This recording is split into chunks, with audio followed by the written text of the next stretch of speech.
As part of this negotiated agreement, Mr. Smollett was required to satisfy the Cook County State's Attorney's Office as to his long-standing community service, and he forfeited the $10,000 bail bond, which he was not required to do. Weeks after the case was dismissed on April 5th, 2019, a pro se litigant who lacked any standing to do so filed a petition to appoint a special prosecutor, which was ultimately granted by Judge Tooman on June 21st, 2019.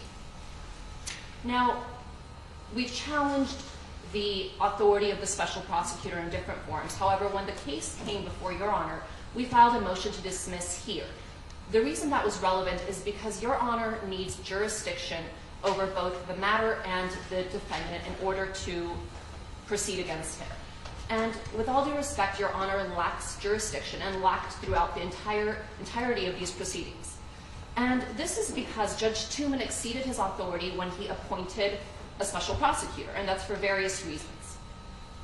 Illinois courts do not possess inherent authority to appoint a special prosecutor in any given case. Rather, the limited authority to appoint a special prosecutor is derived from statute, and it allows the court to appoint a special prosecutor in only 3 discrete situations. The first is when the state's attorney is unable to fulfill her prosecutorial duties. The second is if the state's attorney has an actual conflict of interest in the matter. And the third is when the state's attorney files a petition for recusal.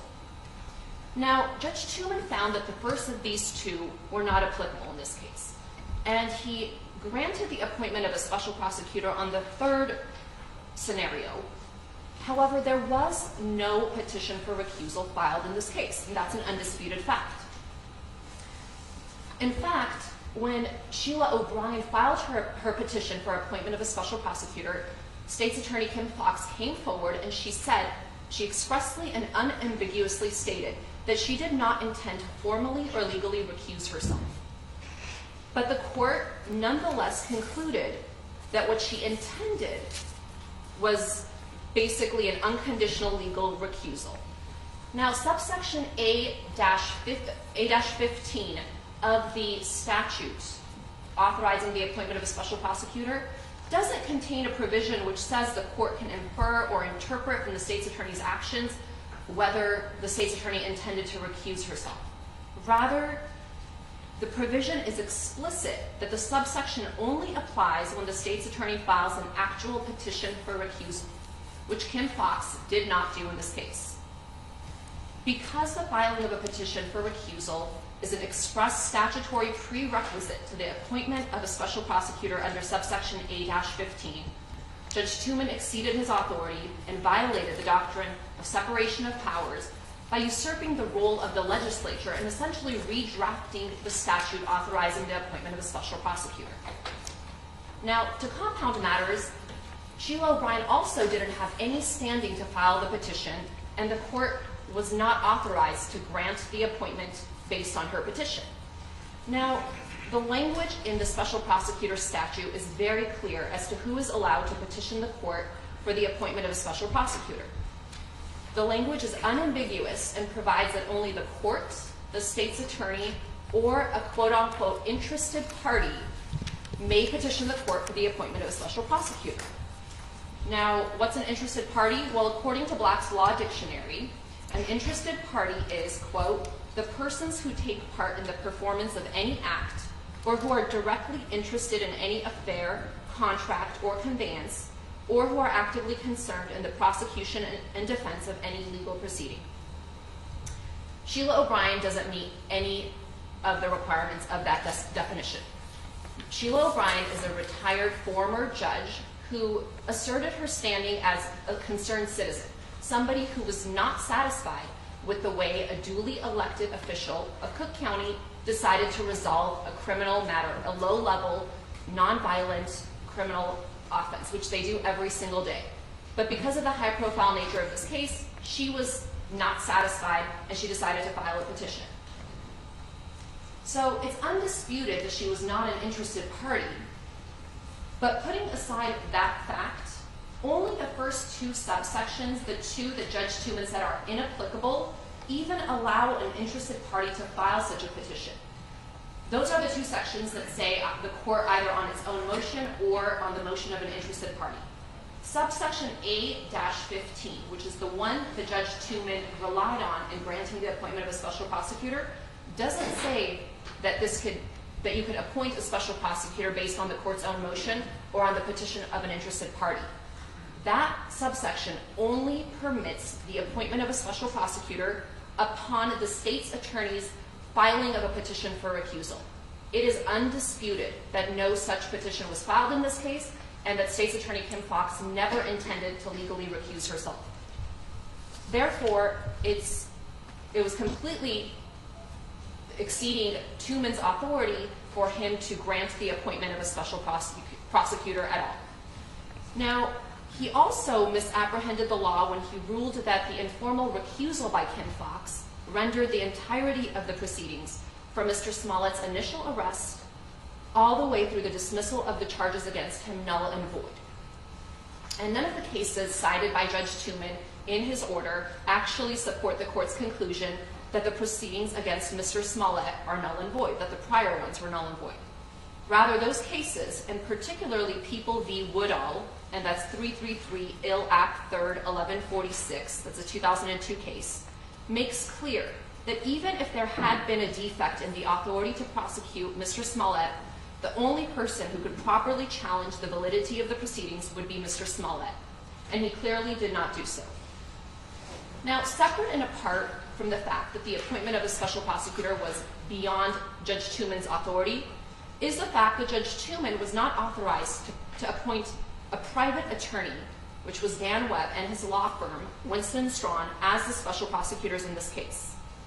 Subsection A-20 of the statute provides that prior to appointing a private attorney under this section, the court shall contact public agencies throughout the state to determine a public prosecutor's availability to serve as a special prosecutor at no cost to the county, and the key phrase here is shall appoint a public agency if they are able and willing to accept the appointment.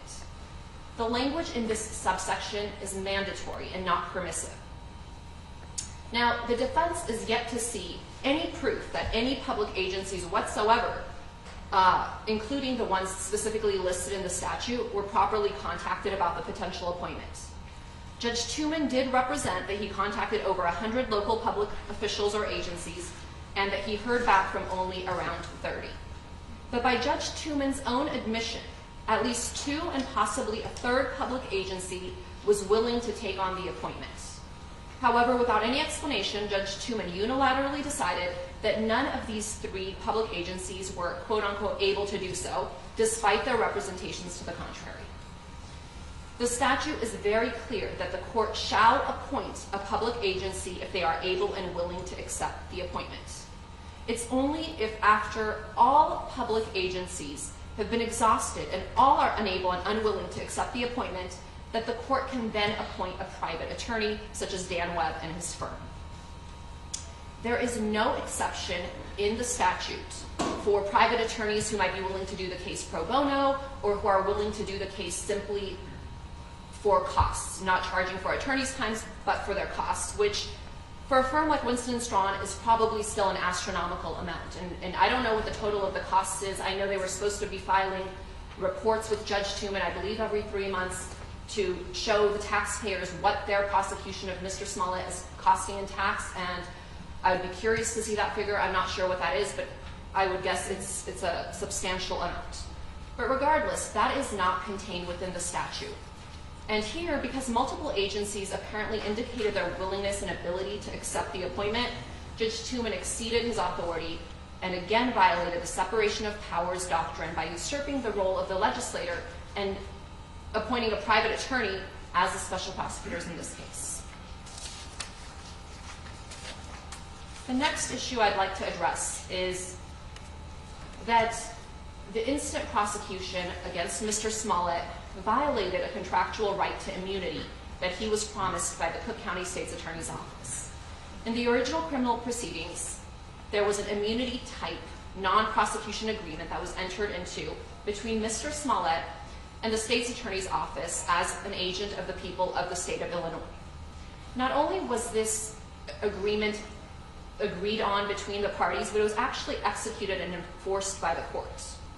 And it's something that's already been executed. This isn't something where they could renege because it's yet to be performed by either side, but this was actually executed by Mr. Smollett.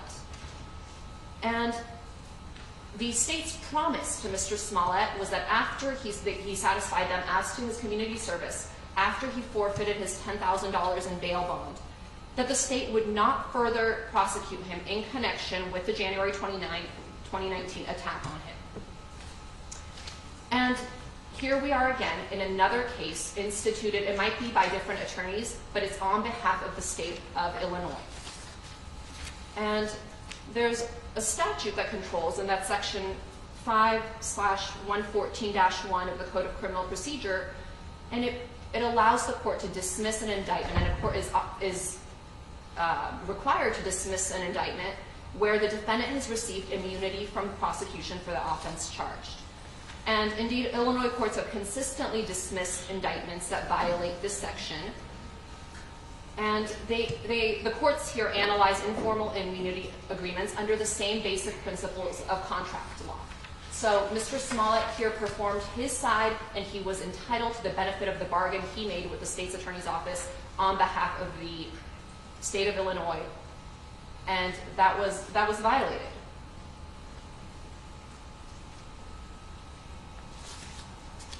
And in fact, the state's attorney's office, initially, they did perform their end of the bargain.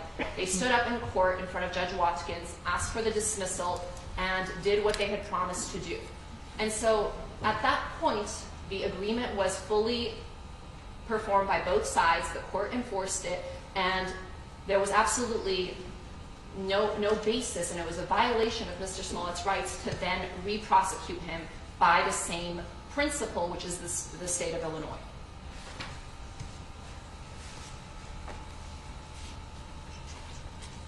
And there's important policy considerations for this, and the Starks Court, which is People v. Starks 106 Ill 2nd 441 1985, that's an Illinois Supreme Court case, and the Supreme Court in that case explained the significant policy considerations for this rule, and I quote, "The prosecution must honor the terms of agreements it makes with defendants. To dispute the validity of this precept would surely result in the total nullification of the bargaining system between the prosecution and the defense. Therefore, this court believes that if the prosecution did make an agreement with the defendant, it must abide by its agreement in this case." And there's one narrow line of exceptions that applies, and that's in an event of a plea agreement. Obviously, there was no such plea agreement in this case, and Mr. Smollett's present case fits squarely within Starks, and his due process rights have been violated as a result of the instant indictment because he was promised not to be hauled back into court, and that's exactly what happened here. And aside from having to face a second prosecution, he faced all of the things that are attendant with that, from the expense and emotional turmoil and everything else that the second prosecution has entailed.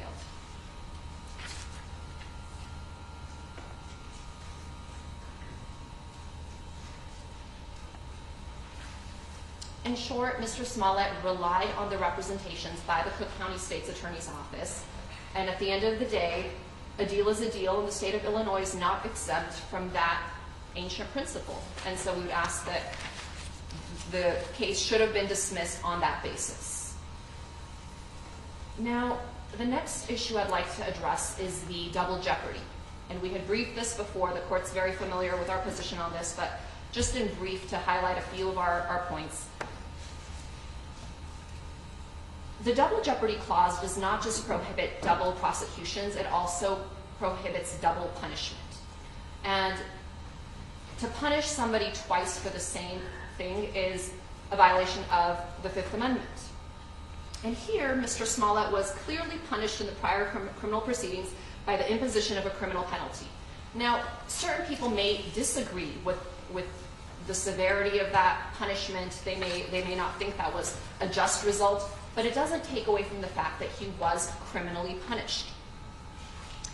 And even the Office of the Special Prosecutor, at the outset of the case, when they filed a new indictment, they issued on February 20th, 2020, something called an information release. And in that information release, Dan Webb himself acknowledged that Mr. Smollett had been punished during the prior criminal proceeding.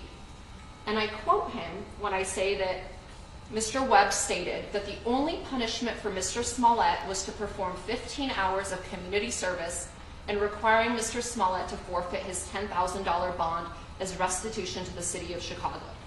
Those are Mr. Webb's words, not mine. And he said the only punishment. So he acknowledged that Mr. Smollett had been punished. But again, he wasn't satisfied with that punishment. And that's exactly what the double jeopardy clause is meant to prevent, second guessing of one prosecutor's discretion by another prosecutor. And that's exactly what happened in this case. There was absolutely no rational, non-punitive reason for Mr. Smollett's $10,000 bond forfeiture other than to serve as punishment. Upon the dismissal of the case, his bond normally would have been returned to him, less any bail costs, which would not exceed $100. However, despite Mr. Smollett's full compliance with all bail conditions, the forfeiture of his bond was required as a condition of the dismissal of charges against him. Therefore, this was obviously intended to punish him and serve deterrent purposes. And finally, the fact that he was not convicted of any crimes in the initial prosecution doesn't affect the analysis. In a case decided over 140 years ago, the United States Supreme Court explained, and I quote, "The compromise pleaded must operate for the protection of the distiller, in that case, against subsequent proceedings as fully as a former conviction or acquittal. He has been punished in the amount paid upon the settlement for the offense with which he was charged, and that should end the present action, according to the principle on which a former acquittal or conviction may be invoked to protect against a second punishment for the same offense. To hold otherwise would be to sacrifice a great principle to the mere form of procedure and to render settlements with the government delusive and useless. And for those reasons, the indictment against Mr. Smollett should have been dismissed for violation of the double jeopardy clause." And so, again, here we are at following a trial, and we should have never been here to begin with. There were various critical errors that permeated these proceedings, and the charges against Mr. Smollett and the second indictment should have been dismissed at the outset. Respectfully, Your Honor does not have jurisdiction over this matter, and we believe it was legal error to proceed. Now, the second category of errors I'm going to discuss are trial-related errors. And these errors began from the outset of the trial, beginning with jury selection, and they went all the way through closing arguments and even jury deliberations. And again, I'm not going to go through all 13 of the errors that we outlined in our papers, but I will highlight some of the critical ones that violated Mr. Smollett's constitutional rights. I think everyone can agree that this was one of the most high-profile cases in recent history. There was an immense amount of prejudicial pretrial publicity and an overwhelming presumption of Mr. Smollett's guilt long before a single piece of evidence was ever presented in a court of law. And this was in part due to a national press campaign by the former police superintendent, Eddie Johnson. And he went on national television on various networks, and he made blatantly false allegations of what the evidence in this case was. And there were three in particular, and these issues were never raised at trial because that's just not what the evidence was. Eddie Johnson went on TV and he said Mr. Smollett did all of this because he was dissatisfied with his salary on Empire. That was completely a false assertion. That there was zero evidence of that whatsoever. But he went out there and said that and put that in the potential jury pool. He also said that Mr. Smollett had sent himself the letter. Mr. Smollett fully cooperated. He gave his DNA, he gave his fingerprints to the FBI, not to CPD, but he did that to the FBI, and there was no connection between him and the letter. That didn't prevent Eddie Johnson from going out there well before this case ever got to trial and tainting the jury pool with that false assertion. He also said that Mr. Smollett paid the brothers $3,500 for the attack.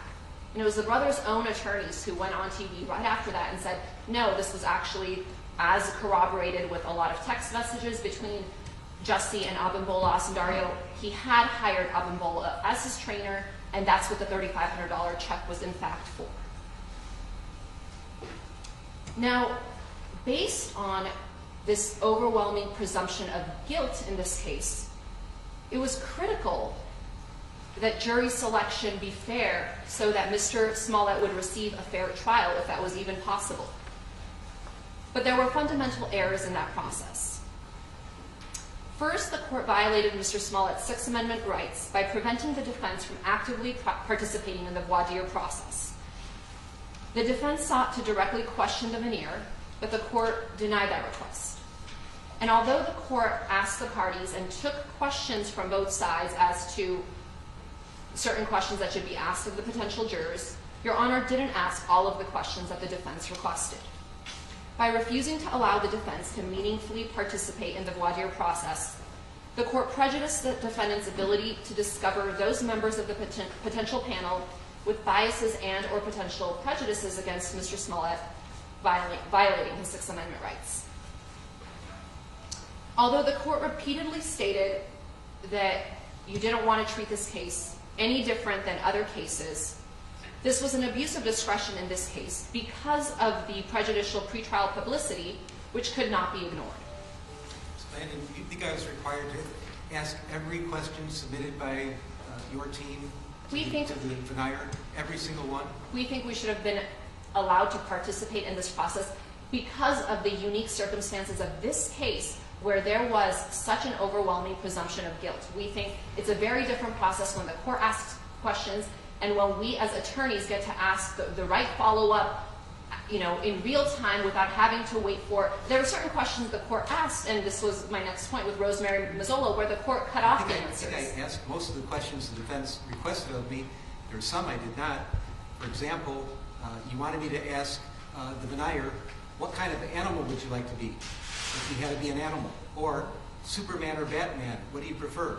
Did you really think I was supposed to ask a veneer when I'm choosing a jury in a criminal case, those kind of questions? We identified certain questions in our motion that we think, I believe there were 4 questions that we thought were critical, not the ones Your Honor just mentioned, but there were important.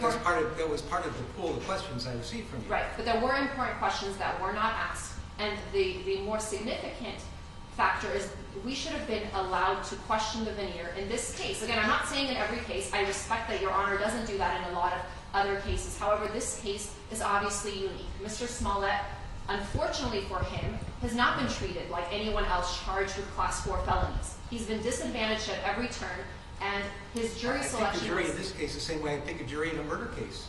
I do the questions. I ask the lawyers for input. Tell me what questions you want me to ask. I vet them. And I'm happy to ask the questions that are relevant and helpful. I understand, Your Honor. But just the only point I'm trying to make is that I absolutely treated him the same as everybody else. And I didn't distinguish him from a Class 4 offender, a potential offender, from a person accused of murder. I understand, and I think, Your Honor, that's the problem here. A regular murder defendant doesn't walk into court with a presumption of guilt. Mr. Smollett did. There is a presumption of innocence. That was non-existent in this case, and that was due in large part to, as I said, the former police superintendent held a press conference. He went out and did a media campaign. The mayor spoke out on this case. Even Judge Tooman, in his order, before a single piece of evidence had been set forth before Judge Tooman, he convicted Mr. Smollett in his order. He talked about what a charade this was, and he made findings. And Judge Tooman should have been recused. We actually filed a motion for him to recuse himself because based on the face of the order, it was clear that he harbored bias against Mr. Smollett and was convinced of his guilt when he was not ruling on a motion that involved, there was no factual dispute before him. There was no evidence presented to him. And he nonetheless took it upon himself to make improper factual findings which evidenced his bias. He should have recused himself. However, he didn't even let us intervene in those proceedings to consider our motion for recusal and to consider our motion for reconsideration of the order appointing the special prosecutor. And all of that was there. But to Your Honor's point, The reason I think Your Honor should have treated this case differently is for all the reasons I stated, which is he does not sit and he did not come before Your Honor the same as other defendants with a presumption of innocence, which is what he is afforded and entitled to under the Constitution. Instead, he walked in. I've never seen presumption of guilt the way Mr. Smollett faced. And it deprived him of a fair trial, and the court should have taken precautionary measures during jury selection. There should have been more leeway in this particular case. We made that request, and with all due respect, we believe it was error for the court to deny our active participation in the voir dire process and to ask the questions that we thought were important to be asked. Now, turning to a specific juror, which was Rosemary Mazzola, we specifically asked the court in chambers to further inquire of Ms. Mazzola, since she had said in open court that pretty much her entire immediate family are either current or former law enforcement. And there had been no follow-up to ascertain the fact as to whether Ms. Mazzola may have a family member who was actually involved in the investigation of Mr. Smollett or any of the facts surrounding his case. And we brought that to the court's attention. We thought that was a critical question that should be asked, because if we knew one of her relatives, for instance, was involved and helped investigate this case or was partners with someone who was investigating this case, that would have been critical, and obviously she should have been removed for cause. The court denied our request, and we don't think there was any good basis not to bring Ms. Mazzola in and ask her these important questions to make sure that she is unbiased and that she did have no personal conflict. And in fact, several times when Ms. Mazzola was answering the court's question, Your Honor interrupted her, and we don't actually know what she was intending to tell the court and the parties. And for all those reasons, we think that the jury selection process, and the other reasons obviously outlined in our motions, was flawed, and that a new trial must be granted. We also outlined in our papers the improper denial of several Batson motions in response to the Office of the Special Prosecutor's peremptory challenges, which we believe were improperly used to remove jurors based on their race and sexual orientation. Now, I'm not going to detail each of the peremptory challenges that we've outlined in our papers, but in short, anybody looking at this jury can tell that it was not a jury of Mr. Smollett's peers in Chicago.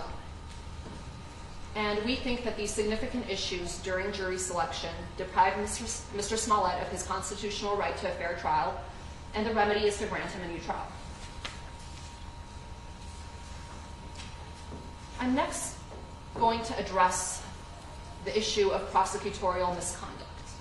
And this relates to an independent eyewitness, Anthony Moore, who was working as a loss prevention officer for the Sheraton on the night Mr. Smollett was attacked. Now, Mr. Moore does not know Mr. Smollett personally. He was a completely independent witness that police on their own interviewed multiple times. And Mr. Moore spoke to the detectives on at least 3 occasions, including on February 2nd, 2019, and on February 27, 2019, at Area Station.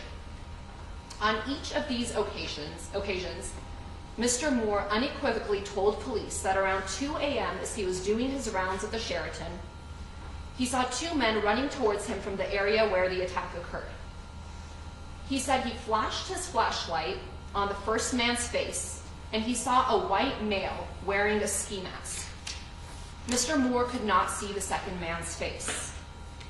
And Mr. Moore was entirely consistent with his repeated descriptions, and he never expressed any doubt as to what he saw.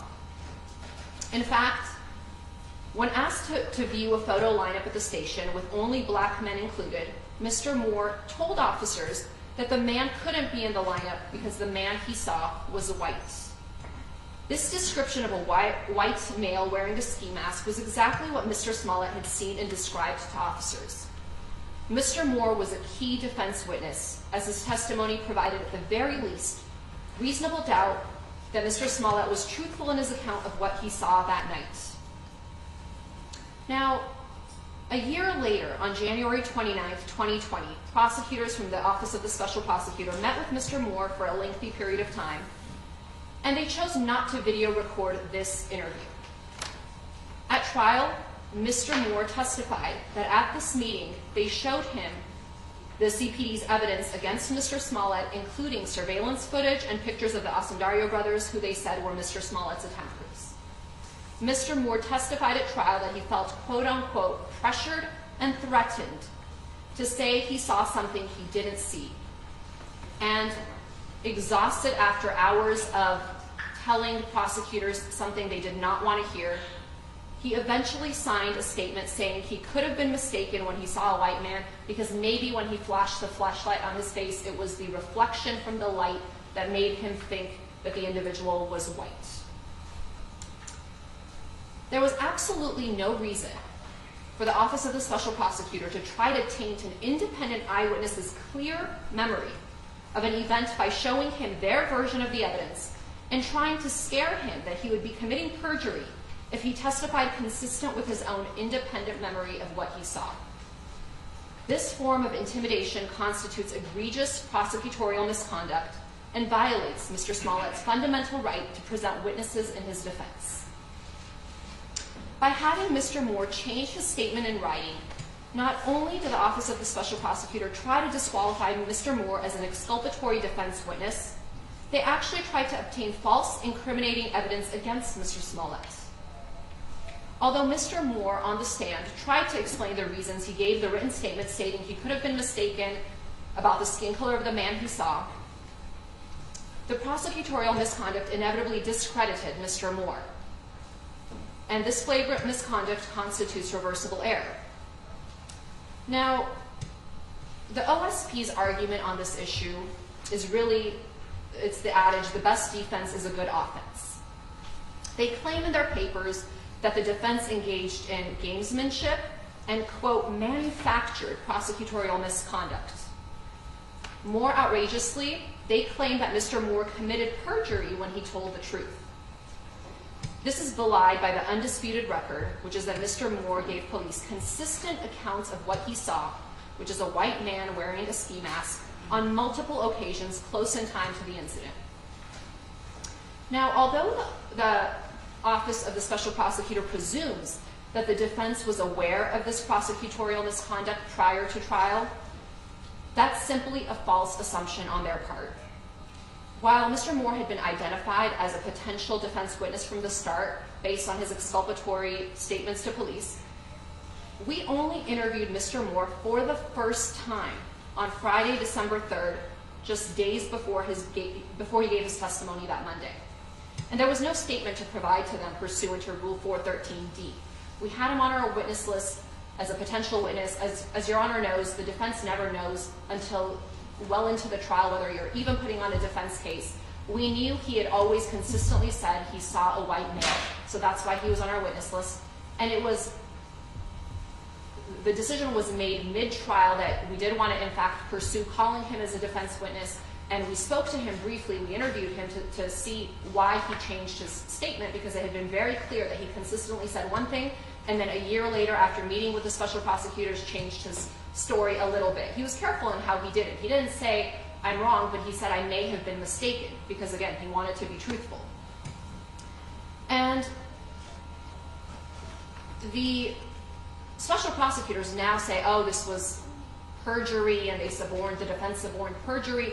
Nothing is farther from the truth, and if the OSP actually believed that, they would have cross-examined him on what happened actually during these meetings.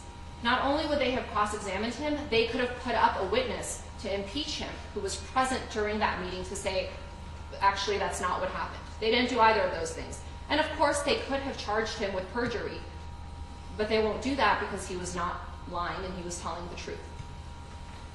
One way or another, this was an egregious violation brought by the special prosecutor's office. They should have been disqualified when we made the request, and a motion for a new trial is required on that basis. And unfortunately, this isn't limited to Mr. Moore. Shortly after, for the second grand jury, when the special prosecutor's office convened the special grand jury to proceed on the second indictment against Mr. Smollett, they had at that time our papers that we had submitted to Judge Tooman asking him to reconsider the order granting a special prosecutor. And what we had done is detail the evidence, the favorable evidence, showing that Mr. Smollett was not guilty. And the OSP went to every single favorable defense witness. They didn't call any of them as live witnesses before the grand jury where they would actually, the grand jurors could potentially ask them questions. What they did is they went to each of them, and every favorable witness somehow changed their account and submitted a statement consistent with the state's theory, even though that was not their original statements 1 year prior. And there were witnesses who suddenly we couldn't contact anymore, who went missing. This was a real issue in this case. And Mr. Moore was just a prime example of that. Another example was David Alegbe, who similarly had said that he had seen the passengers in his Uber speaking on a cell phone. That wasn't convenient for the prosecution's case because the brothers testified that they didn't have their cell phones with them. And there were two witnesses actually who had said this. There was an independent taxi driver who said one of the brothers was texting during the drive, and separately David Alegbe, who said one of the brothers was on the phone. Now, of course, after we had set that in our papers, OSP talked to David Alegbe and got him to write a statement saying he may have been mistaken about the phone use because it was inconsistent with their theory of the case. And Your Honor saw David Alegbe got on the stand and he explained not only did he hear one of them speaking on the phone for 1 or 2 minutes before the second brother got in the car at their house, which they tried to say he could have been rehearsing his acting lines for that evening, as if the profanities that was yelled at Jussie in the street would have been something that would have to be rehearsed out loud in an Uber. But separate from that, Mr. Alegbe said that halfway through the drive, they changed the destination in the app, which could only be done with the use of a cell phone. And that was not contained in a statement. That was never any of the OSP's disclosures to us. That was something we learned for the first time actually at this trial when Mr. Alegbe testified. In short, we think there were significant issues with the way the OSP treated this case with the defense witnesses, and they tried to have defense witnesses either take back their statements and give incriminating statements towards Mr. Smollett, which were not their original independent stories, or I suppose some of these witnesses, for inexplicable reasons, were just not available, for the defense to reach. So we think certainly a new trial is warranted based on all of these errors, but particularly on Mr. Moore and his statement at trial that he was threatened and pressured by the OSP to change his truthful testimony, which was exculpatory for Mr. Smollett. Next, I'd like to address the burden shifting. The OSP improperly shifted their burden to the defense on 3 different occasions during the trial. As the court well knows, it's entirely the prosecution's burden of proof, and it's reversible error to try to shift this burden to the defense at any point during the trial. And this happened first during the questioning of Detective Thies, then during the questioning of Abimbola Asundario, and again in the state's rebuttal argument, which was the final word the jury heard from any lawyer prior to retiring to deliberations.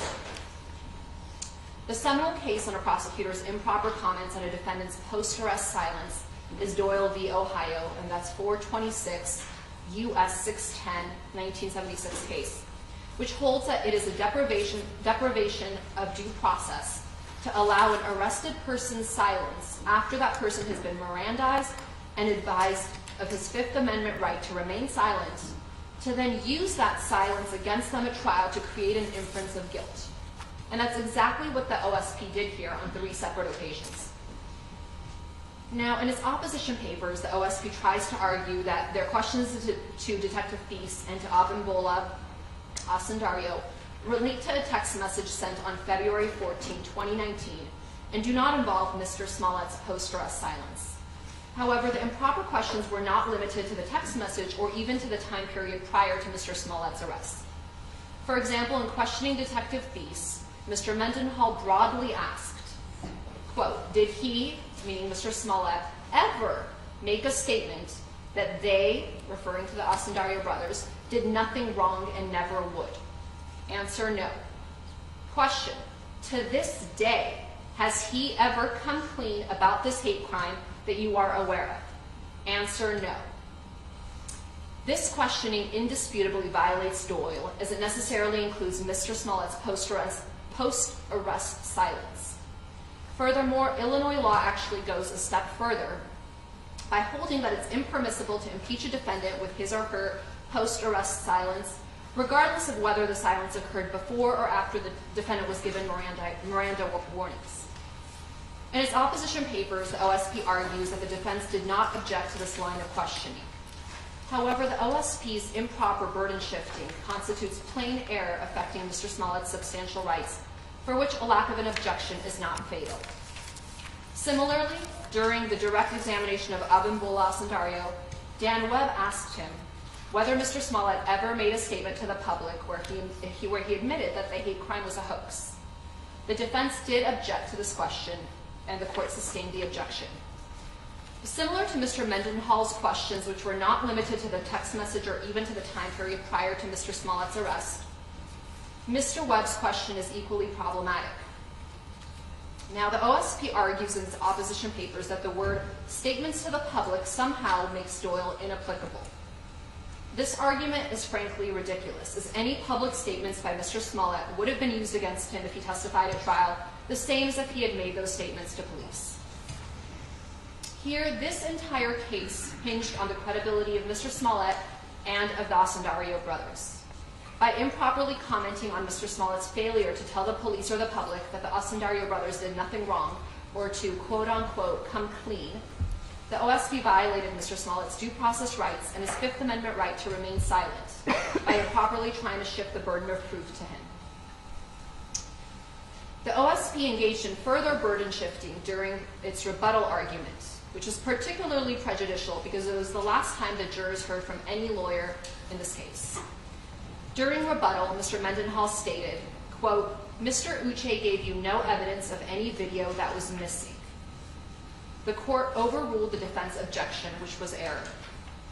In its opposition papers, the OSP tries to minimize this error by arguing that this was simply a single comment and that it was provoked because defense counsel had argued to the jury that there was a lot of missing data.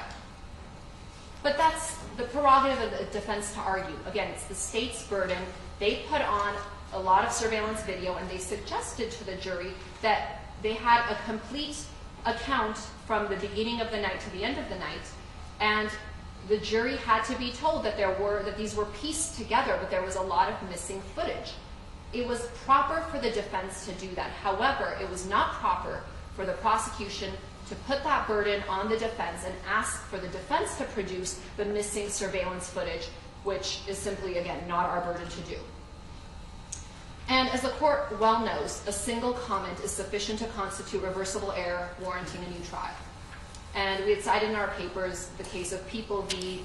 Giangrande, and that's 101 Ill App 3rd 397. It's a 1981 case, and that's instructive. That also involved a single comment by the prosecutor in the closing remarks. And the remark was, "Where's the evidence?" And as the court explained in that case, the comment may well have improperly suggested to the jury that defendant had a burden to introduce evidence. Objection to it was overruled by the trial judge. This was error. And again, it was error in this case for them to make that comment and for Your Honor to overrule that objection. But we ask that a new trial be granted on that basis. And I'm going to turn lastly to the accomplice instruction. The court in this case committed reversible error when it refused to provide Illinois Pattern Jury Instruction number 3.17 entitled Testimony of an Accomplice with regard to the Sandario brothers' testimony as requested by the defense. Pattern Instruction 3.17 provides, quote, "When a witness says he was involved in the commission of a crime with the defendant, the testimony of that witness is subject to suspicion and should be considered by you with caution. It should be carefully examined in light of the other evidence in this case." Now, despite the title, the instruction is not warranted only where a witness is officially charged as an accomplice. Rather, Illinois courts have held that the defendant is entitled to have Instruction 3.17 given to the jury if the witness, rather than the defendant, could have been the person responsible for the crime, or if the witness admits being present at the scene of the crime and could have been indicted either as a principal or under a theory of accountability, but denies involvement. Here, both of those circumstances are present, which required giving the accomplice witness jury instruction. The Osundario brothers were initially arrested because the CPD had not only probable cause, but substantial evidence that they were the perpetrators who attacked Mr. Smollett on January 29, 2019. And since then, in statements to the CPD and sworn statements to the grand jury and at trial, the Osundario brothers admitted to doing everything Mr. Smollett told CPD they did. Confront him on the street, yell racial and homophobic slurs at him, punch him, kick him, pour bleach on him, and put a rope around his neck.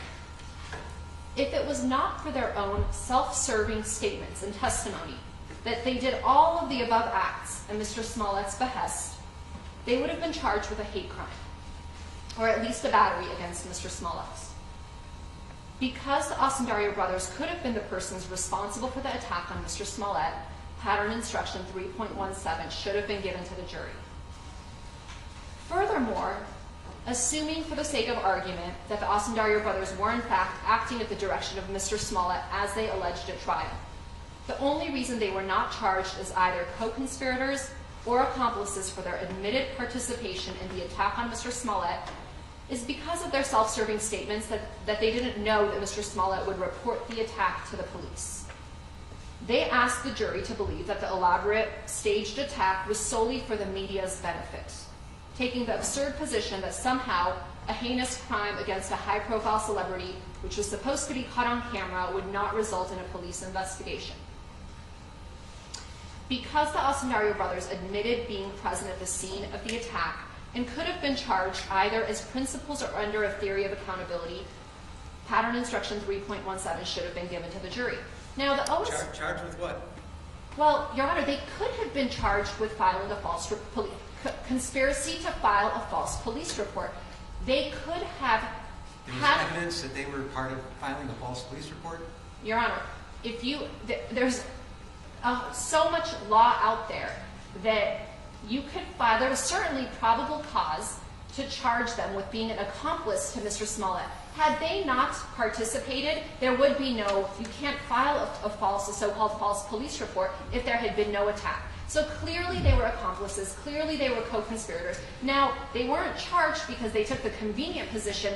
We knew everything until the final step, which, was convenient. And obviously, in any other case, if there were other witnesses, I guarantee the brothers would have been charged. The only reason they weren't charged in this case was because the police needed them to prosecute Mr. Smollett. Without them, there was no case against Mr. Smollett, because as the court saw, there is not a single piece of independent evidence that shows that Mr. Smollett perpetrated a hoax, planned a hoax, or anything else. The only connection, and keep in mind, they subpoenaed, or they got a search warrant for 1 entire year of Mr. Smollett's cell phone data, location, text, voicemails, all sorts of communications.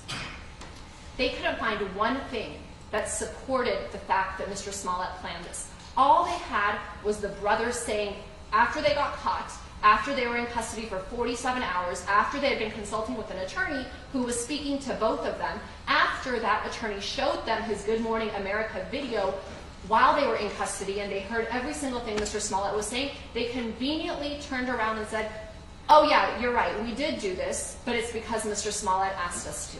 And it was their own attorney who said she gave a radio interview, she didn't say they came clean. She said, I pieced together what happened. I looked at the timeline, I looked at the CPD's evidence, and I put together a timeline of what happened in this case. And it's our belief that that story was spoon-fed to the brothers and that that's the story that they gave police, which allowed them to be released from custody, uncharged.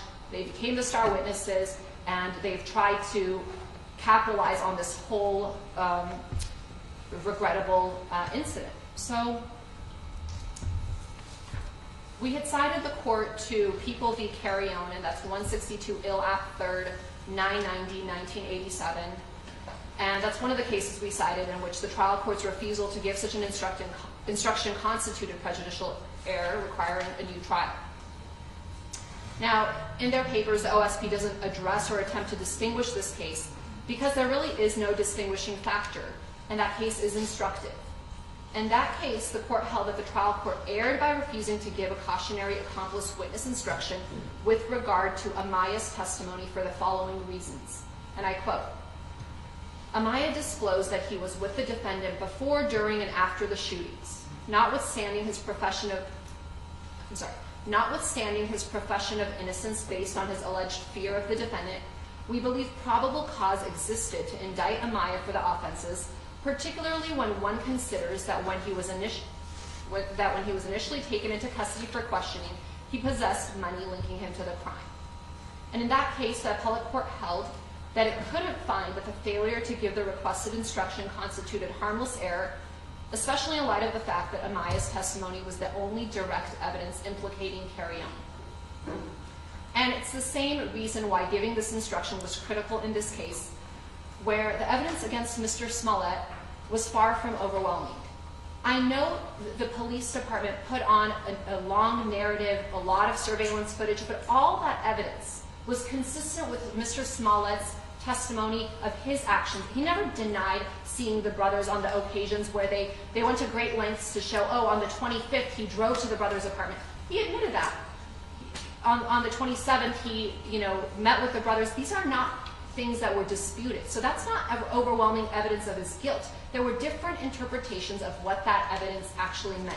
And the only direct evidence implicating Mr. Smollett was what the Osundario brothers said. And it was reversible error not to instruct the jury that they had a motive to lie about that testimony. It was that story that allowed them to avoid charges in a case where a convicted felon engaged in an attack on Mr. Smollett. He and his brother, if you believe the testimony, agreed to do this despite Ola's prior criminal felony conviction for a very similar attack on another individual, another group attack. But for all of that, it was really their own testimony that's the only direct evidence implicating Mr. Smollett. So under the circumstances of this case, the court should have instructed them that their testimony should have been cautiously scrutinized by the jury. And the court's refusal to provide this instruction under the circumstances of this case was not harmless and constitutes reversible error. In conclusion, I'd just like to say that although we believe each of the 13 errors outlined in our papers independently constitute reversible error and that each warrants the granting of a new trial, even if the court is not persuaded that any one of these errors warrants a new trial, we believe that the totality of trial errors undoubtedly affected the verdict, and the cumulative error certainly warrants a new trial. And there's ample authority supporting the grant of a new trial in such cases, and I'll just cite the court to People v. Lettrich, and that's 413 Ill 172. It's a 1952 case where the Illinois Supreme Court reversed the defendant's murder conviction and death sentence. In that case, there were a number of evidentiary errors alleged, including that the court erred in limiting and restricting the defendant's cross-examination of a critical witness, as well as certain inflammatory and prejudicial remarks to the jury in the arguments by the state's attorneys. In reversing the conviction and sentence, the Illinois Supreme Court stated that the totality of these errors compel us to the conclusion that this defendant has not had the fair and impartial trial, which is the inherent right of every person accused of a crime. And that's the same exact situation we have here. There have been a series of legal errors. If the court is not convinced that any one of them warrants a new trial, we'd ask that the court consider the totality and grant Mr. Smollett a new trial. Thank you, counsel. Government wish to make a response to the post-trial motion of the defense? We do, Your Honor. Mr. Weaver, you may address the court.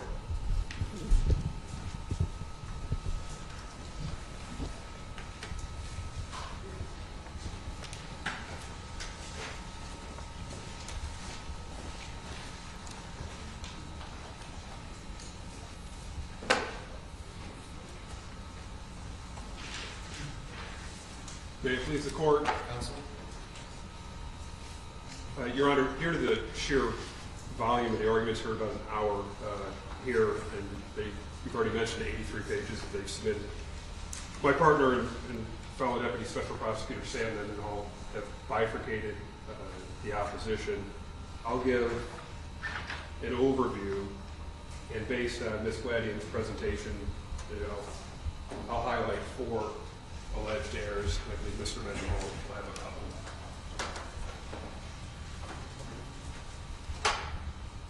To begin, I'll just start with a blanket statement that for everything prior to November 29, 2021, going backwards to 2019,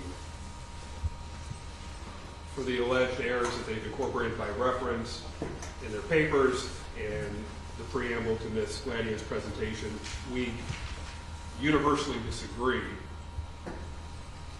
that there was any error in those prior rulings, and we too, in our opposition and here today, will incorporate by reference our prior responses, briefs, colloquies with the court, arguments presented over the last couple of years on all those issues. And I will not retread them, but the record is clear for the issues that have been presented to Judge Tooman, for which we've been involved, for the issues that have been presented to this court, for which we have been involved, and for the issues that have been presented to the Illinois Supreme Court, for which we've been involved, are all incorporated by reference. At each stage, no matter the court or the judge that have heard it, each one of those prior rulings were proper, required by the law, and none need be nor should be revisited. And since Ms. Gladian brought it up, it probably is a good reminder that my firm of Winston & Strawn and the partnership did take this case pro bono. And our firm did, and Mr. Webb in particular, did shoulder that burden that was called for by the appointment of the special prosecutor. And we did so the entirety of the attorney time free of charge. Not a dime. Limited expenses in the normal court.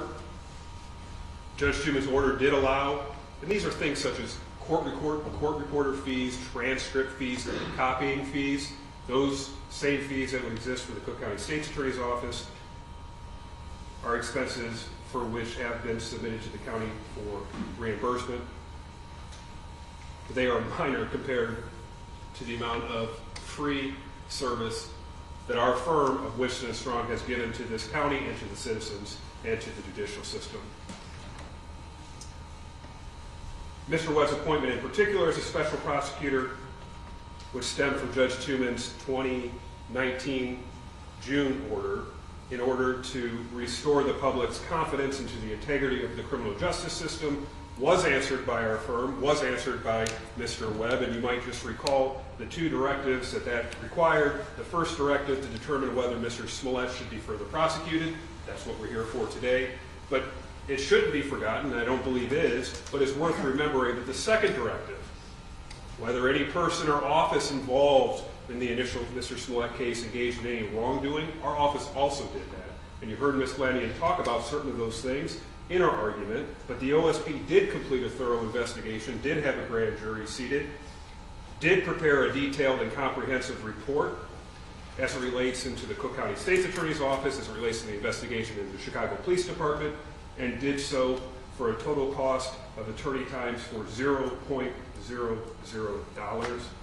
And it should be noted, since it was raised, and it's important to understand that we believe we have fulfilled the call to restore the public's confidence into the integrity of the criminal justice system. As to the actual substance of Ms. Gladian's presentation, and as it relates to the 13, what I'll call macro-level alleged errors, although they list a myriad of alleged sub-errors as well. The evidence presented at trial, Your Honor, overwhelmingly established Mr. Smollett's guilt beyond a reasonable doubt. And that's reflected in the jurors' unanimous guilty verdict. And nevertheless, Mr. Smollett asked this court for extraordinary relief to overturn the jury's verdict that found him guilty of 5 serious felonies of making false police reports. And in doing so, he raises a variety of alleged procedural, alleged evidentiary errors, both pre-trial and during the trial itself, committed by anyone and everyone involved in this case, except, of course, Mr. Smollett himself or his lawyers. And just a few examples. He's blamed the prosecutors. He's blamed Your Honor specifically. He's blamed the courtroom staff. These are in his papers. He's blamed the Cook County sheriffs in this courtroom. He's blamed the entire Cook County judicial system. He's blamed the Illinois Supreme Court. He's blamed COVID-19. He's blamed the media. He's blamed, quote, political figures. He's blamed witnesses at trial. And he's even blamed the jury itself. Page after page after page of finger pointing and scapegoating.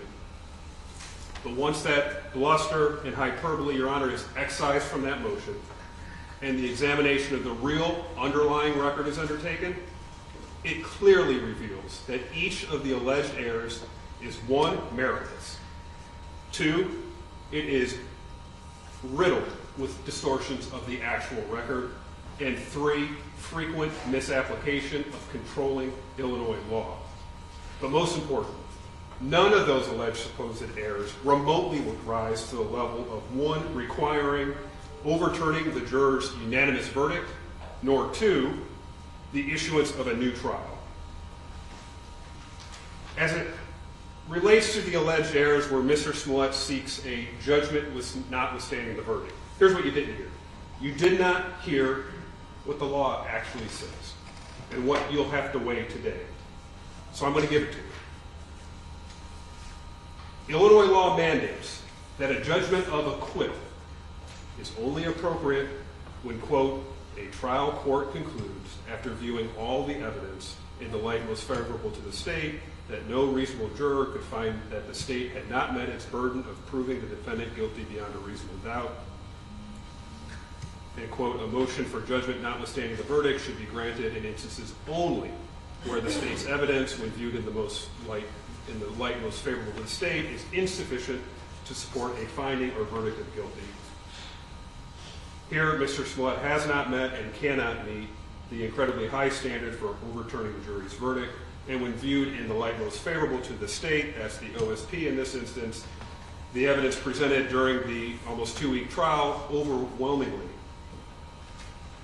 beyond a reasonable doubt, demonstrated that Mr. Smollett devised, orchestrated, carried out a fake hate crime, and then, in violation of Illinois law, repeatedly reported that fake hate crime to the Chicago Police Department as a real hate crime.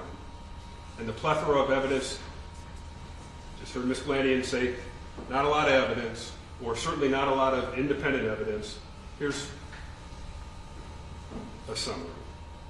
The testimony of 5 Chicago police detectives and officers. The jurors heard the testimony of the Osendero brothers. The jurors heard cross-examination by the defense of each of those witnesses. The jurors received into evidence over 40 exhibits, including phone records, text messages, social media evidence, video surveillance, GPS evidence, receipts, and a $3,500 check written by Mr. Smollett to the younger Osendero brother. They heard the testimony of the defendant's 6 witnesses, and they heard Mr. Smollett himself. Hours and hours and hours worth of the defendant's own testimony. All that evidence, when viewed in the light most favorable to the OSP, it simply cannot be said with a straight face that no reasonable juror could find that the OSP did not meet its burden in proving Mr. Smollett guilty beyond a reasonable doubt. That's for the JNOV portion. As it relates to the remaining alleged errors that do not go to the sufficiency of the evidence at trial, that's when they say that those are more appropriate, perhaps, for a motion for a new trial. Illinois law tells us that a post-trial motion for a new trial is a matter for the trial court's discretion. Because none of the alleged trial errors you've heard or seen in their papers have any merit, this court should exercise its discretion and deny Mr. Smollett's alternative relief for a new trial. As it relates to the 4 errors I alluded to, Your Honor, that I just want to give a counter narrative to, since they were raised. 3 were raised. That's on the voir dire issue, the Batson issue, the accomplice instruction, and then I think it's also important to briefly touch upon one written about but not discussed here, which is the concept of the violation of his public trial rights. I'll just go in the order. Alleged error as it relates to voir dire. The court's voir dire process was plainly consistent with Illinois law and consistent with Rule 431. Notably, defense counsel didn't raise any objection at trial as it relates to the actual conduction. The rules language, as the court deems appropriate in Rule 431, makes clear that the decision as to whether to allow direct questioning is entirely within this court's discretion. Per Rule 431, the court conducted voir dire by directly questioning the prospective jurors, but consistent with Rule 431, the court exercised its discretion and allowed the parties to submit voluminous questions to be asked during the voir dire. Both sides. Both the OSP and the defense submitted rather voluminous supplemental questions for further inquiry of prospective jurors. Pre-trial, you reviewed those very thoroughly. We had colloquies on them. We had hearings on them. We had exchanges on them. Defense counsel ultimately submitted nearly 60 supplemental questions to ask during voir dire. The court took input, and importantly took input from the parties throughout the voir dire process, both at sidebar, in chambers, pre-trial, and during trial. And those additional follow-ups were often asked of the prospective jurors, and when they were not, the court explained why. In Your Honor's discretion, they would not be asked. No prejudice exists. Defense counsel was permitted to question the prospective jurors through the extensive supplemental questions, through the extensive supplemental questions that they submitted pre-trial, and through the supplemental requests that occurred during trial. Alleged error number 2, the Batson challenges. And I'll begin by noting unequivocally, the accusation that the OSP engaged in, quote, a systematic pattern of discriminatory challenges, end quote, is absolutely meritless. Lobbing unfounded accusations of jury discrimination that are belied by the actual record is unfortunately completely consistent with Mr. Smollett's attempts to interject and weaponize race and sexual orientation into these proceedings more generally. Just as he did when reporting the fake hate crimes of the Chicago police in 2019, just as he did when he took to the airwaves in 2019 in what is now perhaps the now infamous Good Morning America interview. The court heard defense motions made under Batson versus Kentucky as to the OSP's use of his preemptory strikes. Those occurred in chambers on the record. And when such motions were made, as Your Honor knows, under the Batson case, but also under Illinois law and People versus Davis, the defendant must first make a prima facie showing that the prosecutor has exercised preemptory challenges on the basis of race. And the court correctly concluded at the time, analyzed those motions under the standard articulated both in Batson and Davis, and found that the defense had not made a prima facie case of discrimination on the basis of race or sexual orientation. But even though it wasn't required to, the OSP, because of the challenges, even though a prima facie case had not been shown, the OSP did provide neutral explanations, both for race and sex, as to each of the preemptive challenges at issue. But rather than grapple with that actual record, which they didn't do, you didn't hear it today, they didn't grapple with the actual record, and they didn't do it in their papers either. Because if you looked at the record and you saw things and the explanations as it relates to the challenges, undisclosed, disorderly conduct incident, a victim of a hate crime, avid watchers of Empire, getting news from TMZ, watching movies that starred Mr. Smollett, Googling the case, getting news only from social media or from Instagram, struggling to understand or hear questions.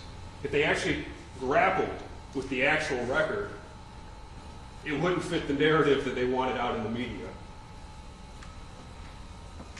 Unequivocally, meritless motions that were offered, the court's prior rulings, all should stand on that point. As it relates to the alleged error number 3, the accomplice instruction on the IPI, the Illinois pattern instructions. As Your Honor knows, the court has discretion to determine which jury instruction should be given. Defense counsel sought, and you heard it here today, to include 3.17, that's the testimony of an accomplice, in the jury instructions. They've done it again here today to try to define the fake attack on Mr. Smollett, which is not a crime, as the crime for which the IPI 3.17, how they would like it to have been analyzed in the application of that instruction. But IPI 3.17 on its face has no application to this case. The Osendaro brothers did not admit, nor was there any evidence, that they were involved in the commission of a crime with the defendant. That's the language from 3.17. What is that? It would be filing the false police reports. And Mr. Smollett, not the Osendaro brothers, made the decision to file multiple police reports, false police reports, claiming he was the victim of an alleged hate crime. The Osendaro brothers could not have been the person responsible for the crime. That's what's required to get a 3.17 instruction, because they did not assist nor participate with Mr. Smollett in the filing of the false police reports. Moreover, Your Honor, the Osendaro brothers did not admit to participating or otherwise being present to the reporting of the fake hate crime to police. Therefore, they could not have been indicted for disorderly conduct or for filing a false police report. The court properly and correctly exercised its discretion in not giving the 3.17 instruction, and that ruling should stand. Lastly, Your Honor, a significant amount of ink was put into the last topic I'm going to discuss, which is the right to a public trial. As everyone in this room knows, this trial took place in the middle of a global pandemic, right on the cusp of the Omicron variant. This court did a great job holding a public trial. All necessary parties, the court, courtroom staff, Cook County sheriffs, the OSP, defense counsel, the jury, media, numerous members of Mr. Smollett's family, numerous of his friends, members of the public at large, were able to attend every single day of the trial proceedings. The logistical efforts for which the defense has taken swipes at this court and this courthouse deserve to be commended, not bashed. The defense objected to having cameras in this courtroom during the actual trial, and they objected to having cameras in this courtroom at every step of the way. And the court respected that objection in declining extended media coverage up until today's hearing. Having the cameras in the courtroom, which they objected to, would have allowed an unlimited number of people to view the trial. Their papers struggle with this. They acknowledge the position. I'll coin it sort of their Goldilocks position. Your Honor, don't make the trial too public. And then once you did that, today it's not public enough. And they've alleged that no members of the press were in the courtroom during any of the jury selection process. Not so. The court knows. There were at least two members of the media that were present in the courtroom, probably both of whom are here today, that sat in the corners during the process of voir dire. Many more were sitting at the courtroom exits and standing. These doors were open. Those doors were open. The doors to the Your Honor's Courtroom across the hallway were open. Chairs were provided. And while the sheriffs did a great job trying to get people into seats, there were a lot more people that weren't in seats. And for anyone that actually sat in here, which you did, I did, they did, knows there's a lot of people peeking in and out during the voir dire process. The concept that Your Honor closed the courtroom just belies reality. Your Honor kept the courtroom open. Members of the press were here. They were able to keep account of what was occurring. In fact, were accounting as to what was occurring. It doesn't remotely come close to any violation. The Radford case, which we cite, demonstrates that the course use of the entire courtroom for the veneer, but not for the remaining portion, doesn't call into the question the confidence of the public integrity or impartiality of the court system. Mr. Smollett knows he had family present. They sat right there. They had strategy huddles. They passed numerous notes to his lawyers. They held prayer sessions. You allowed his entire defense team, his PR team, his friends. You never took a head count on them. You were gracious in understanding that the defendant's right to a fair trial had to be weighed against a global pandemic, and it was commendable. You did not err, and you certainly did not violate Mr. Smollett's Sixth Amendment right, and he certainly doesn't deserve a new trial. Generally, but certainly for that specifically. With that, Your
I know, but they had no sense of history. Yeah. They don't cut stuff like that up. Yeah. Isn't that right? I agree. Thank you. What really hurts in history is how much history is lost now on current programs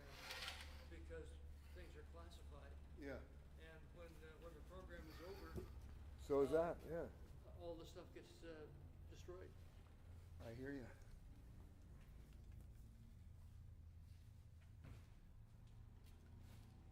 Well, I'm gonna take off pretty soon, but. Well, listen, thank you but so Tim- much. But Tim's been around, Tim's Yep. gonna be around with Yeah, you this he's afternoon. charging my card right now. Yeah, he's very knowledgeable about everything here at the museum. Good. And I really enjoyed talking with you. And you were great. Well, Come on, it what? was fun. You were great. It was fun. Well, keep up the good work. I love this place. Oh, we're trying. I think.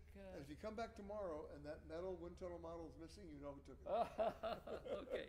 All right. Hey, thank you so much for doing this. All right. Thank you. Bye-bye. When you get a chance, I'm going to show you the model he just showed me. Yeah. It's unbelievable. You would want it in your living room. Seriously. Show me. Come here, I'll show you.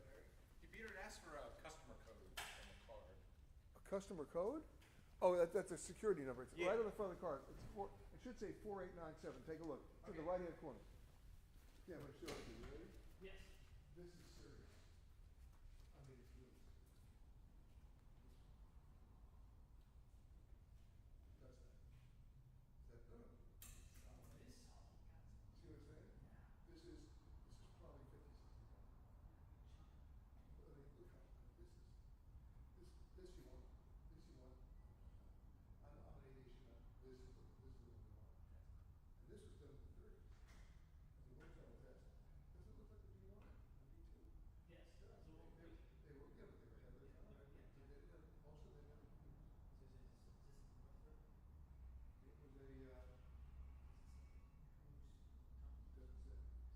Yeah, well, that's what he, that's what he. So we survived with that, sure.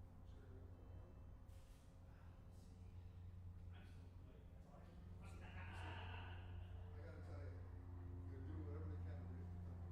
Okay? Like I said. Well, Like I said. and they are, I know they are. What's interesting to me is that we've been told for so long, don't spend money. And that's why. Yes, cutting, the positions. Now, all of a sudden, if you look at the openings, they're hiring crazy. But, well, I don't think it's trying to sell it, hiring crazy. I mean, every time I've been through a sale, same thing happens. A new management comes in, they cut to the bone, until they cut too far. We That got it, right? management- Yep. That management gets bounced, the new managers. So here's the one. Thing. This is your. There we go. There you go. Great, well, thanks. Thanks. Thanks for packing that up, too. Sure, no problem. So it's on the desk there, we'll When we're done here, we'll remind go each done. other to. Yeah, we will. Make sure you get it. Next, Do me a favor and box that one up, too. Yeah, yeah, next manager comes in, sees that they've cut too far, we can't cover anything, so they start hiring again. And it happens every place. Here, I think we're at the throes of a meltdown, because, look at our ratings. Look at our ratings, and the people who are managing it, you ready for this? They are chasing an audience they can't get, and will never get, at the expense of the audience they already had. Yeah. You look, I turned on the show the other day, and at 8:30 in the morning, they're talking about, we okay? And they're talking about what's trending on TikTok. Yeah. The CBS audience doesn't even know what the fuck TikTok is. What do you got? Hi, yes. Okay. Larry? Anthony here. So there's the first problem. Second problem is Gail's hijacked the show. And the numbers just came out yesterday, staggeringly low. And for Nora as well. Yeah, Yeah. all good. We're all set up with Tim. Do we have a signal up? Not yet, I'm gonna call it in right now. Cool. I was waiting for the top of the hour, but we'll call it in now. Yeah.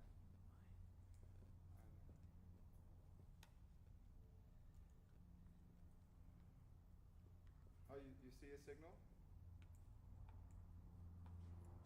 It's on, so they may have dialed it in themselves. Oh, cool. Yep, that's under remote control. Yeah, they got it. Sweet. It's on.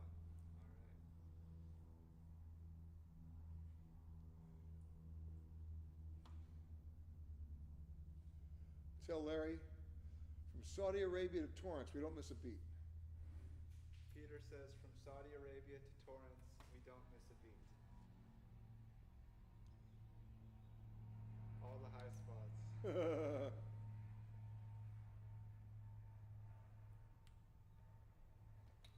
we will.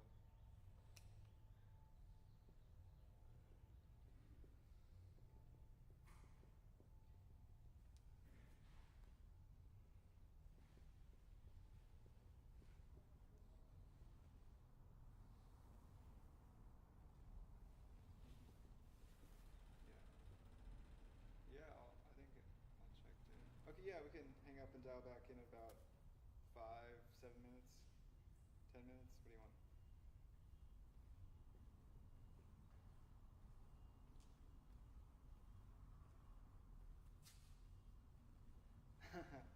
Sounds good. Hey, this is Tim Hart.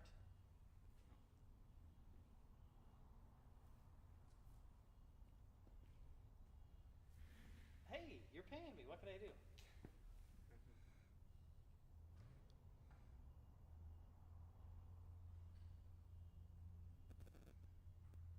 I did.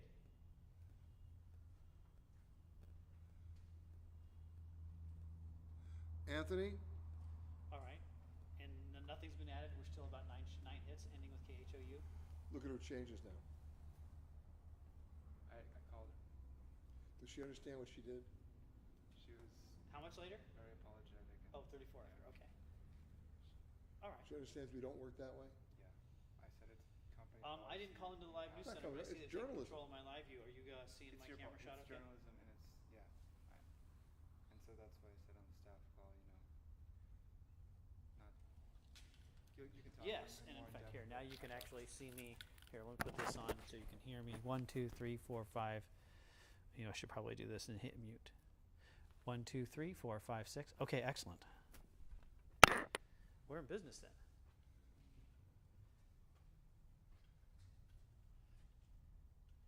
That is, I was just looking at the sign over here, this white thing. It's a glider. Yeah, it is. It's a Northrop JB-1. It's a flying bomb, actually. Manned Tim? glider. Tim? It's a Tim? yes. It's actually a flying bomb. It was meant to be a flying bomb.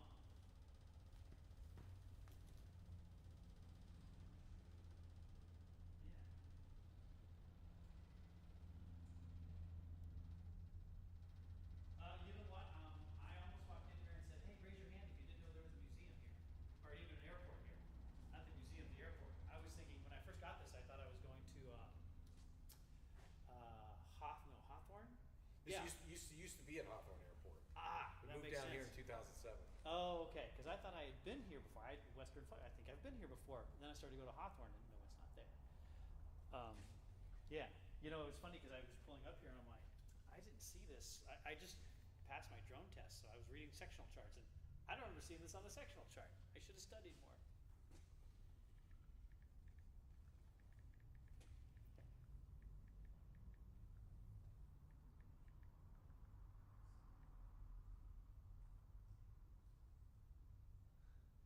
Oh, you know what? As long as I'm game to do it any time, as long as Deb approves it.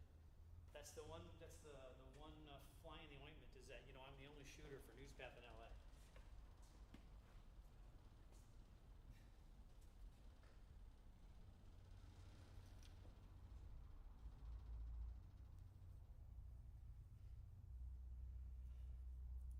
Yeah. Yeah. Anything that gets me out of the home office and away from my computer, I'm all for. In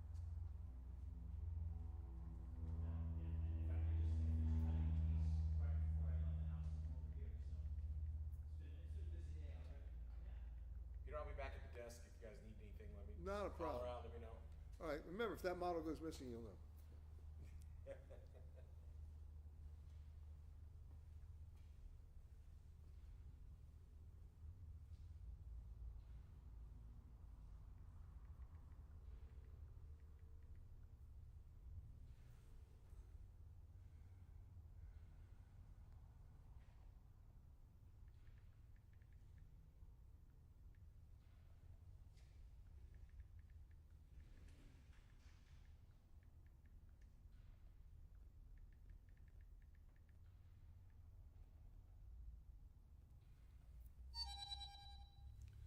Hello.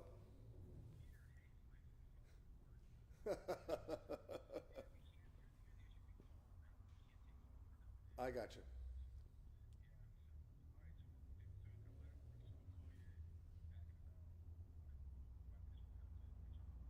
You got it. Yeah, I've got a relatively hard out at 4:15 for another CBS TV hit, but we'll make it work. We'll make it work. You got it, Mike. All right, bye.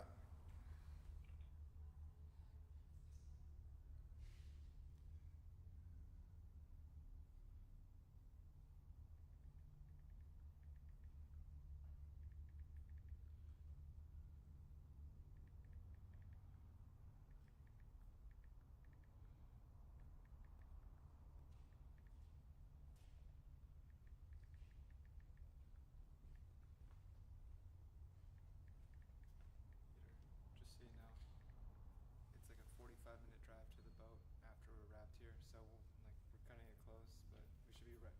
We'll be fine. No, it's not that bad. The 3:30 is a phone call. Okay. It's a phone call. I set it up as a Zoom, but you can dial in from your phone. We'll make it work. Don't worry. All right. No surprises. Why is it a 45-minute ride from here? Traffic to the boat. Yeah, I mapped it out. It is what it is. Yeah.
$105, you have your hit?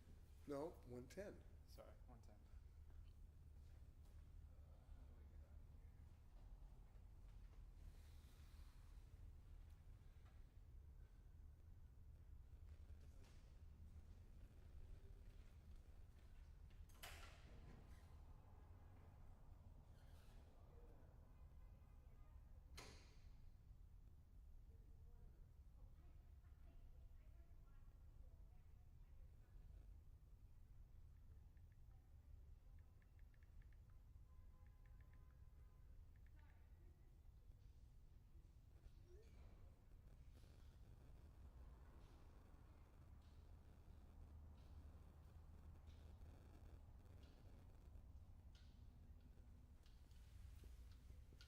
Almost. I got a 110 radio hit, and then I stand up and do us.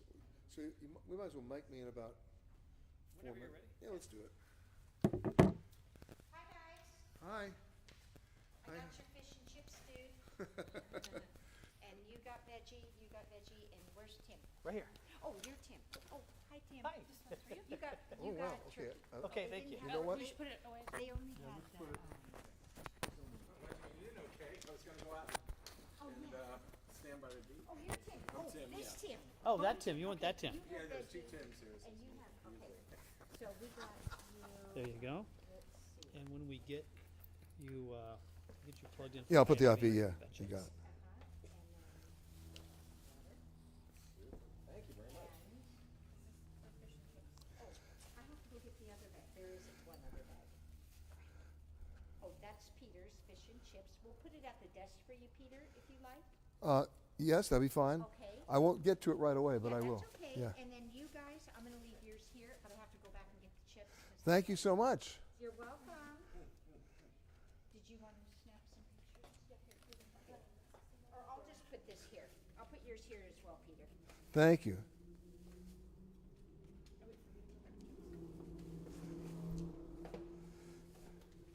Okay, that's just, so Tim, Can you make sure that all the interns, it's a command performance? I sent a note saying it's managed. Yeah. Whether you have class or not, doesn't matter. Figure it out. Because if you don't listen to what I have to say at this meeting, you're going to have nothing but class. And I'm not going to chop her head off. I'm just going to say this applies to everybody.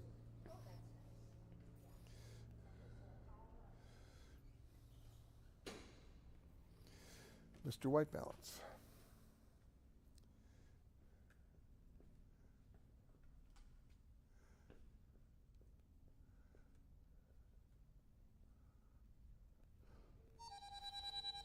Okay, here's my interview. You got me.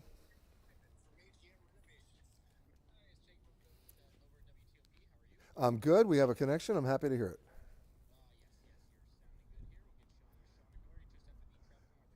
You got it.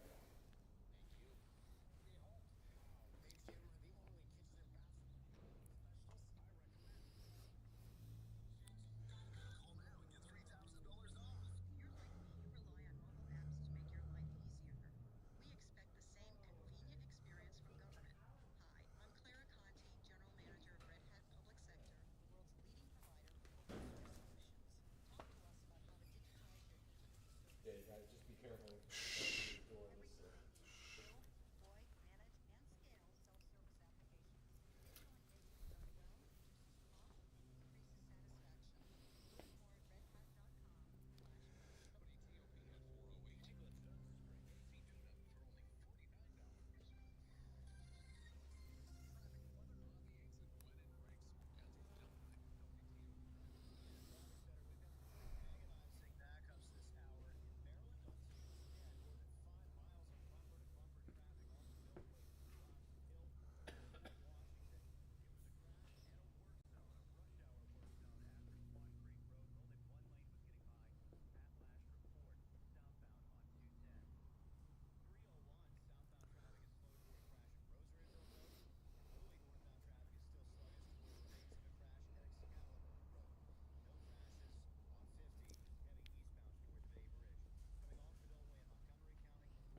Say hi to Mom.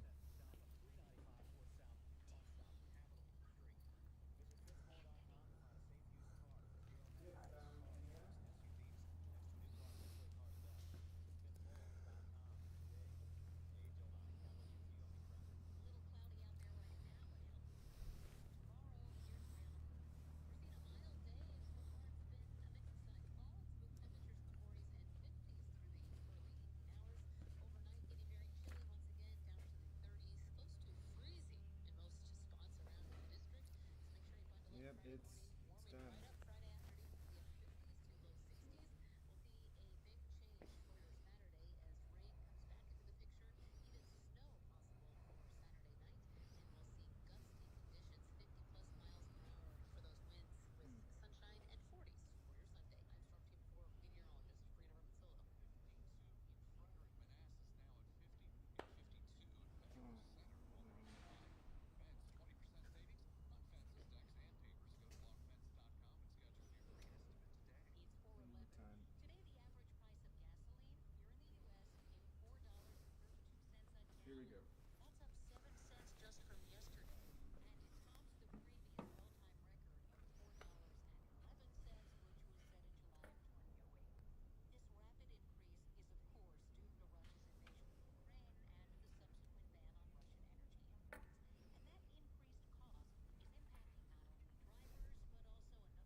You got it.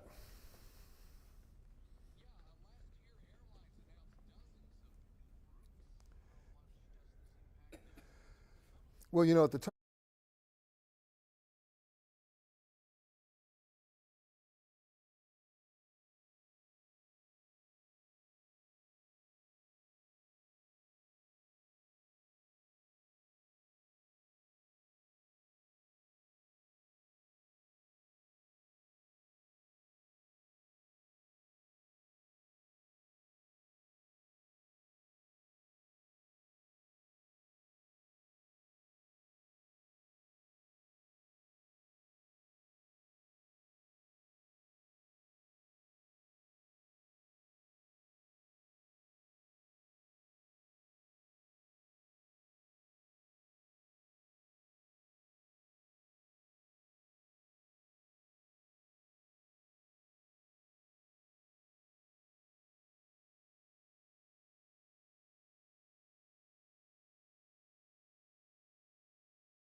seated. We're just waiting for your colleagues.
Ready to resume? Thank you. Okay. We're at a sentencing stage now. Pre-sentence investigation is ordered and it's been received. Does either side have any corrections they wish to make to the pre-sentence investigation? Your Honor, may I ask the state? No. Sorry? Any corrections or amendments? No corrections, sir. All right. Then we'll proceed on further. I will inquire of the government, do you wish to present evidence in aggravation, either witnesses or documentary evidence? The answer is yes, Your Honor. Sure. You may do so. Mr. Mendenhall will be presenting the witness statement. Your Honor, I have a victim impact statement that I would like to, I've been asked to present on behalf of the City of Chicago and Superintendent Brown of the Chicago Police Department. As you correctly pointed out, is of some length, so I tried to condense, and I'm only going to read the relevant portion, but I will point out for the media and for the public watching, the full statement has been filed and made available to the court, as well as defense counsel. So again, Your Honor, the letters on behalf of Stephen Kane, Deputy Corporation Counsel, and David O. Brown, Superintendent, Chicago Police Department. As the jury concluded, Mr. Smollett falsely reported to the Chicago Police Department that he was a victim of a hate crime. Specifically, Mr. Smollett told the CPD that two people attacked him, placed a rope around his neck, poured a chemical on him, and called him homophobic and racist slurs, and stated that this is, quote, MAGA country, end quote. Mr. Smollett claimed he did not know his attackers, but that one of them was white-skinned. A massive investigation ensued, costing the city and its residents well over $100,000. For the following weeks, more than 30 Chicago police officers and detectives investigated Mr. Smollett's report by conducting witness interviews, reviewing over 1,500 hours of surveillance video, in-car camera videos from taxis collected by detectives, as well as other evidence. These same detectives also gathered documentary evidence, including rideshare records, store receipts, store videos, and knocked on doors, going door to door during the polar vortex, one of the coldest periods in Chicago history.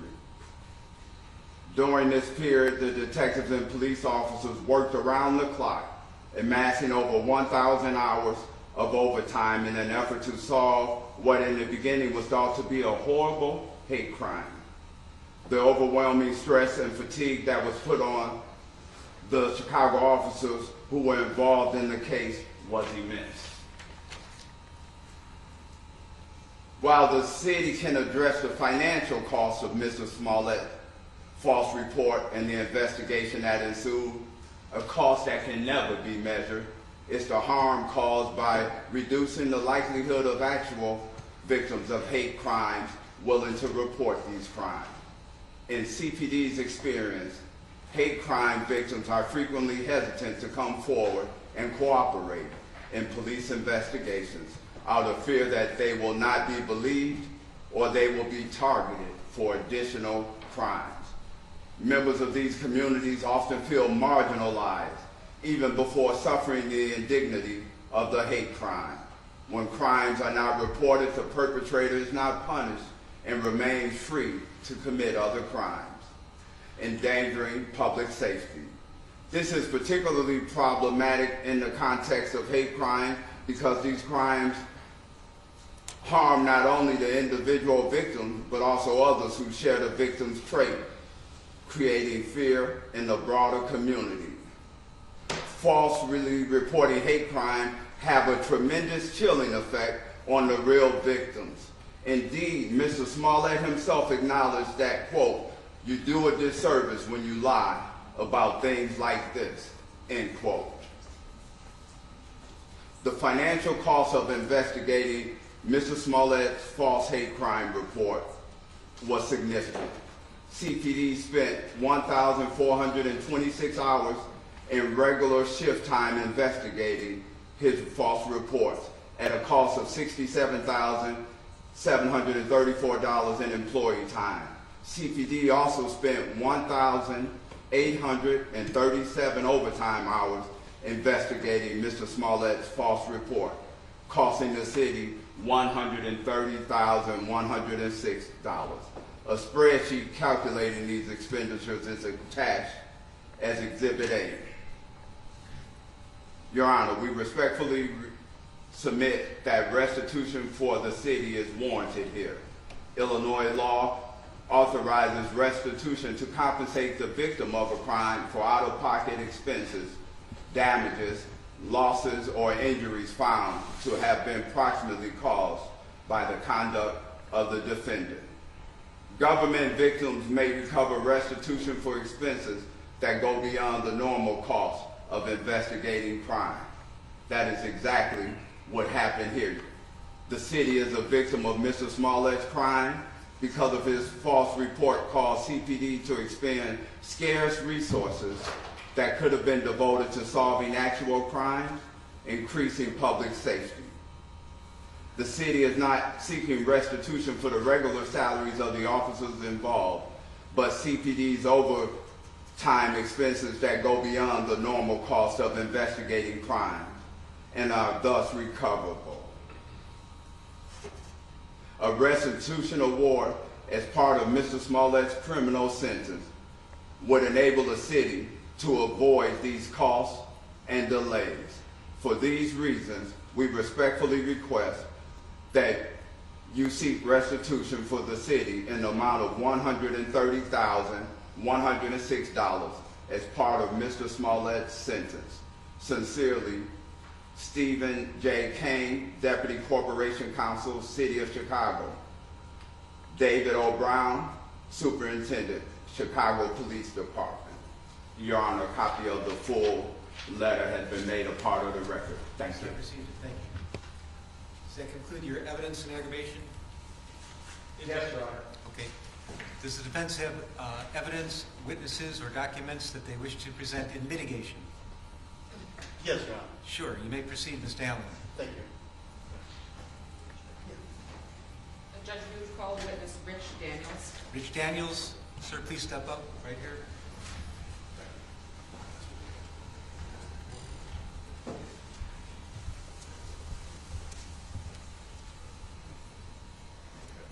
Hi. Please raise your right hand. You swear to tell the truth, the whole truth, and nothing but the truth, so help you God? I do. Right. Please have a seat. Try to keep your voice up. You're welcome to take your mask off if you want to. If you prefer to keep it on, that's okay too. It's entirely up to you. Thank you. Ms. Waddell, you may inquire. Thank you very much, Judge. Sir, in a loud, clear voice, would you please introduce yourself, state your first and last name, and spell your last name? Sure, my name is Richard Daniels. My last name is D-A-N-I-E-L-S. And I'm sorry, what else did you ask? Sorry. Mr. Daniels, how old are you? Oh, really? Yes, sir. I'm 61 years old. All right. And are you familiar with a person by the name of Jussie Smollett? Yes, I am. How are you familiar with him? I met Jussie 8 years ago this month when I was the music director on the television show Empire, for which I was the on-camera music person for all 102 episodes in all 6 seasons. So in what capacity did you know Mr. Smollett while working on Empire? Jussie was the breakout music star on the show, and as the music director for the on-camera work, I worked with him closely, daily, for many years of the show, as helping to support him in terms of his role on the show. All right. Now, in terms of his role in the show musically, how did you help support him in that way? We put musicians on camera around him in the 6 seasons that we did Empire. We would put around Jussie and other cast members and guest artists, musicians from the community. So 400 different musicians and vocalists appeared on that show from the local Chicago community over the 6 seasons we had the show, many of which performed with Jussie, and many of which he embraced dearly as friends over that period of time. Did Mr. Smollett also have any hand in making sure, securing any of these musical artists? For He would sometimes voice opinions and give me approval or tell me what he's looking for, so of course there was interaction that way. And through that process, we became very good friends. So outside of the show, you said you became very good friends. What type of things would you say you did with Mr. Smollett? I was very active, and I continue to be active in the world of nonprofits in Chicago, supporting various things, and so I would tell Jussie about certain things that we were active with. And as a celebrity, I would say it would be very meaningful if you might consider participating and donating your time and your talent, which he willingly did on many occasions, and it was always a very meaningful experience for those who saw him and interacted with him, and meaningful for those of us who brought him out. Now, Mr. Daniels, I'm going to ask you briefly to, if you can, go through just a few of these nonprofits or any of them. I know that there's one that was relevant with the Boys and Girls Clubs of America. That was a meeting we had that Okay. never went beyond the meeting stages. But the one that was really relevant was a school on the west side of Chicago, a grade school.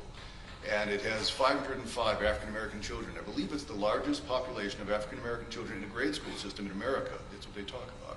Magnificent school. I was brought in a few years prior to Jussie coming in, asking to support it in various ways. And their mission was so great it was easy to jump in. I asked Jussie if he'd come over. He willingly said yes. And for me, it was an extraordinary life experience because we didn't tell the children who was coming that day. It also led me to believe of what a huge show Empire had become in the African-American community. We didn't tell the children he was coming to their classrooms that day. Each classroom we walked into with Jussie, the children jumped up with joy, ran to him, hugged him, cried with him. It was an amazing experience. It was cathartic to witness it and to see it happen because the impact he had as his celebrity and as this loving, wonderful young man was dramatic. It was really quite something. I was very taken by it, as were those who were with me that day, as were the people who were administrators at the facility. And that was one example of the many that he participated in, of giving his time and his talent. He is a very charismatic young man. He's a very loving and caring young man. And he was generous, and he was thoughtful, and he was kind, funny, and intelligent, and I just think the world of him.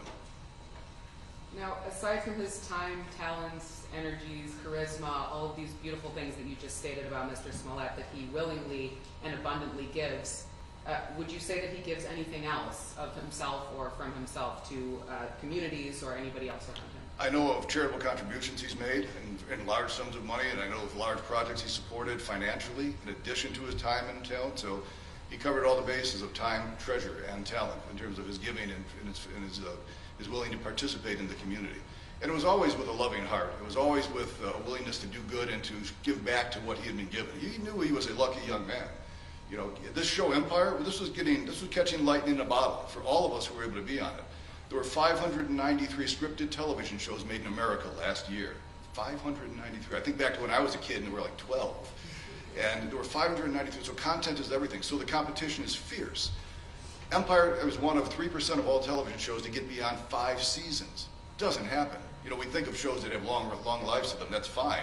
But the number of shows that have long lives, very few and far between. So Jussie had an appreciation for that, what he was given, as did all of us on that show. It was a game changer for Chicago. The community embraced that show in huge ways. The first episode of season 2 had 29 million viewers. Those are major sporting event numbers. And that made Jussie a huge presence in the community, both in television and in the community at large. Would you say that based on all of Mr. Smollett's contributions that he was absolutely a pivotal part in the show's success? Oh, he was. He was the music star of the show. I'm sure that Terrence and Taraji and anybody else would tell you the same thing. Jussie was the music star of the show. everyone else participated in it, but he was the day in, day out go-to music guy. He was our breakout music star on the show. Now, Mr. Daniels,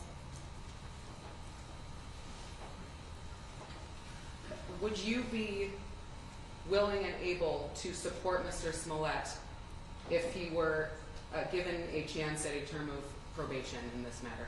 Of course. It's part of my daily activities in Chicago, and the thing I'm most proud of.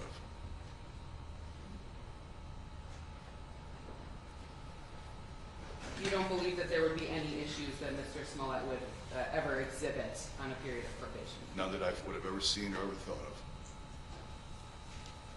You have one moment, Judge. Is it okay to take a sip? Yes, sir.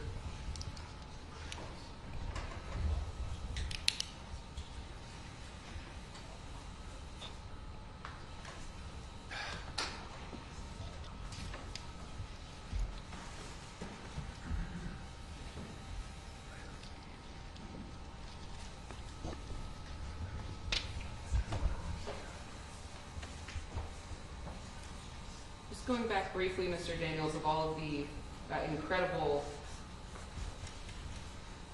services you said Mr. Smollett gave himself to willingly, those were not required of Mr. Smollett in any way, were they? They were not. Neither by the show or any agency that you're aware of? No, absolutely not.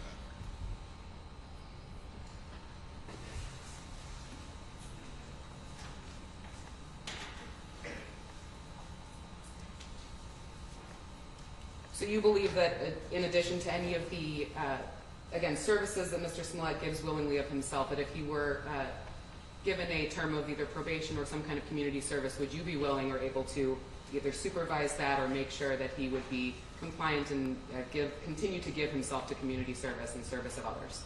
Absolutely. Happy to. Thank you, Mr. Daniels. Thank you. Any cross-examination? No, Your Honor. Mr. Daniels, thank you. Thank you, Your Honor. May I call your next witness? Yes, Ms. Gilman. Please step up.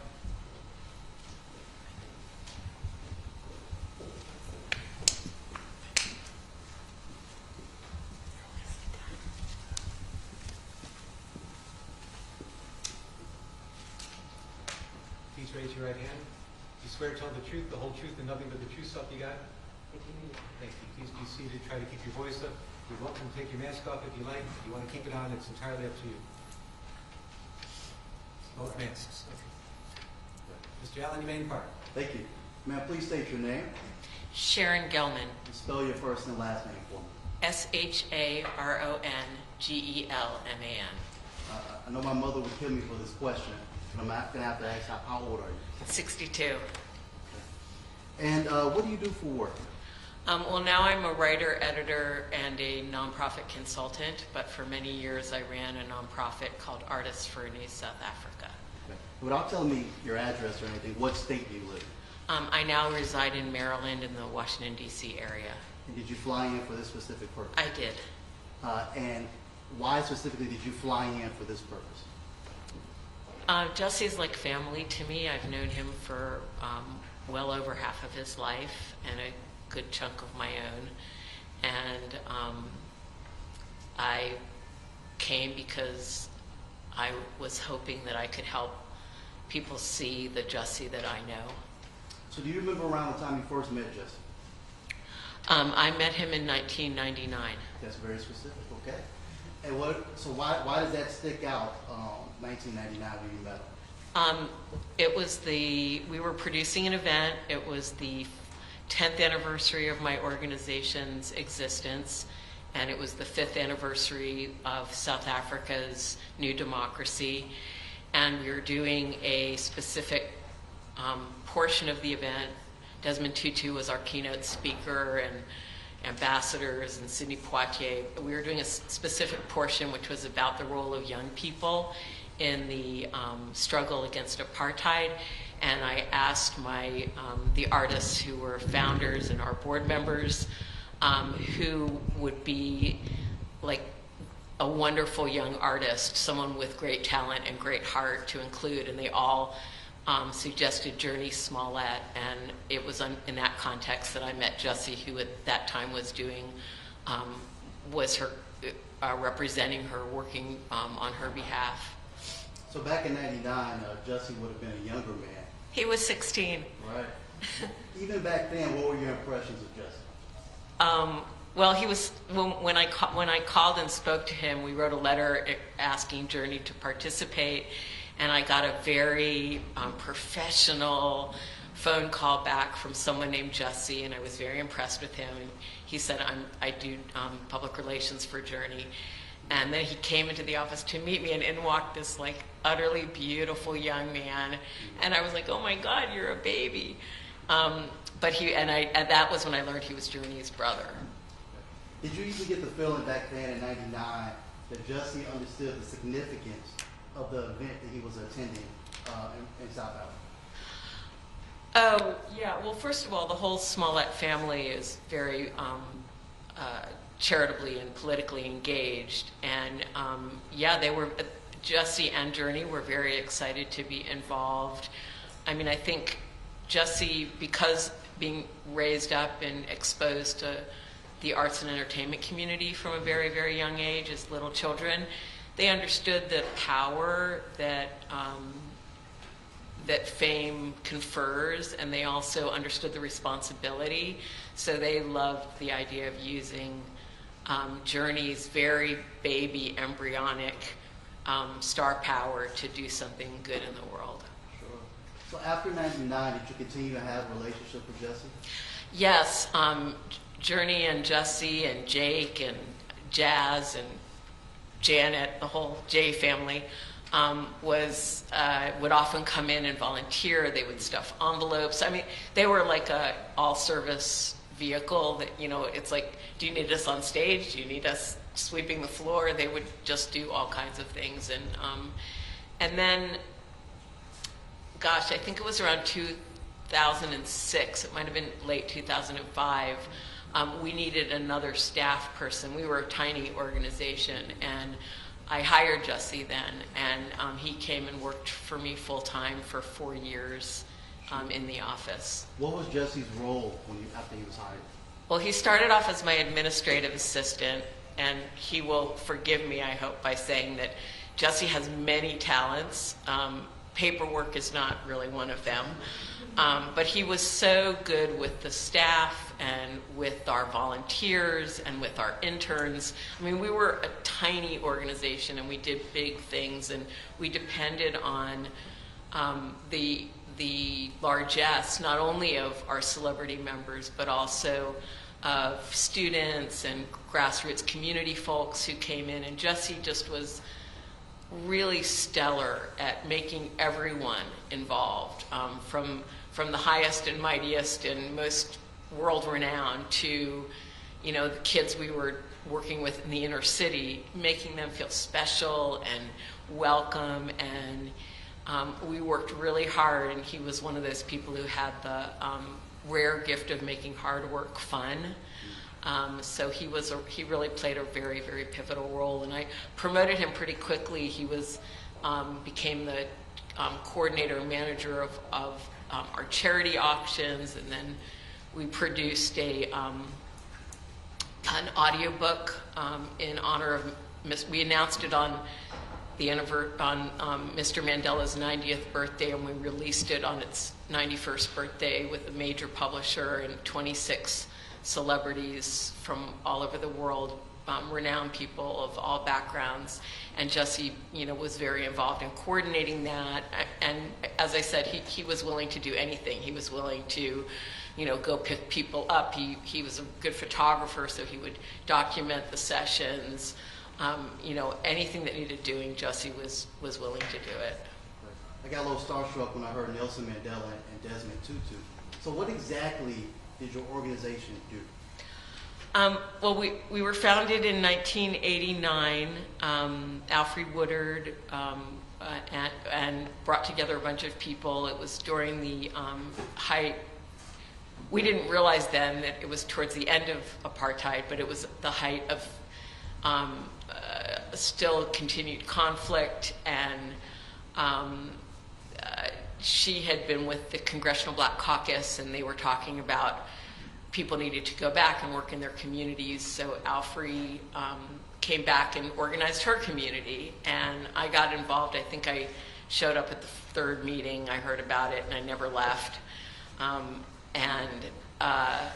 We raised money. We raised awareness. We over our years, we raised and granted $9 million to frontline groups in South Africa African-based, African-led organizations doing AIDS work, democratic development, youth education, economic development, and we harnessed the ability of our members to raise awareness about HIV/AIDS prevention and treatment, about the voting process, both in South Africa and in the U.S. We always tried to match what we were doing in South Africa with a related issue locally, either in Los Angeles or in the United States, so that we weren't, being those people who care a whole lot about something thousands of miles away, but don't care about the community that you can drive to or live in. So during Jussie's time working there, I heard that you put him in charge of charitable contributions, which charitable auctions. Which seems like a very important job. Can you describe that?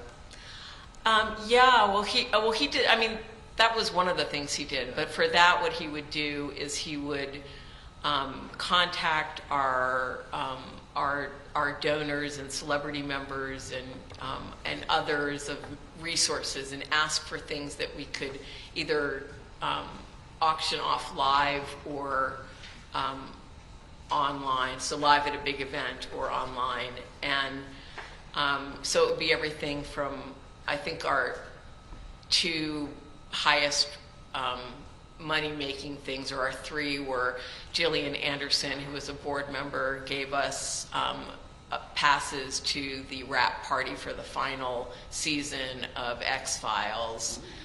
Jackson Brown let us auction off, I think it was, he let us auction off someone coming and working with him in a studio to record their song, which ended up being a really long process because the person wasn't a musician, but we earned a lot of charity dollars in the process.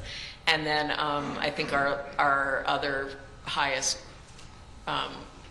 generating item was a private luncheon with Archbishop Desmond Tutu. So this was from 1999 when you first met Jussie. Now we're at from 1999 to 2010, since you worked those 4 years. Can you explain the growth in his character you observed during that time? Well, Jussie, I mean, obviously he went from being a very young, adolescent to an adult. I mean, I would say his character was the same. He was a very open-hearted, hardworking, pure-hearted person. I mean, he didn't have a car. He rode a bus 1 hour each way to our office, and sometimes I would drive him partway home, and he would always be like, no, I'm fine, I don't mind. It's like he was like, I'm so excited to get up every morning and do something to make the world a better place. I mean, he was like evangelical in that way of really believing in the cause, and he got paid very little. We wanted all of our money to go to the front lines, but nonetheless, he got paid really little. And every time I would sort of apologize to him for that, he would be like, no, I'm so, I feel so excited and lucky to be part of this. And we became friends. I mean, I loved all my employees and I believed in them, but Jussie and I also became real friends.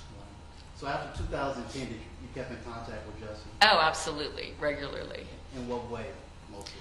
Well, sometimes it would be him wanting to figure out a way to make a difference. So he had witnessed all these people, Sam Jackson, Denzel Washington, Sidney Poitier, who could use their position to benefit others. And so that was such a deep part of who Jussie was, and he also understood it from helping those people to do that work.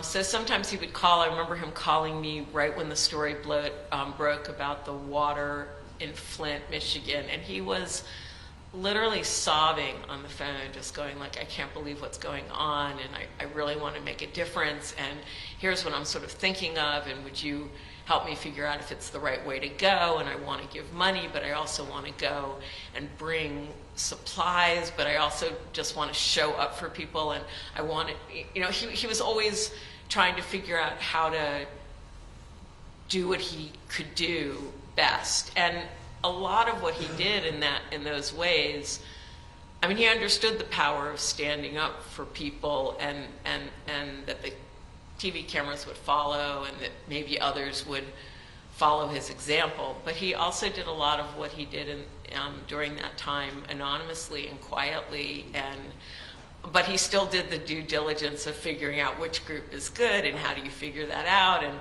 I'm going to call people I know and do my research so that my dollars are well spent and are making a real difference. Sure. So Jussie went from taking a bus to your office to becoming a worldwide phenomenon on a TV show. Did you notice any change in his personality when he gained that phenomenal success? Not really.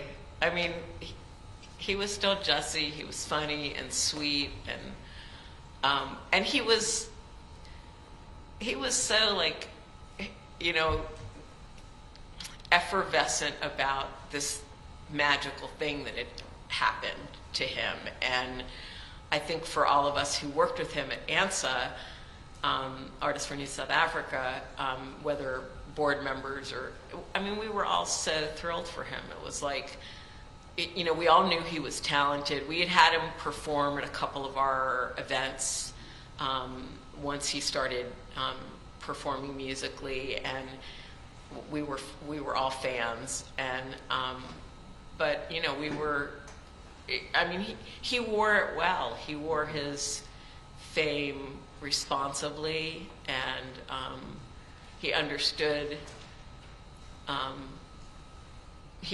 sort of the requirements that come with that kind of position if you want to be a good, decent person living in the world. So if Jussie was given a period of probation in this case, would you be willing to help supervise to make sure that that probation period goes fantastic? Absolutely. I mean, I call on Jussie. I've called on Jussie to help me on things all in these years after he's worked for me. I mean, most recently, in the middle of all of this, I was helping with an auction for Desmond Tutu's 90th, which ended up being his final birthday before he died. And I called Jussie and asked for his help. And I was like, I'm sorry to do this while you're going through all this. And he's like, no, God, this is like, thank you. This gives me something else to think about. And he really went out of his way, bent over backwards to try and get some contributions. So I would be honored and would take it very seriously if to help Jussie continue to be a really deeply contributing member to society. One moment, please. Sure.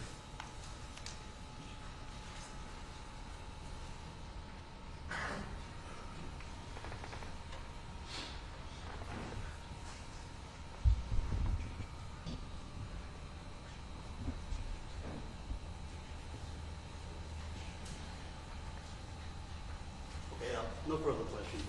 Any cross-examination? No cross-examination, Your Honor. Stillman, thank you kindly. Thank you. Other witnesses you care to call? Yes, Judge. Judge, we'll be calling Joe Smollett, Mr. Smollett's older brother. He's going to give a statement to the court. Then afterwards, Mrs. Smollett's grandmother will also give a statement. You come up on the witness stand, please.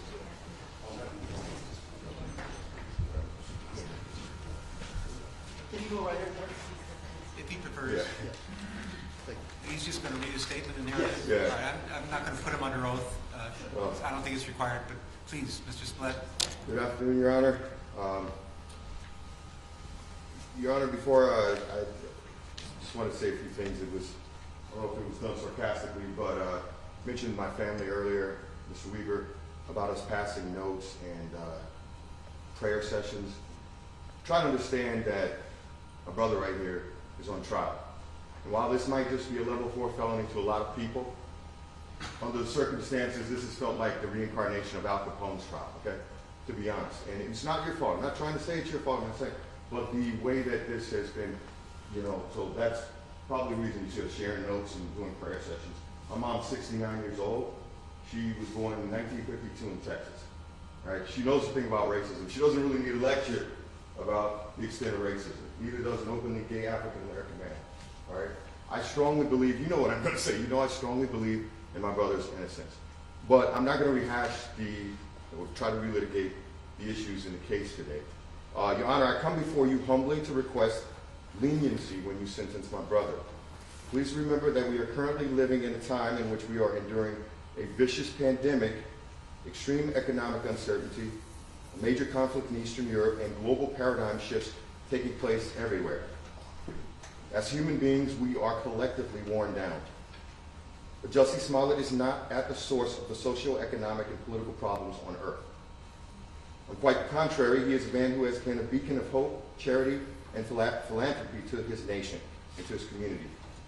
He has made real efforts in his lifetime to promote equality and love among all of humanity. He has expressed strong political views and has stood against injustice wherever he thinks it may lie. His criticism of powerful individuals, organizations, and practices does not make him a bad person, okay, or someone who should be punished. It simply makes him an American. I'm sure that Mr. Dan Webb was once on former President Ronald Reagan's radar for his criticism during the Iran-Contra prosecutions, all right? But standing up to powers and authorities in America is what makes us, part of what makes us American. And he turned out to have a pretty successful career after he stood up to power. Jussie does not have malice or hatred toward anyone, and it is truly unfortunate that his reputation has received so many negative connotations, and he has never received the benefit of the doubt or a proper presumption of innocence. And even though I completely disagree with the jury's decision in this case, I am not attempting to rehash it here. I only want to give support to the point that Jussie should not be incarcerated. Jussie Smollett is my younger brother. You know, you're going to think I'm biased. I am 5 years older than he is, and I can remember him at infancy. He has always been a loyal, loving, and creative human being. He is not a threat to the people of Illinois. And in my humble opinion, Jussie is completely innocent, but even for those, once again, who think he is guilty, the crime he has been accused of is not even considered a felony in most states. Furthermore, here in Illinois and in Cook County, disorderly conduct is oftentimes not even prosecuted, and charges are frequently dropped. Incarceration of any kind would send the wrong message, especially in a time in which we as a nation have expressed in a bipartisan plurality the desire to see real criminal justice reform and an end to unnecessary mass incarceration, which predominantly affects African Americans, Hispanics and Latinos, and poor and impoverished white people. We also know now that as a nation that calls itself free, we cannot do so while continuing to incarcerate more nonviolent offenders than any other nation in the world. Mass incarceration is also an unnecessary burden to the taxpayers, to law enforcement, and it is simply unjust and wrong. For those who believe that Jussie is guilty once again and needs more punishment, I would also ask you to consider the gut-wrenching and stomach-turning punishment he has already experienced for the last 3 years. The TV show that he poured so much labor and commitment into making a success was ripped away from him even before he was criminally tried. The fact is, the overwhelming majority of mass and online media reporting in early 2019 resulted in a premature assumption of guilt, and the court of public opinion had already convicted Jussie in early 2019. For the last 3 years, he has had to live in anxiety and in a certain kind of pseudo form of house arrest. As a public figure, he has had to deal with public scorn and the real security threats associated with being an accused celebrity. He was, in essence, quarantining almost a year before the COVID-19 pandemic even began. Now, we all know the Sixth Amendment of the U.S. Constitution guarantees the right to a speedy trial. In my opinion, it is unfathomable for me to stand here in March of 2022 pleading with Your Honor not to give my brother jail time for a low-level offense that is alleged to have been committed in early 2019. For those who believe he is guilty, once again, trust me when I say that the punishment he has already received has far exceeded the actual alleged offense that you accuse him of. Your Honor, there's been a lot talked about, restoring public trust.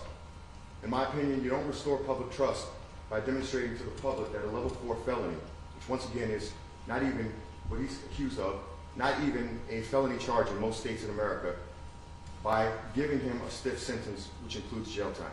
That's not restoring public trust. That's in my opinion, right? And if you were to go 5 miles in any direction in this area, from this courthouse, and talk to people in the community, you're not going to say, they're not going to tell you, oh yeah, we restored the public trust because Jussie Smollett went to jail. Trust me, it's not going to happen, all right? This is not restoring public trust, all right? We are dealing with a lot of things in the world right now, and sending him to jail would not be restoring public trust. So please also keep in mind that, like myself, many people view this case as nothing more than a he said, she said kind of case, all right, with no evidence to have warranted his conviction in the first place. With that in mind, Your Honor, I am humbly requesting that your sentencing of my brother not include any incarceration. I, myself, and my entire family will be eternally grateful. And I thank you for your time. Thank you, sir. Thank you. Is there an additional witness that would like to say something today? Yes.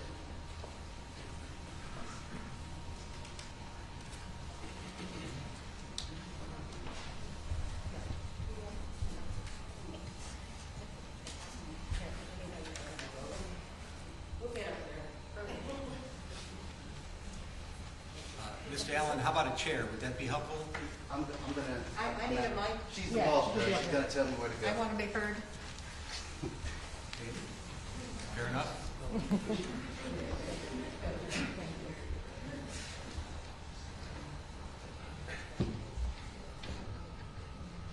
Thank you so much. Sure. Thank you, okay. Good to be here, okay. All right. I thank you for this opportunity to allow me to make this statement. My name is Molly Smollett, and I am 92 years old. I have lived in New Mexico for over 25 years, but I am originally from New York, where I was a film editor. I am the proud grandmother of Jussie and his siblings. I felt compelled to come and tell you that the Jussie I know and love does not match up with the media's betrayal of him. And I'm talking to you guys, you haven't done a good job on investigative reporting. I've worked on documentaries, I know what it is. I've gone through the McCarthy period. I marched with Martin Luther King and March on Washington, and I'm here now. And so you got to do better.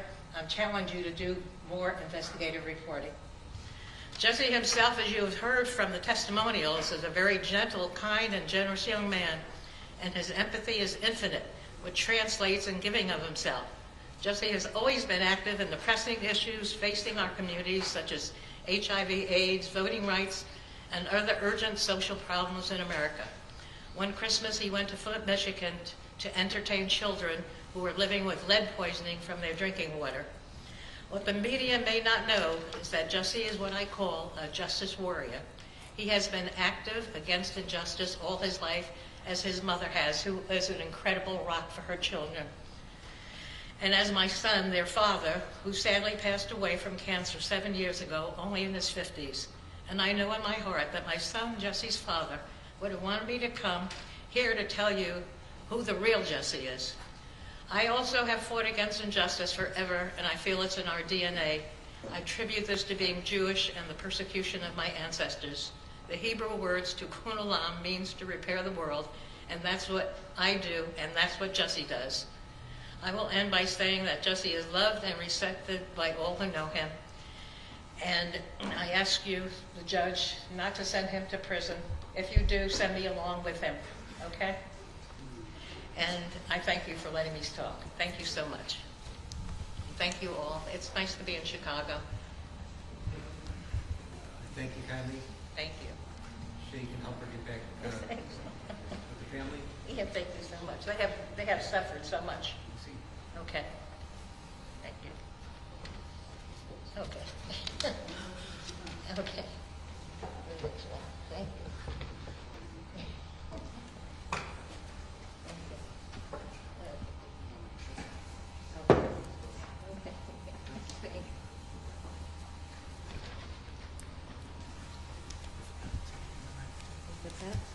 Sorry.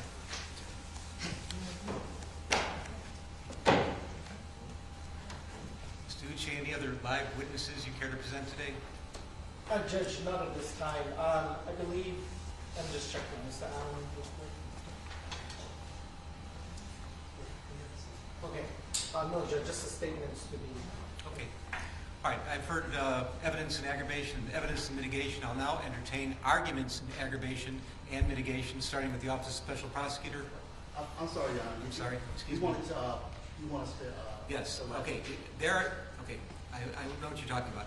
I have received numerous letters on behalf of Mr. Smollett. Some of them as recent as today, this morning. And I think it's only fair to publish and spread of record who those letters are from. Generally, they're all asking for mercy. They all know him in different capacities. They're strongly advocating for him. But you can tell me who those letters are from. And I think the Special Prosecutor has also received the same letters that I've received. Yes, Your Honor.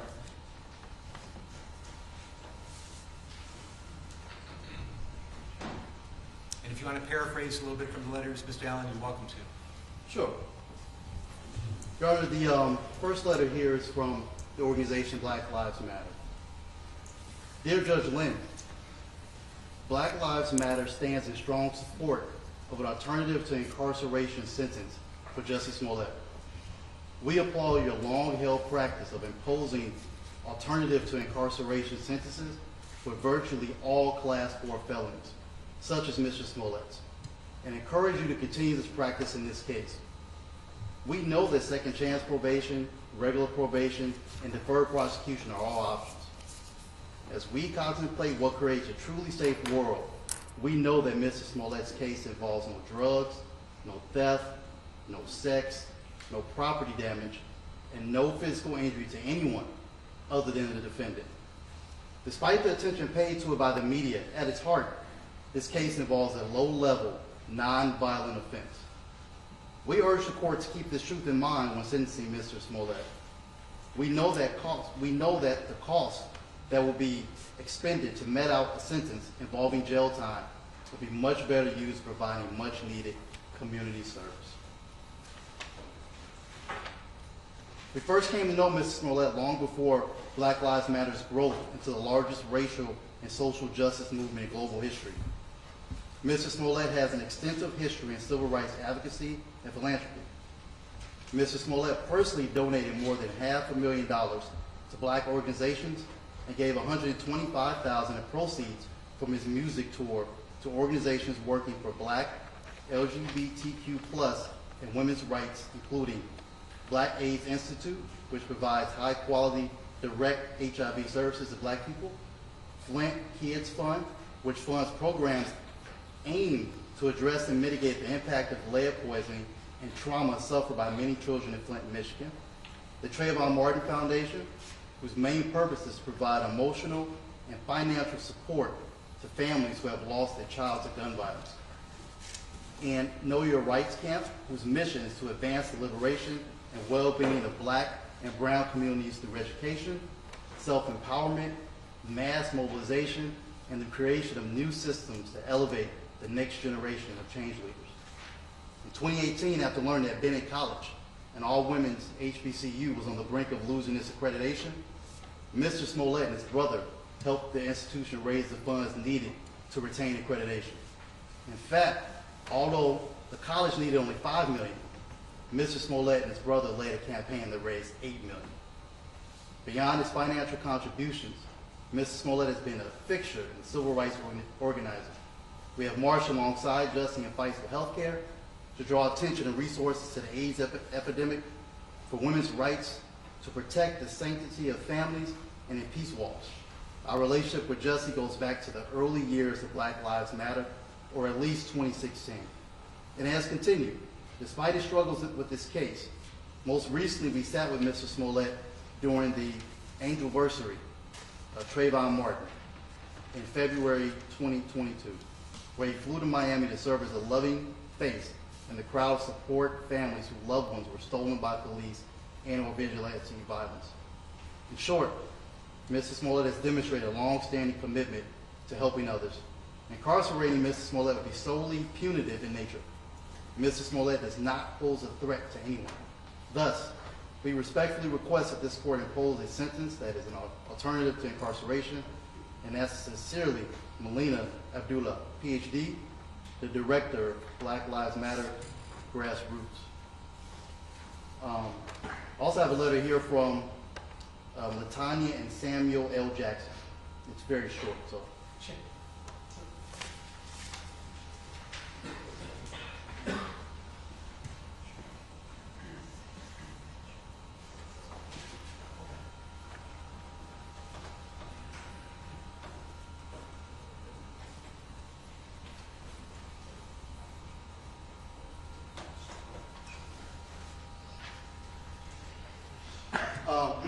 I write to you today to ask for mercy as you sentence Jussie Smollett.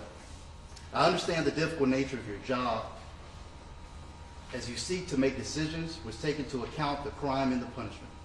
It is in respect of knowing this that I humbly implore you to please find an alternative to incarceration for Jussie Smollett. It is my understanding that Jussie was convicted of a Class 4 disorderly conduct, which, to my understanding, people convicted of this offense historically are sentenced to various alternatives to incarceration. My husband, actor Samuel Jackson, and I have known Jussie since he was a baby living down the street from us in New York City. We watched him grow from a child who was always kind, full of laughter and joy, into a responsible teenager who, becoming aware of the inequities suffered by some people in life, became an energetic volunteer helping anyone who was working to alleviate those inequities. Additionally, as a young man, we have worked side by side with Jussie in organizations committed to stopping the HIV/AIDS epidemic in America, as well as dispensing aid to Africa and Israel. Jussie has used his celebrity to impact community outreach work, such as providing water during the Flint, Michigan crisis. We have often broken bread with this young man as we have discussed the right and wrong ways to live. Jussie comes from a family whom we are proud to know intimately, and who we stand ready to provide the support and monitoring assistance that can provide for him in an alternative to probation scenario.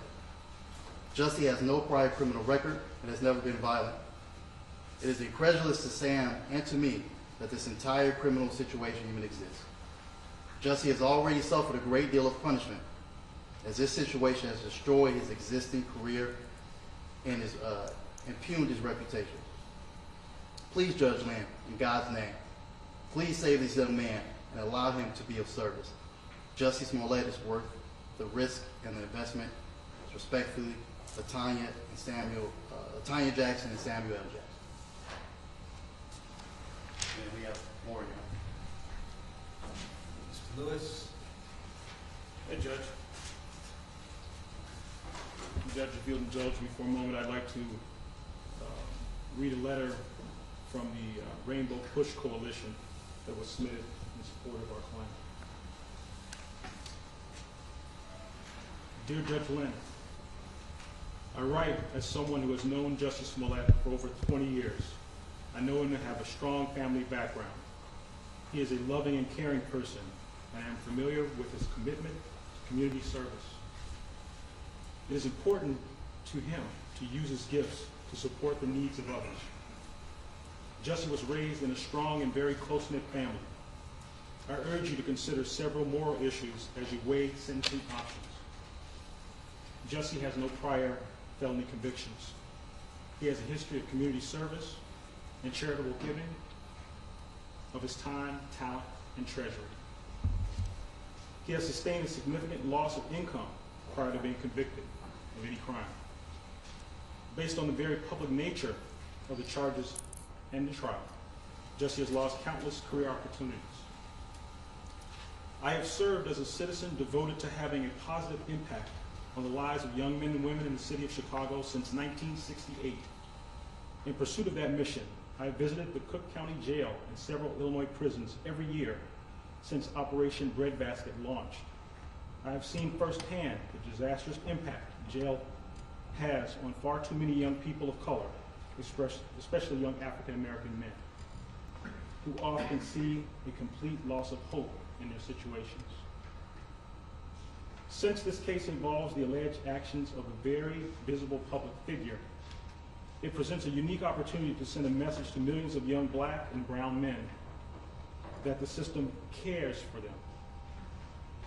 This highly publicized Class 4 felony case can be utilized as a positive teaching moment about how the criminal justice system can work to benefit all in our society. I appeal to you in the spirit of righteousness to consider the impact America's criminal justice system has on young black males who struggle every day to survive the streets of urban America.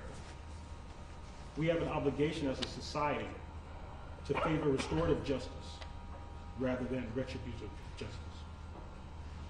Jussie Smollett was convicted of a Class 4 felony, the least severe category of felony in Illinois. A well-established practice in Cook County is to sentence Class 4 disorderly conduct cases to incarceration alternatives. Such alternatives might include second chance probation, regular probation, or deferred prosecution. Additionally, an important consideration in sentencing is the potential for recidivism. Jussie Smollett's lack of felony criminal record, as well as many positive contributions to society, demonstrates that he poses no risk for recidivism. Jussie has a long track record of being deeply engaged and contributing citizen who is committed to helping the most vulnerable in our society, whether persons living with HIV/AIDS and children orphaned by the disease, or children whose health was damaged by the contaminated water in Flint, Michigan. Jussie's commitment to serving the community began as a child. As he found professional success, he continued to donate time and money to charitable causes. Another factor that we urge your honor to consider is that the crime did not involve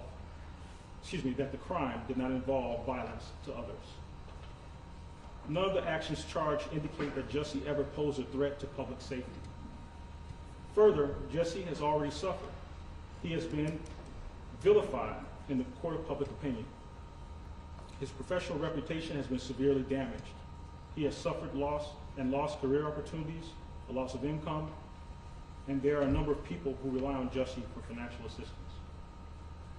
Finally, I am deeply concerned about the physical safety and well-being of a well-known, non-violent black gay man with a Jewish heritage who may be incarcerated within the U.S. prison system.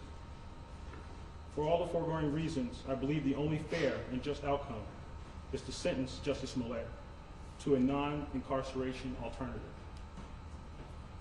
We respectfully urge you to do so. Rainbow Push Coalition welcomes the opportunity to serve as a place for Jussie to resume his desire to serve the community. During the first year of COVID, we served more than 4,000 meals each day. We have a program that is designed to meet some of the issues homeless individuals face each and every day in the city while trying to survive.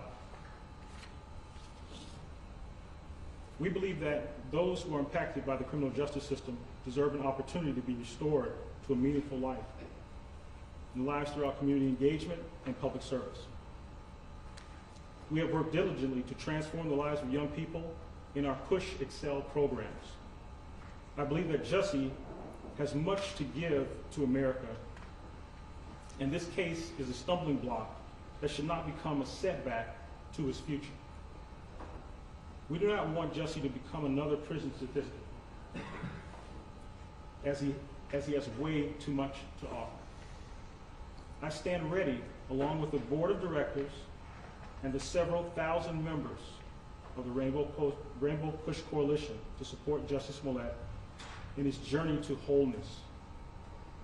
We want to assist this court in meting out justice for Jussie Smollett. Signed, the Reverend Jesse L. Jackson, C. Any submissions? Ms. Glanian?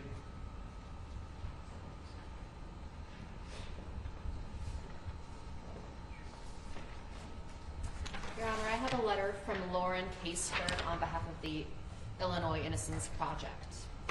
To the Honorable Judge Lynn, I submit this letter in my personal capacity as co-director of the Illinois Innocence Project. This letter is provided in support of a non-custodial sentence for Jussie Smollett, and also to inform the court that if there is a community service component to Mr. Smollett's sentence, he would be welcome to do so under my direct supervision at the Illinois Innocence Project. At the outset, I want to be clear that the jury found Mr. Smollett guilty, and I respect the jury's verdict. I write to you today regarding his sentence and urge the court to issue a just and fair sentence to Mr. Smollett.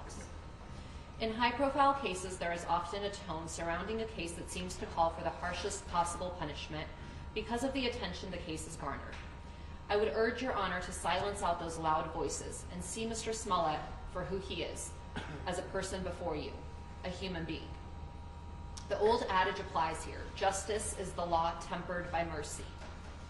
Here, while the law may permit you to sentence Mr. Smollett to prison, incarcerating him would not be just. The relentless media coverage of this case is a unique punishment in and of itself for Mr. Smollett. He will carry the stain of this case for the rest of his life and spend the rest of his life and career working to rebuild and establish his credibility, his reputation, and good name. That lifetime sentence is something this court should consider as a unique punishment already dealt to Mr. Smollett in the court of public opinion. In fact, cases with media attention provide an opportunity for the court to show the public that justice, fairness, and mercy applies to everyone, no matter who they are. If the system doesn't treat a high-profile defendant justly, then what can be expected for the rest of us? If Mr. Smollett, who has no prior felony convictions and no violent background, is sent to prison on a Class 4 conviction, then what does that mean for an unknown defendant who has no one watching or advocating for him? This, of course, intersects with the disparate manner in which people of color are sentenced, with black men receiving the most disproportionately high sentences. During a time in which leaders around our state have put a focus on lessening the incarceration rates in Illinois prisons for justice-related reasons as well as due to COVID-19, there is no justifiable purpose to send Mr. Smollett to prison on a Class 4 conviction. This is especially true when Mr. Smollett could receive a non-custodial sentence, which includes community service where he could do good. Mr. Smollett has a long history of philanthropy which predates this case. As the well-known attorney and founder of the Equal Justice Initiative, Brian Stevenson, has said, each of us is more than the worst thing we've ever done. Mr. Smollett is no exception. Not only is Mr. Smollett more than the case before you, he has the opportunity to give back to the world in a positive way. At the Illinois Innocence Project, in the course of fulfilling our mission of advocacy, education, and reform, we regularly work with volunteers in a variety of areas. Since 2001, the Illinois Innocence Project has had a robust volunteer program, working successfully with volunteers of various backgrounds who have engaged in work ranging from file organization to case evaluations to office support and more. We have found that volunteers working with us gain a close-up view of the brutal injustices faced by our clients, who are all serving decades-long or life sentences for crimes in which they are actually innocent. This up-close view of the trauma inflicted upon these individuals and their loved ones is an awakening and often life-changing experience for our volunteers and staff. In my 9 years working at the Illinois Innocence Project and my 15 years as an attorney working in criminal defense, I have seen the cruelty and dehumanization of prison, as well as how prison impacts people in negative ways. Every person I've ever known who spent time in prison left with increased mental health needs and post-traumatic stress disorder. Incarceration should be reserved for crimes of violence and dangerous individuals, not for someone in Mr. Smollett's position who has no prior felony convictions, no violence in his past, is convicted of a probationable Class 4 offense, and who has much good to still offer this world. Prison time should not be given to satiate the public's calls for retribution. If this court sentences Mr. Smollett to probation with a component of community service, I will make myself available to the court and will comply with any orders of the court related to supervision, timekeeping, and project updates if Mr. Smollett were to have the opportunity to work with our organization. Thank you for your consideration. Sincerely, Lauren Caseberg. Ms. Walker. Thank you. These are the last letters.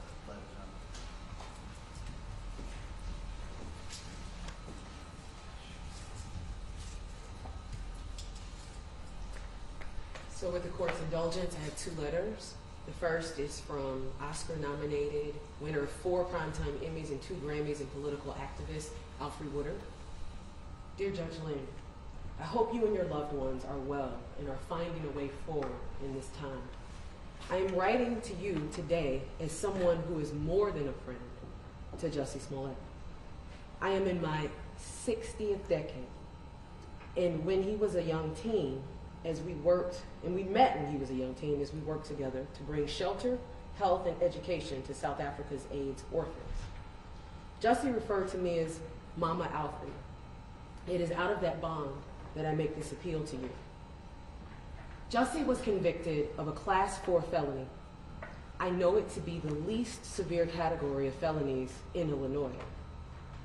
I also have learned it is a well-established practice in your county as well as around the country to sentence Class 4 disorderly conduct cases to alternatives to incarceration, including second chance probation, or deferred prosecution. I respect that an important aspect a trial judge must consider when sentencing someone is the potential for recidivism. Jussie's lack of a felony criminal record, as well as his many years of humanitarian work on behalf of communities in need, is a strong signal that he carries no risk of recidivism. For years, I have been at his side as he's lit up rooms full of elders, men and women battling and living with HIV and AIDS, and playgrounds where the children of those who lost the battle reach for the kind of joy that Jussie brings. Now, some conscientious people reach out to those without access after they achieve success in their given fields. Jussie has been a compassionate presence and advocate for those without means since he was a boy. His dedicated work as an artist brought him success and allowed him to bring his natural impulse to be of assistance to an even wider field of effectiveness. Jussie has kept his heart, his wallet, and his schedule wide open to those suffering among us.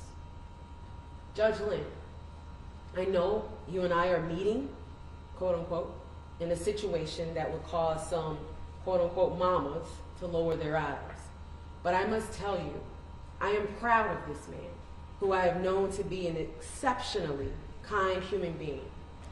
It is an honor to write you on his behalf because I get to sit and think on Jussie this afternoon. It brings up wonderful thoughts. My dear friend Jussie Smollett has been convicted of a nonviolent crime. He never has been, and certainly is not now, a public safety risk. He has carried himself with dignity and self-control throughout this process of the last few years. He has delved deeper spiritually in self-realization to come through a vicious public excoriation that would have crushed or inflamed lesser men. The punishing has been relentless and has left nothing to be taken away. He has already paid a professional and personal price that few in real power have even for crimes against the health and safety of millions. Through it all, Jussie has stood like the good man I know him to be. Bottom line, if he is incarcerated, I fear for his safety. I fear for his safety. Judge Lynn, I've heard you characterized as a fair man. It is your fairness and your discernment that my hope is relying upon in this matter.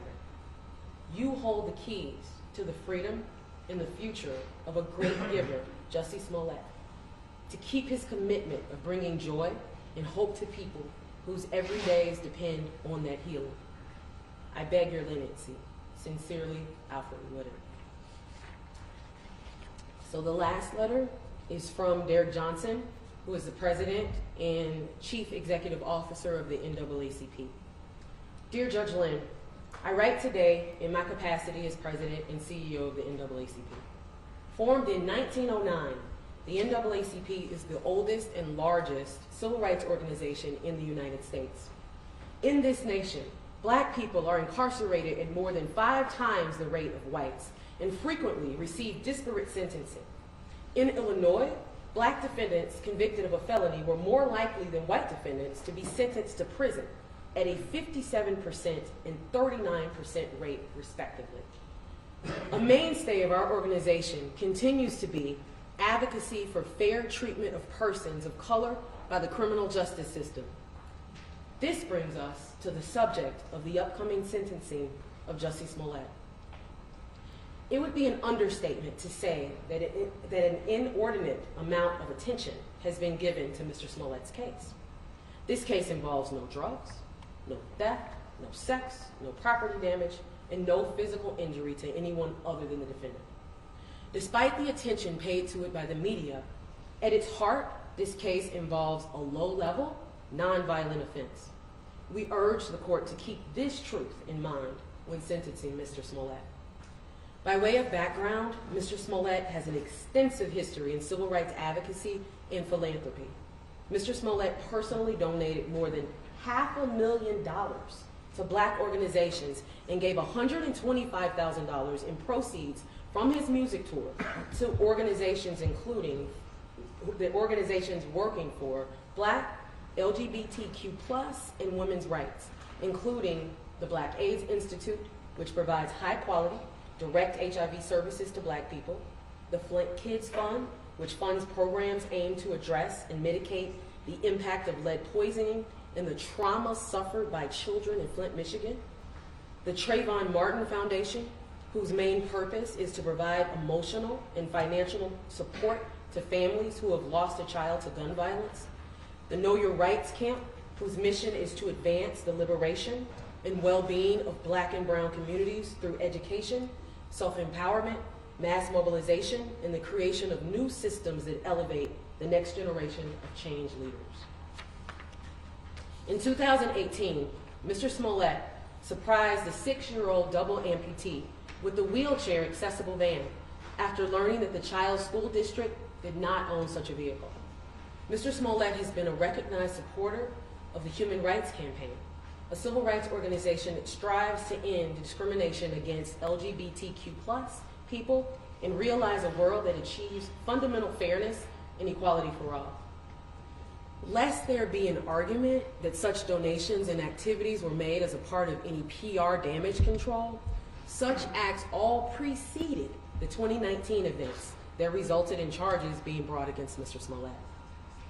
In 2018, after learning that Bennett College, an all-women's HBCU, which stands for Historically Black College and University, was on the brink of losing its accreditation, Mr. Smollett and his brother helped the institute raise the funds needed to retain accreditation. In fact, the college needed only $5 million. Mr. Smollett and his brother led a campaign that was so successful it raised $8 million. Mr. Smollett's civil rights work began when he was a child who served as an NAACP youth volunteer. In 2016, Mr. Smollett won the Chairman's Award at the NAACP Image Awards. The Chairman's Award is given in recognition of individuals who have committed themselves to acts of public service while using their platforms to create effective change. In short, Mr. Smollett has demonstrated a long-standing commitment to helping others. We believe that incarcerating Mr. Smollett would be solely punitive and would serve no purpose. As this court may know, in 2015, Illinois Governor Bruce Rauner created a criminal justice task force to identify areas of the criminal justice system that could be reformed that would result in a 25% reduction in the prison population by 2025. One such proposal for reform was reducing the incarceration rate of persons convicted of Class 4 nonviolent felonies. This is precisely the type of offense of which Mr. Smollett was convicted. Finally, Mr. Smollett does not pose, nor has he ever posed, a threat to anyone. Thus, we respectfully ask, assuming this court is inclined to sentence Mr. Smollett to anything other than a monetary fine or a suspended sentence, that the court sentence Mr. Smollett to probation and mandatory community service. Respectfully submitted, Derek Johnson, President and CEO of NAACP. Thank you. Thank you, Judge, for your time. Okay, we wish to publish no further letters, Your Honor. We incorporate the other letters into the record. Okay. They will be incorporated. No further letters. I'm ready to keep going. Do lawyers need a break, or are you ready to go? Maybe, can we have a short break? Your Yeah, Honor? sure you can. Yes. Very short. 5 minutes. 5-minute recess.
All right, we are back in session.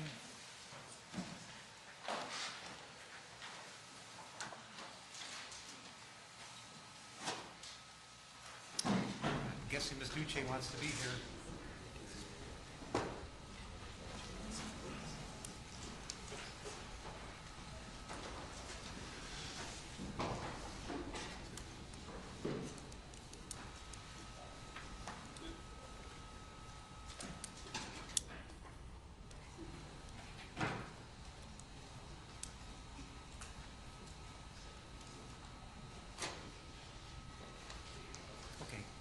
Thank you, everyone. Mr. Webb, I will hear from the Office of Special Prosecutor, arguments and aggravation. Thank you, Your Honor. As Your Honor knows, this is the sentencing phase of the case where we, from the Special Prosecutor's Office, get a chance to kind of sit back and reflect with the court for a bit and talk about whether there are aggravating special circumstances in this case that we want to call to Your Honor's attention, so you can consider or focus on them if you choose to, in rendering sentence in this case. There are three. There's three I want to talk about.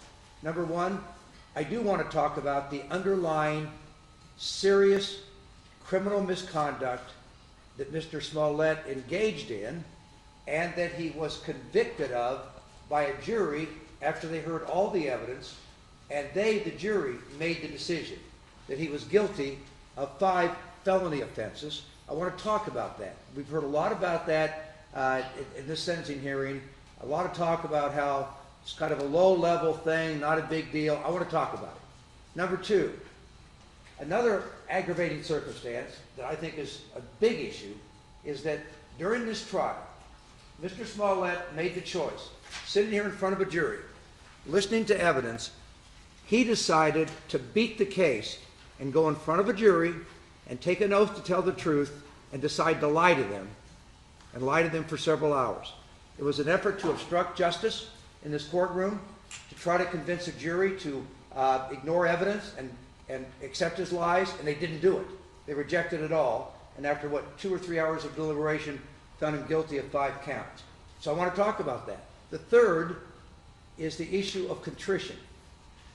As far as I know, as I stand before Your Honor, in the 3 years that this case has been pending, 3 years, Mr. Smollett has never made any statement, publicly or in a courtroom or in a court pleading, to ever accept any acknowledgement that he's responsible for what happened here, to admit that he in fact engaged in wrongdoing, to apologize for making mistakes. None of that has happened. Not a single act of contrition has happened so far in this case, and I at least want to talk about that as a third factor.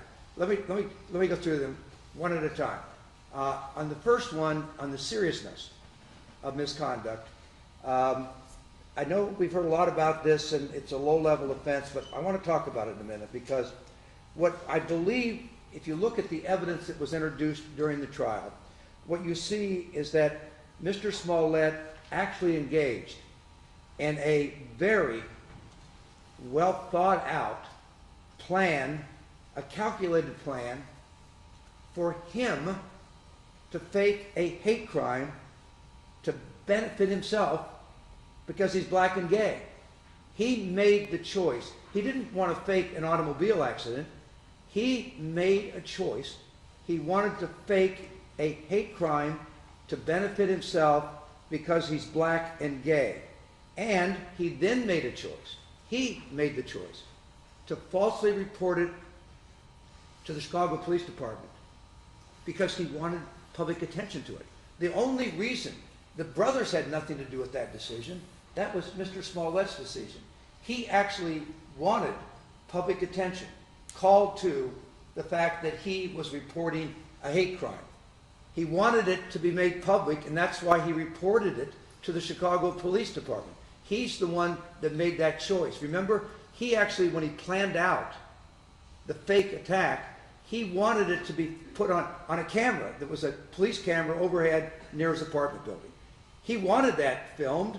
In fact, that's why he told the brothers where to do the attack, because he's the one that wanted a great deal of public attention, called to this because he thought he would benefit from it. And then he made the decision. It wasn't like he sat down with a policeman for 10 minutes you've heard 5 different police officers testify in detail. He spent hours talking to police officers, going through details that were all false, to convince them that there really was a real hate crime, and he lied to them over and over and over again.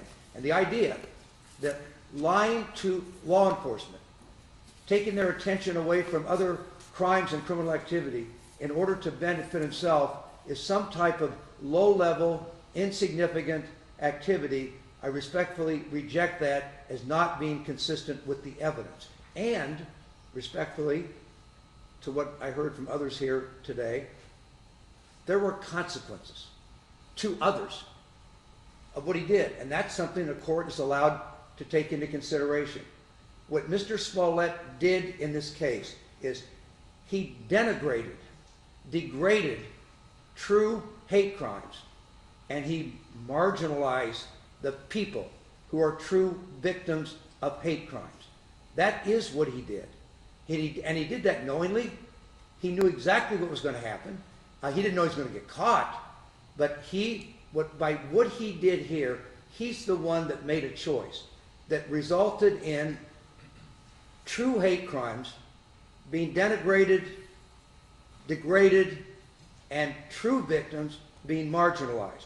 We know, in fact, it's in the Chicago Police Department report, that the hate crime victims of hate crimes are frequently minorities, whether it's based on race, religion, or sexual orientation. And studies show that that group of people are reluctant to report criminal activity to police, hate crimes to the police. And that was discussed in the Chicago Police Department report. There are studies that support that. It takes a tremendous amount of courage on behalf of someone who's been truly victimized of a hate crime to have the courage to come forward, to go through the process of reporting it, to go through our criminal justice system as a witness. It takes courage. And what Mr. Smollett did in this case clearly would have a marginalized, discouraging influence. It hurt the effort to have people come forward and report hate crimes. And that was wrong. That is serious misconduct and a serious consequence of what he did. And he did it in 2019. And if I want to go back to that time period, that's a time period where there was a lot of racial tension, divisiveness. Hate crimes were becoming far too common, and police were accused of not paying enough attention to it. And that the society was trying to find a way, at least this is my view, of trying to find a way to make it clear that that needs to be reported. Hate crime needs to be addressed by law enforcement machinery in this country. And what he did, what Mr. Smollett did, to marginalize that, to discourage people from coming forward, I respectfully suggest is wrong. And that, and it was a normal consequence of what he did in order to benefit himself. Remember what the facts are. He made the choice in January of 2019 he felt that Empire was not paying enough attention to a hate letter about him that came to him, and he wasn't getting enough attention.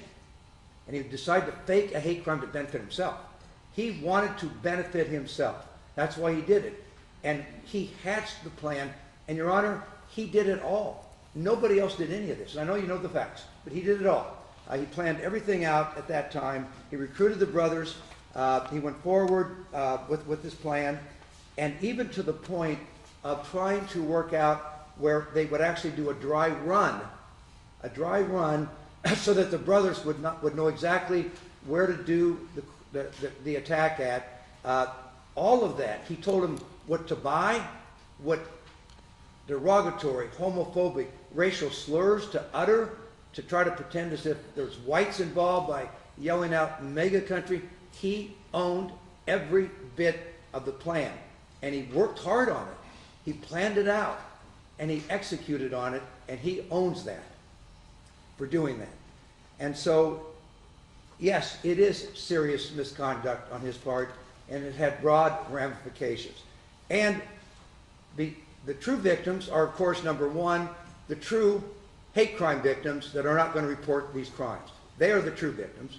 The police department, though, is a victim, and I'm going to talk about that, because sometimes the Chicago Police Department gets criticized for not doing things the way maybe people think it should be done.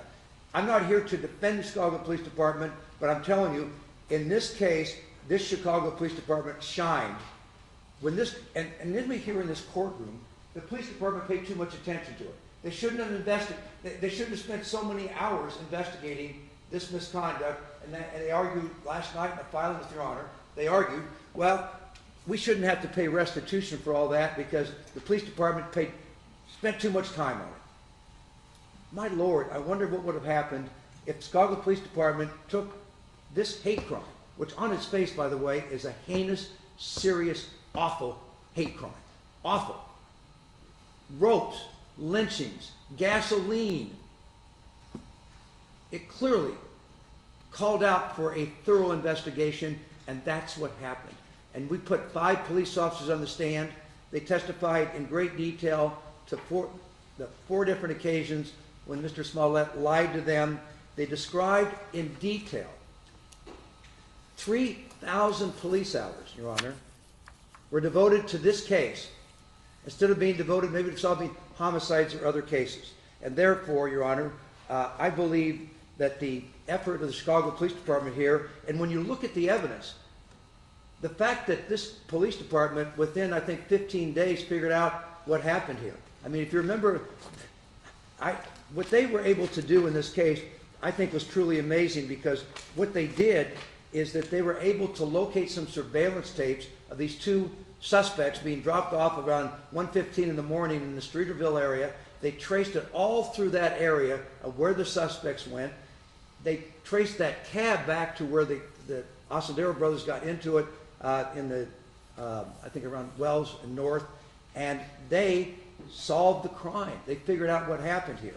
And that the point of that is that, and by the way, they did it, Your Honor, they did that as an incredible effort on their part, when we now know from the evidence at trial,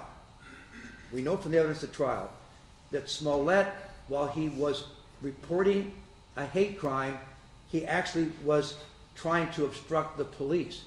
He didn't want the police to actually find out who the culprits were, because he was afraid they would turn on him and testify. So he refused to produce his phone. You heard all the evidence. He refused to produce it because there's 50 contacts on there with Abel Ossadero that he didn't want them to find. So he just refused to cooperate. Number 2, he refused to let the police look at his Northwestern medical records the day that he reported the crime, because he knew that he wasn't seriously injured, and that would not support his argument about the attack. So he refused to cooperate. And then he wouldn't even do a 3-second DNA swab when he had reported this, and reported that the rope may have the DNA on it of these culprits, but the police wanted to eliminate his DNA, and he wouldn't do it. So while he's reporting this, as far as you considering whether it's a serious crime or not, I respectfully suggest that the fact that he not only planned out to falsely report it, but then to obstruct the police investigation. And yes, the issue about whether it's serious, and I've heard a lot about, well, no one goes to jail. That's not true. Every case, Your Honor, if anyone knows better than you, each case is decided individually. But I did go out and do some research because I was curious about all this stuff I've been hearing that, well, no one goes to jail for this. That's just not true, by the way. There was, in fact, I think there's 6 cases in the last 5 years that we found in the research of people in Illinois going to jail for this very conduct of falsely reporting crimes to police. It is a serious course of criminal misconduct to do it. It's a felony, and I think there was one decided by appellate court 4 months ago, which involved reporting to the police that the person was hit by a police car when they weren't. I think what happened here was a lot worse than that, and that person got 14 months incarceration for filing a false police report. So so yes, I do believe that This conduct is serious, and I respectfully suggest it's an important factor to consider. Aggravating factor number 2 is lying under oath. I'm not going to go through it. Your Honor heard the testimony. He made a choice.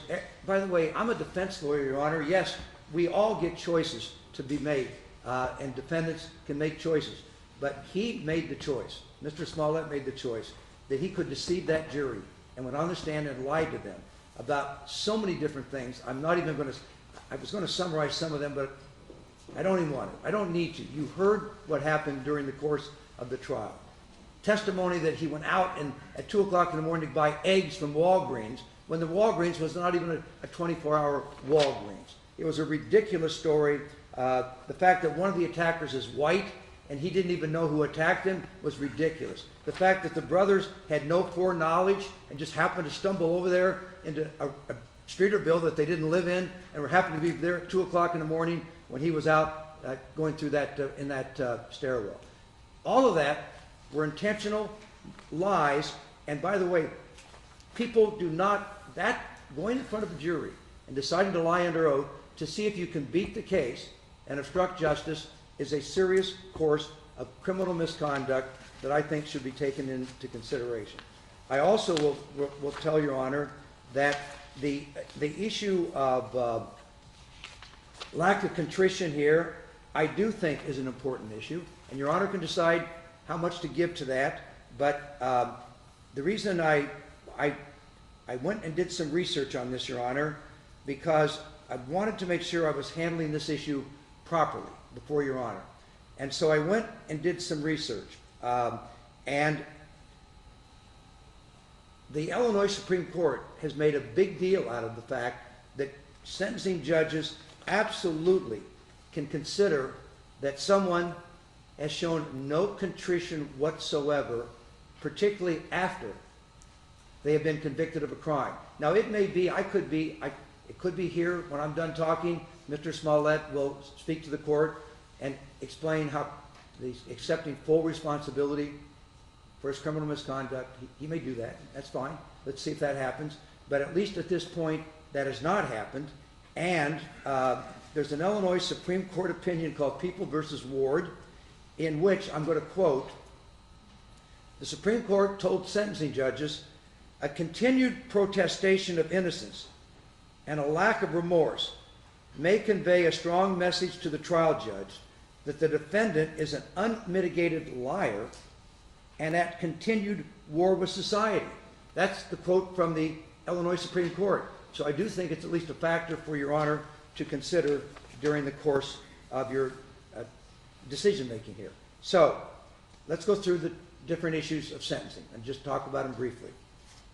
Term of imprisonment, yes. We are recommending to Your Honor that the seriousness of this crime should result in a period of incarceration for all the reasons I've just articulated to you. As you know, that each of the counts, the felony counts, 3 years times 5, he faces 15 years maximum in jail. And Your Honor knows that Illinois law provides that you have the power to impose a term of imprisonment if you find that probation would deprecate the seriousness of the offender's conduct and would be inconsistent with the ends of justice. I'm not going to suggest any amount of time, because if there was ever a judge that had the ability to understand what to use discretion, whatever you decide is your, let me just say this, your ability to decide based on all your years of experience and your years on the bench, we accept that, and whatever you decide on that issue, you decide that, but we do believe that it is a serious criminal misconduct that warrants an appropriate amount of prison time. Number 2, restitution. The Illinois restitution statute covers class 4 felonies and says that you shall determine whether the defendant should be required to make restitution in cash for out-of-pocket expenses. You've heard the evidence. It's $130,000, $130,106, and on that issue, Your Honor, we believe that's the appropriate amount of restitution to order. Now, I will say that first Smollett case, which led to a $10,000, it's called a forfeiture in the record, okay? It was some kind of forfeiture to the city of Chicago. It was not restitution. The city of Chicago did not claim, was not trying to get, that was done by the state's attorney's office with no agreement by the city of Chicago, but he did pay it, okay? So at least our thought is that that would be deducted, that the order for restitution would be $130,000. That's the right order, but he does get a credit for that because he did pay it under, let's call it confusing and unusual circumstances that I've talked about in another report I'm not going to talk about here. Probation. As Your Honor knows, under Illinois law, for a Class 4 felony, you can impose a period of probation not to exceed 30 months, but you cannot impose both a term of imprisonment and a term of probation on the same Class 4 felony convictions under the case law. So that our recommendation to Your Honor is that you have the authority to impose imprisonment on one of the counts that he was convicted of, one of the 5 counts he was convicted of, and then on one of the other 4 or more than the other, you can impose a consecutive term of probation to follow. Now, why do I talk about that? Okay, why should that be? Because he's not a violent crime, etc. Your Honor, in 2007, Mr. Smollett had a prior conviction in 2007 in connection with a DUI arrest in California for providing false information to a police officer.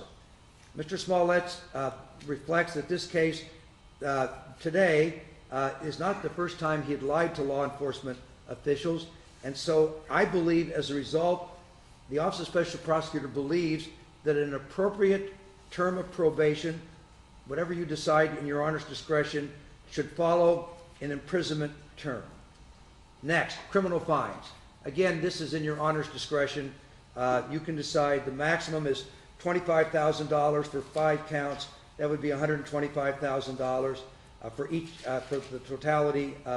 We recommend a reasonable criminal fine to be imposed by Your Honor based on your judgment about it. Community service. Let's talk about community service because there's been, the defense has asked that maybe you should consider community service, and we agree with that, but it should be a condition of probation following a term of time in jail and following a term of probation, but as part of the probation, you have the authority, as Your Honor knows, to perform, he can be ordered to perform 30 to 120 hours of community service as a condition of probation under Illinois law. We respectfully ask Your Honor to impose and to at least consider maybe it should be devoted to an appropriate black or gay community service organization that can benefit from Mr. Smollett's hours of community service. And so, Your Honor, I'm going to conclude. You know the case very well. I was appointed as special prosecutor, as Your Honor's already pointed out here today, because Judge Tooman, after looking at the unusual way that Smollett 1 was resolved by the state's attorney's office, when the case was dismissed completely, with absolutely no term of imprisonment, no criminal fine, no restitution, no probation, no supervision, nothing. That Judge Tooman found that to be what he described as to be a significant mistakes by the state's attorney's office, and he believed that the public's confidence in the criminal justice system should be restored. I will tell you, at least as a trial lawyer, I believe this trial in this case has already done that, I believe, okay? The public wanted Smollett to be put, not just have his case dismissed, but Mr. Smollett should be put on trial and let a jury hear the evidence and decide it. You brought that to happen at the end, well, almost still in the middle of a pandemic, you made that happen. And absolutely, Mr. Smollett got a fair trial here. There are some ins out there, though, that relate to punishment. And I respectfully suggest that the confidence in the criminal justice system can be restored as a fair and proper sentence is imposed in this case. I have nothing else to say unless Your Honor has questions of me. Thank you. I have no questions. I'll hear arguments in mitigation. Ms. Duce.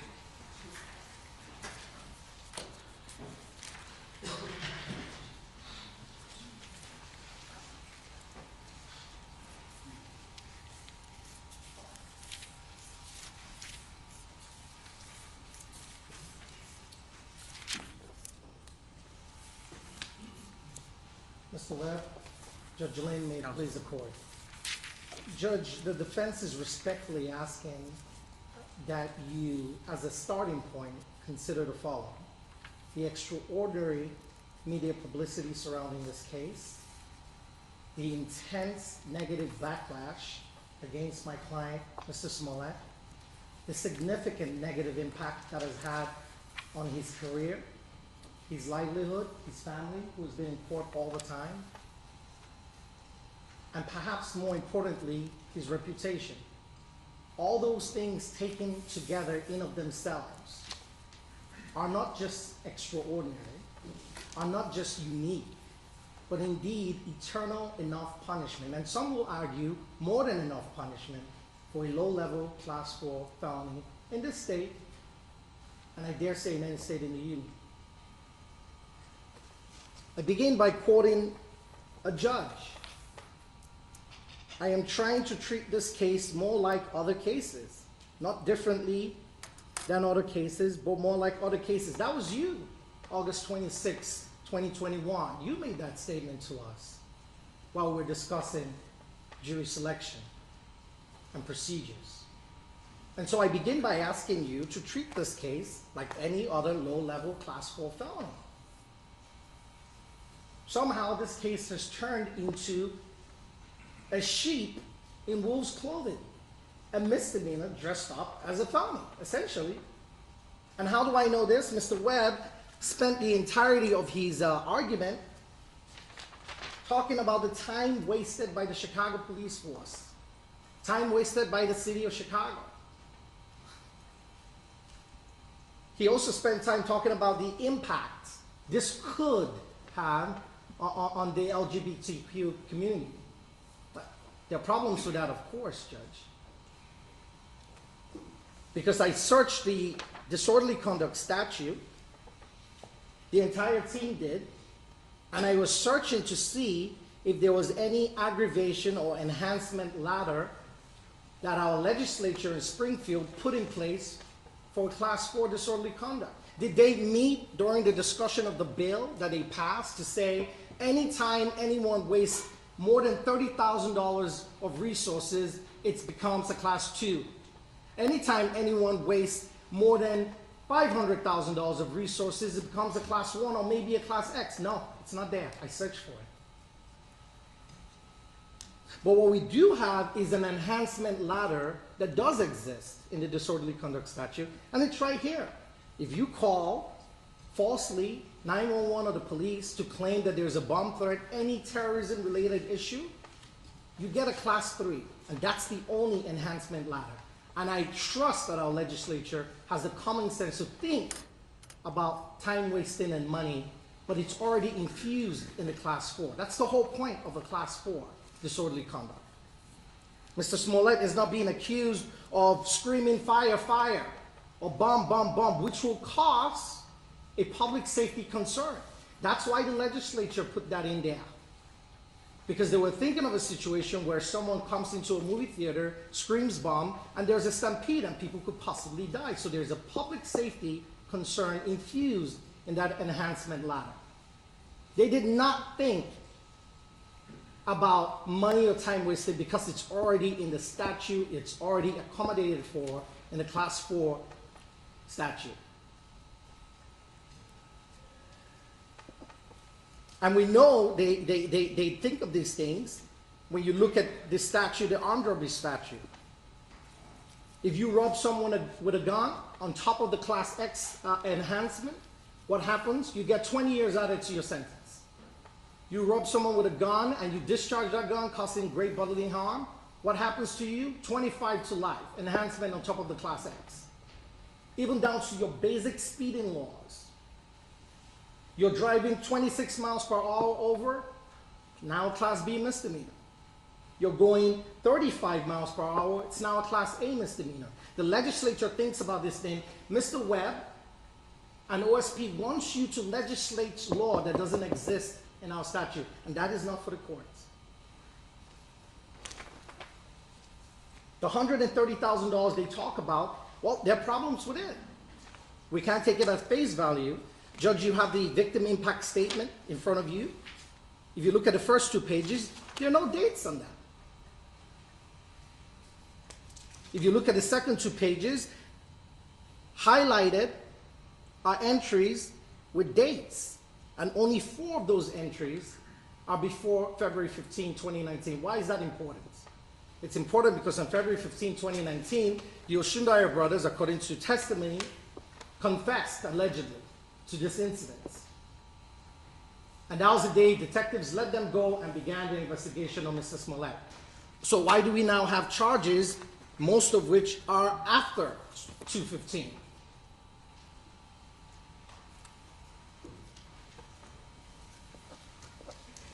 Judge, the second point I'll make is we're asking you to adopt the previous sanctions. Mr. Webb tries to dress it up like a forfeiture. Call it what you want. Mr. Smollett was fined $10,000. Black Law's Dictionary, that's a fine. You can't punish a person twice. And I know you've denied the motion, that's fine, but that's not why I'm bringing it up. Because there is an 8th Amendment issue here, cruel and unusual punishment.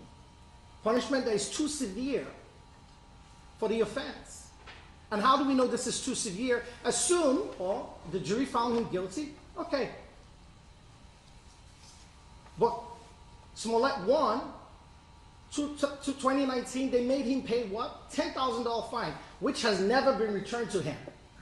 The sovereign of the state of Illinois, through their agent, the Cook County State's Attorney's Office, said, Mr. Smollett, we're taking your $10,000 bond, we're giving it to the city of Chicago. Bye-bye. He's never seen it.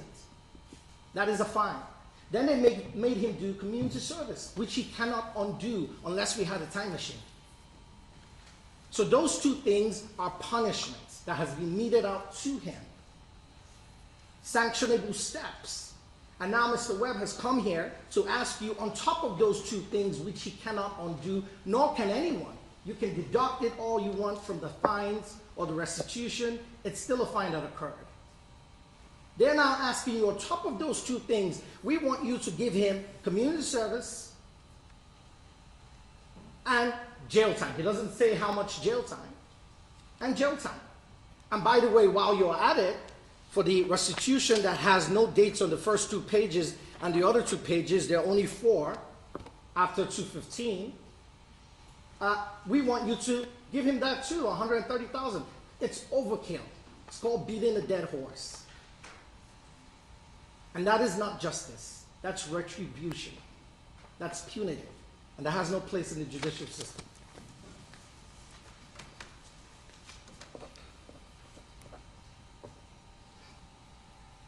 Why should Mr. Smollett get probation? You've heard from the witnesses. I'm not going to rehash their testimony.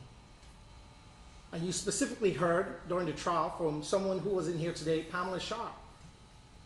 She talked about how Jussie gave most of his payments, his earnings, his salaries to charity.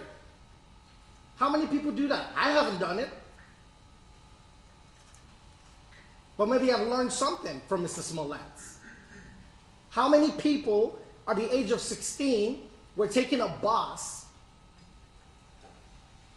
to go do community service and charitable foundation work for other people in other countries that weren't even here? How many people do that? Most kids at 16 are playing video games. I did. And that's the type of person we want to crucify for a class 4 low-level misdemeanor type felony and slam him in jail. That's what we do to people like that. When according to the jury, they've made a mistake. Lock him up. There's no violent crime, no felony that is above a class 4 alleged.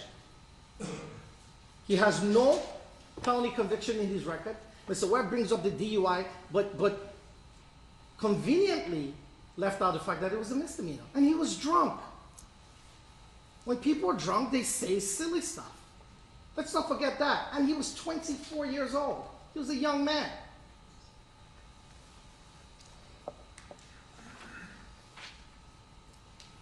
If Your Honor doesn't seem to, if Your Honor is somehow, and I don't know what's in Your Honor's mind, thinking, Mr. Uche, well, that's just you, you're his defense attorney, of course you're going to ask for probation. Well, the adult probation department here in this building that has been around forever, gave you a probation report, Judge, and what did they rank Mr. Smollett using the Ohio risk scale assessment? They ranked him a 7. And when you compare that to the scoring system, 0 to 14 is considered low risk. So Mr. Smollett is not just low, but he's low within the low risk standard. 15 to 23, moderate risk. 24 to 33, high risk. 34 plus, very high.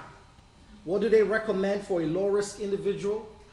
Minimal supervision, non-monitoring supervision. That's what they told you. Point 4, there is extraordinary public policy. Mr. Webb got up here and talked about Mr. Smollett's conduct, and that's offensive. He's a black man, he knows.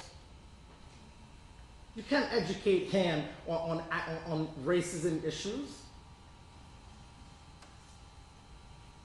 And Mr. Webb got up here and said, well, Mr. Smollett, what he's done, because remember, they're trying to give you an enhancement that doesn't exist. What he has done, Judge Lynn, and this is what Mr. Webb is telling you, is he's now negatively impacted members of the gay community who would not want to report. Where are the statistics? Who said that? We still haven't gone past the part that his case was dismissed and he paid a fine. And that's some serious constitutional issues. But what we do know, statistically, in an era of partisan tribalism and hyper-aggressive tribalism, political tribalism, there has been bipartisan agreement that there is disparate treatment of black men and minorities in the criminal justice system. This is no longer a controversial topic. President Trump, a Republican, pushed forward the First Step Act. President Obama was known for his criminal justice reform. Governor Bruce Rauner put reform forward to remove low-level, Class 4 nonviolent offenders from custody.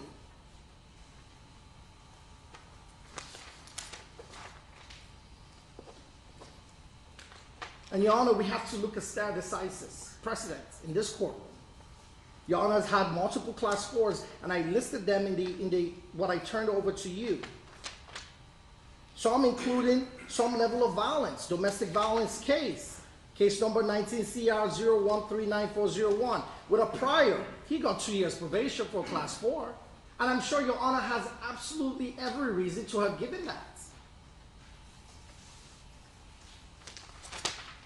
DUI, serious offense, involving public safety, 24 months probation, case number 21 CR 0059101. And I list a bunch of cases, 6 more, Class 4 felonies. And I bring this up to say, Your Honor has absolutely always been on the right track. And I do not mean to be condescending, I hope I don't come off as that. But this is an important issue. You heard from Tamara when she read the NAACP letter, the Black Lives Matter letter, and the Innocence Project letter. And they all say that there's disparate treatment of black men in the criminal justice system. They get punished harder and harsher for low-level offenses compared to white counterparts. That's a fact.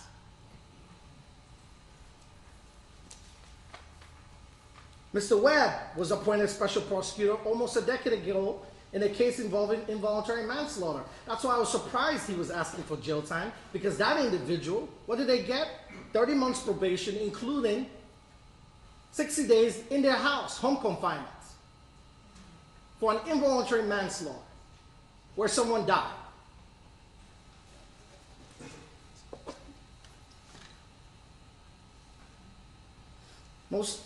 And I showed the statistics, Judge, I put it in the filing that I made. The irony of this entire thing, when Mr. Webb gets up to point out that Mr. Smollett disrespected somehow the black community or the gay community, the irony of this situation, and Mr. Webb quotes statistics that he believes show that people are punished and false reporting. Well, most black men and most black people are falsely accused all the time. And in an age of social media, we're inundated with reports about this. And what happens to those things? They go unprosecuted, underprosecuted, and not prosecuted at all. So why are we jumping up and down and acting like this is a murder case? It's not.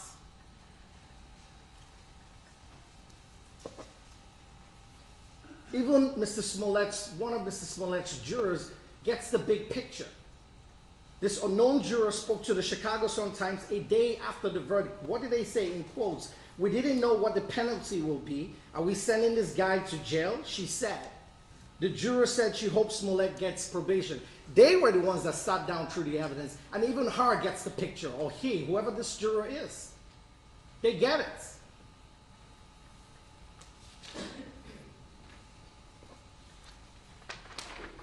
What does jail accomplish? Mr. Webb is asking for incarceration for a low-level class 4 felony. Well, Your Honor saw the submission from a medical affidavit. The jails are inundated with the pandemic. Illinois had one of the worst cases in the world. Sending Mr. Smollett to jail is almost like a death sentence. Yes, it is. Because anything medically can go wrong. And everyone reacts to the COVID-19 infection differently. Now, he hasn't gotten it yet, thank God, but I don't know what will happen in the jail, where I showed you studies show, unfortunately, the guards in the jail, unfortunately for them, and it's wrong, are always the last to get medical treatment, including booster shots, which as of January, they haven't even received. So we send Mr. Smollett to jail, he dies of COVID, and what, for a class 4 low-level offense? Mr. Smollett is a high-profile individual. There has been negative backlash against Mr. Smollett. I'm not complaining. We're the defense team. It comes to the territory. Each and every one of the defense lawyers has received racist or sexist attacks after this case and during this case. And that's okay. We take it. We're defense attorneys. That's what we do. So now imagine the attacks that Mr. Smollett has to live with for the rest of his life. That is punishment enough, mentally.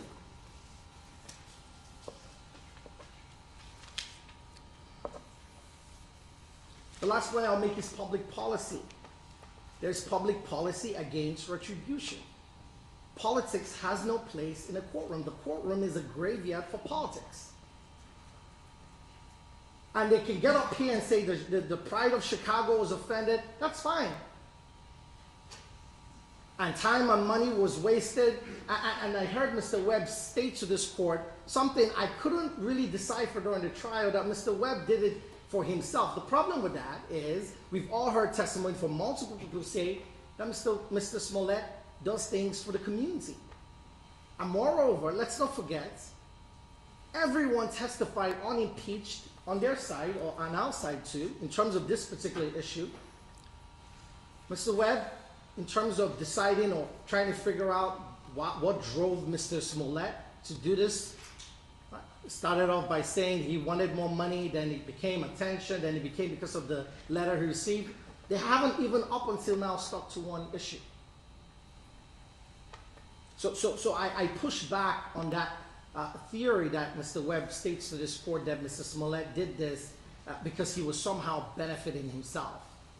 There was never a clear picture coming out of that, for that.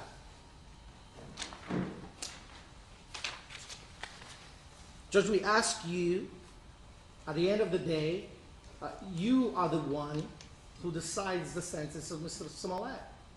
But we ask you to decide it based on the law, not on the time wasted, not on a sprawling investigation. It's not here in our law. It's not accounted for. And there are many things you can do to make this a teaching moment.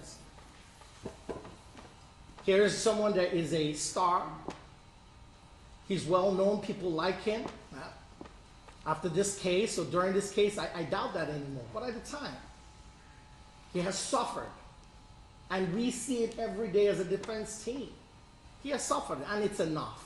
It's really enough. And I'm not asking you, Your Honor, I'm not in front of you, and I've appeared in front of you on other cases.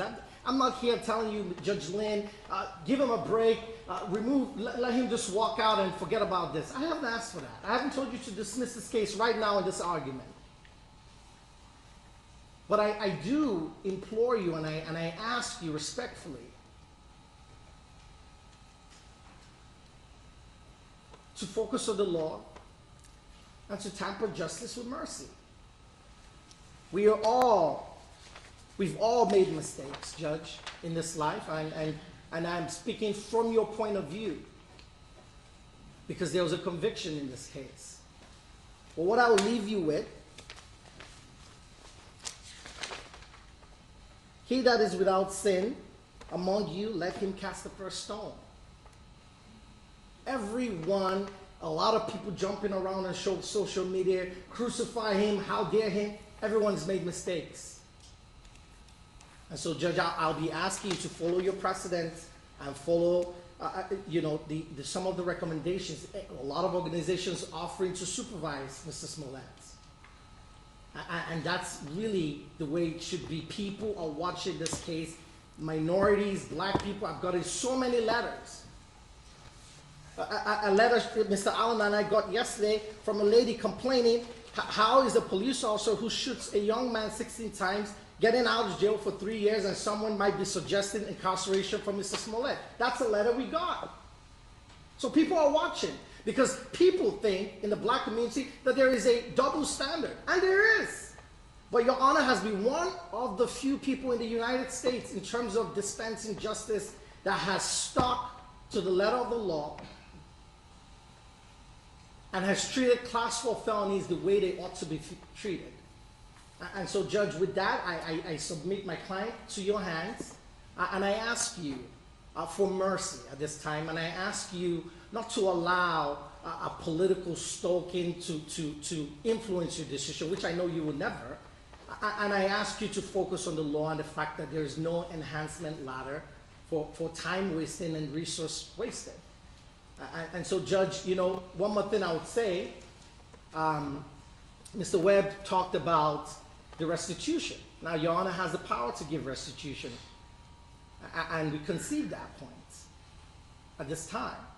But, Judge, what I would remind you is if Mr. Smollett has to pay that amount or any amount Your Honor deems fit, he's lost nearly everything. He's had a very negative, significant impact on his career and his finances.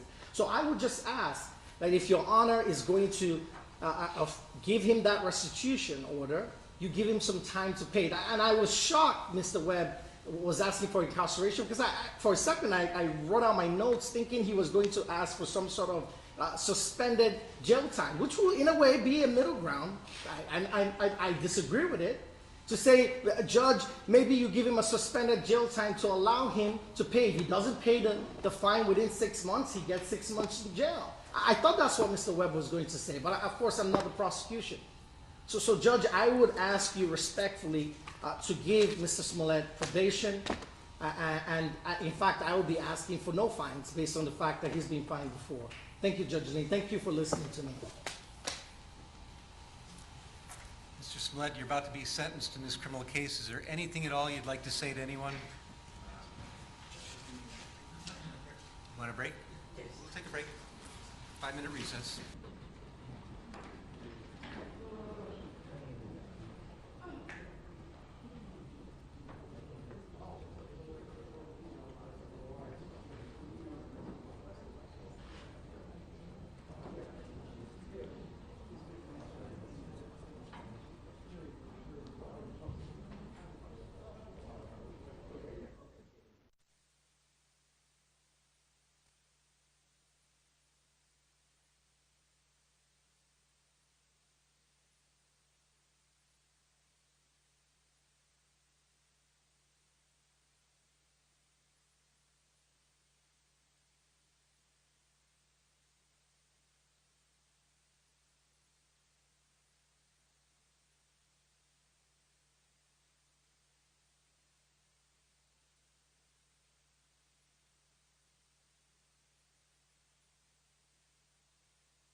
So who is Jussie Smollett? Who are you?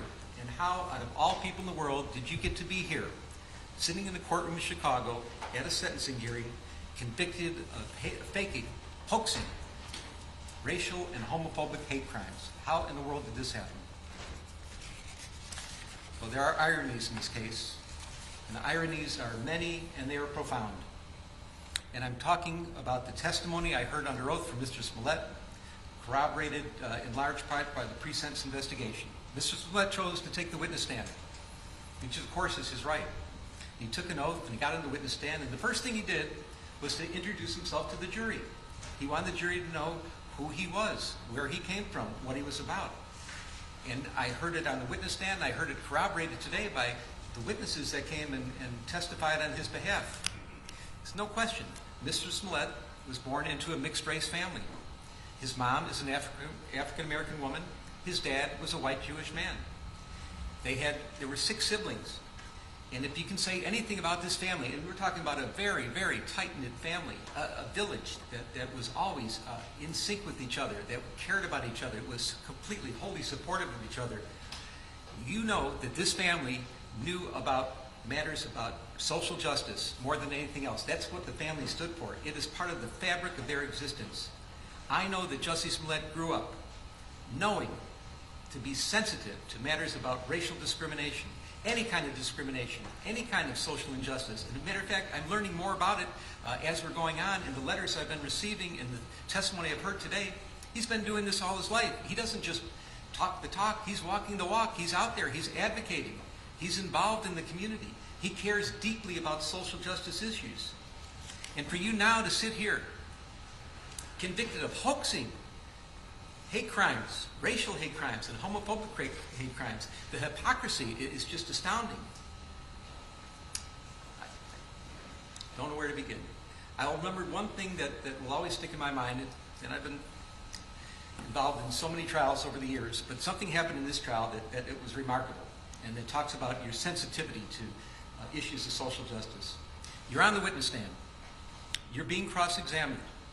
Your liberty is at stake. It is your criminal trial. Mr. Webb is winding through some things on cross-examination, and he's going through some social media communications, and whether it was Instagram or chat or text, a little quibbling about that doesn't matter. But Mr. Webb found a line that he wanted to confront you with, and he said, "Didn't you say," and he used a word starting with the letter N, "meet me at this place at this time," and I'm paraphrasing. And rather than just answer the question, which is what a witness is supposed to do and expected to do in their criminal trial, you stopped the proceedings. You said, "Mr. Webb, out of respect for all the African American people in this courtroom, you should not be using that word." And I was amazed. But it showed, and I'm not talking about the parrying and the gamesmanship that may go on between a prosecutor and a witness on the stand. That's not why I'm telling this, recalling this event.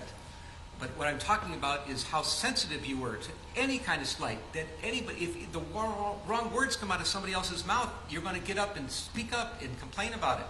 And make sure that they know that they're not behaving the way you're supposed to behave. So you know better than anybody else that these are serious matters. They're serious to you. They're clearly serious to you and as your whole family. And for you to be here now, convicted of these hate crimes, it's just astonishing. Faking hate crimes. So why did this happen? That's a good question. I think that's the question on everybody's mind. There's some conjecture you did it for the money. Frankly, I do not believe that you did it for the money. You were making, the evidence showed, close to $2 million a year when this happened. I don't think money motivated you at all. But the only thing I can find is that you really craved the attention, and you wanted to get the attention, and you were so invested in issues of social justice, and you knew that this was a sore spot for everybody in this country. You knew this was a country that was slowly trying to heal past injustices and current injustices and trying to make a better future for each other. And it was a hard road, and you took some scabs off some healing wounds and you ripped them apart for one reason. You wanted to make yourself more famous, and for a while it worked. Everybody was talking about you. The lights were on you. You were actually throwing a national pity party for yourself. And why would you do such a thing?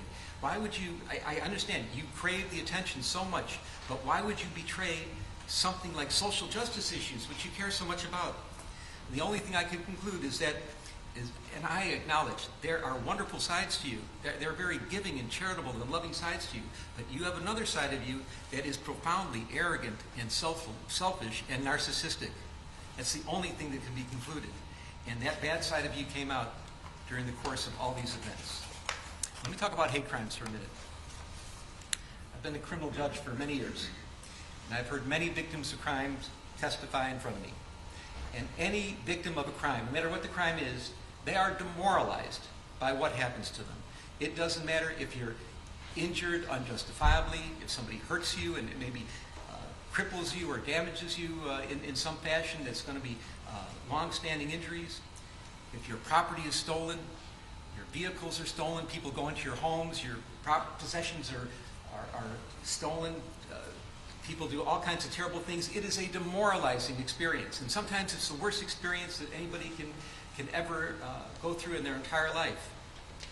And then if it turns out that the motivation for the criminal to do something bad to you was because they hate you because of your race, because of your ethnicity, because of your gender, your sexual orientation, your religion, your age, your disability.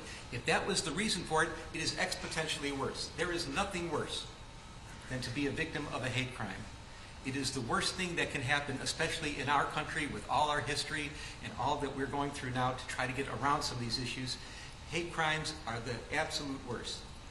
And I believe that you did damage to real hate crimes, to hate crime victims. There are people that are actual, genuine victims of hate crimes that you did damage to.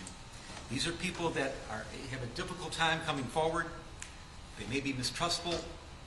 They may not want to bring it to the attention of the community or first responders. There may be some trepidation.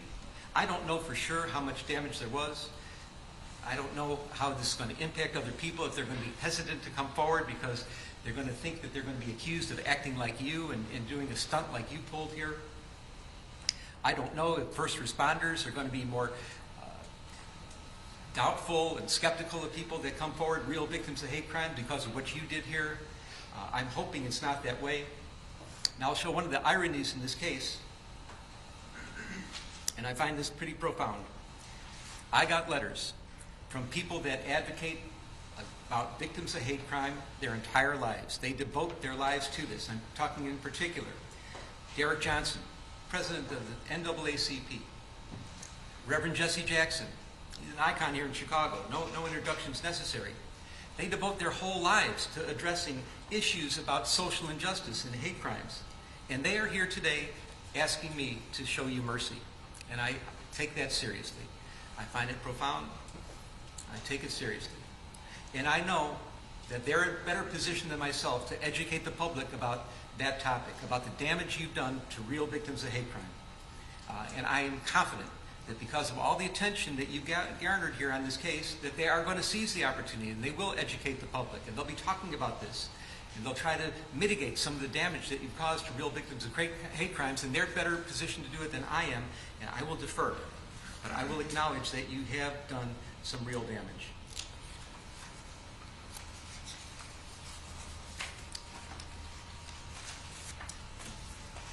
I'm going to talk about your premeditation. Again, I've been a criminal judge for many years, and I know that people end up where you are right now, awaiting sentencing on their criminal trial. And how did they get to court? How did that happen? There's some people that wake up in the morning, they have no intention of doing anything wrong. They're not looking to do anything criminal. That's the last thing on their mind. But there are crimes of impulse that happen. Road rage, a barroom fight, bumping into somebody, words are exchanged that somebody finds insulting, and sometimes weapons are available, and the results can be horrific, and they can be permanent. And people are sitting here and they're wondering themselves, how did I get here? I wasn't looking for trouble, but trouble just seemed to find them, and crimes of impulse. And when I'm saying that I have to put the person and the crime together and try to mix them and understand who it is that committed this crime within the sentencing range, and that's part of my job to do, I consider how the person got here. So, but this is not a crime of impulse. There are also crimes of opportunity. Walking down the street and somebody they left the keys in the car with the motor running, and they take the car. Or they're in the department store and they see someone put the credit card on this side and they go to adjust their baggage on the other side and grab the credit card. Those are crimes of opportunity. They didn't wake up thinking they're going to commit a crime, but something just looked too tempting to them. They use very bad judgment, and then they get in trouble, they get caught, and here they are. But then there are crimes of premeditation. Mr. Smollett, that's what you are all about here. Crime of premeditation. You did wake up in the morning thinking you were going to do something bad and something wrong. And I know more today about this than I ever did before, that there are some wonderful things about you.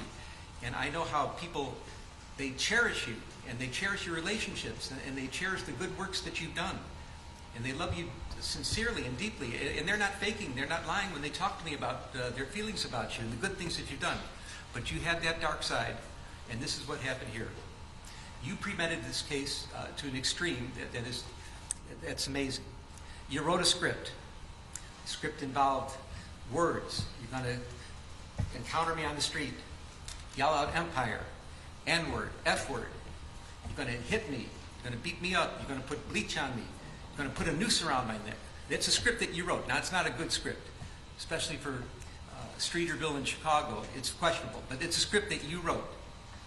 You picked out the actors. You chose the Oceandero brothers. And why did you do that? Because you knew them. You trusted them. They idolized you.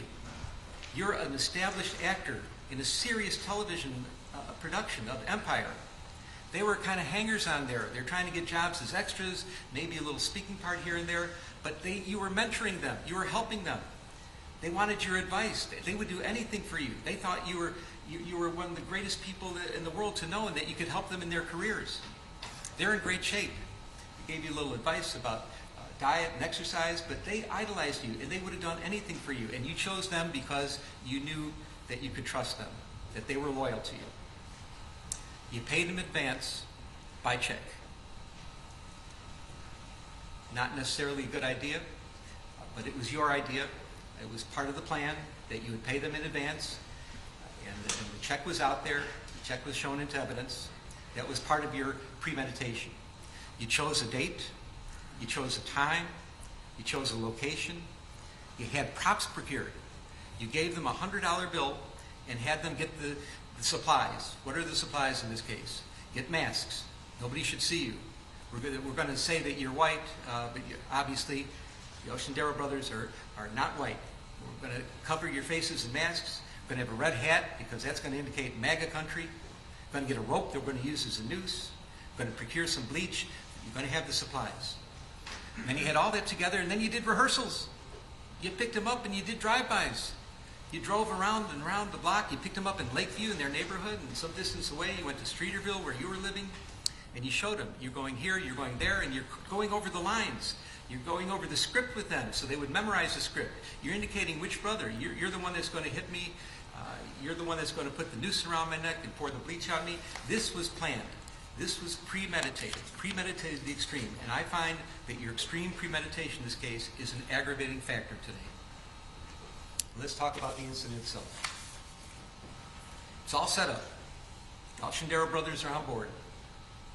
Your plane is running late. Now you had a chance right then and there to think, okay, I'm really late. I'm 4 hours late. This can't go down. It's freezing in Chicago. We're on the verge of a polar vortex. You might have just thought about it and said, maybe it's not in the cards. Maybe the karma is wrong. I shouldn't be doing this. But no. You double down. You start communicating with the brothers through social media. Now, whether it was by texts or chats or Instagram, public or private, one way or another, you kept in touch with them. And there was some quibbling about the specifics about how you kept in touch with them, but they knew what time you were coming in, and now the time is pushed back to 2 o'clock in the morning in the freezing cold weather. It's double digits below zero at 2 o'clock in the morning. You have to have a reason to be out on the street. And the reason you chose is you come up with the story that you needed to get some eggs at Walgreens at 2 o'clock in the morning. If not that, you're going to go to Subway and get a sandwich and a salad and get something to eat at 2 o'clock in the morning in the freezing cold. You did one more thing. You got the Oceandero brothers. Now they're on board with you. You're using them as your patsies. You have your friend, you get your friend Brandon on the phone, and here's a man, professional man, that's trying to help you in your career. You're not sure what town he's in, if he's in Australia or not, but you get him on the phone, and he's going to be your patsy also, because he's going to listen and be around on the phone to hear that you're being attacked by somebody. Now, he doesn't know what's going on, that it's really not an attack, but he's going to be able to corroborate your story. So you're getting that together. You got Brandon on the phone, you're out on the street, ostensibly to get some Subway, you get some Subway, and you're walking to where this is supposed to take place. Now, the Oceandero brothers, they're getting ready too. And they're doing this because you wanted them to do it on the sneak. No cell phones involved. Make sure nobody sees you get there. And what they think is some kind of clever way of getting there, they have an Uber pick them up from their home in Lakeview. They take the Uber to Old Town. It's a different neighborhood. They get out of the Uber and they get into a cab. Now the cab is supposed to go to Streeterville, but not to the scene where this is supposed to happen, a few blocks away. So nobody actually sees them get out of the cab, and this works out the way you want it to work out. So they get there a little early, they're walking around, they're sitting on a bench for a minute, but at 2 o'clock, the time that you said this is supposed to happen, at the place you said it was supposed to happen, at the moment you said it was supposed to happen, they appear. So you're talking to Brandon on the phone, you have your Subway in hand, and they follow the script. Hey, Empire, word with the letter N, word with the letter F. There's a scuffle. They pour bleach on you. Brandon's listening to this. They attempt to put a noose around your neck during the scuffling. You're getting a little abrasion and scrape on your face. A car goes by, and the brothers take off. They leave. They never did get the noose around your neck. So what do? You gather your belongings. You get the cell phone. You're talking to Brandon. Hey, did you get jumped? Yeah, I got jumped. I got mugged. Did you hear what happened? Trying to make sure that he heard the words that were spoken. You grabbed your food, and you took the noose that they never did get around your neck, and you put it around your own neck. I repeat, you put the noose around your own neck.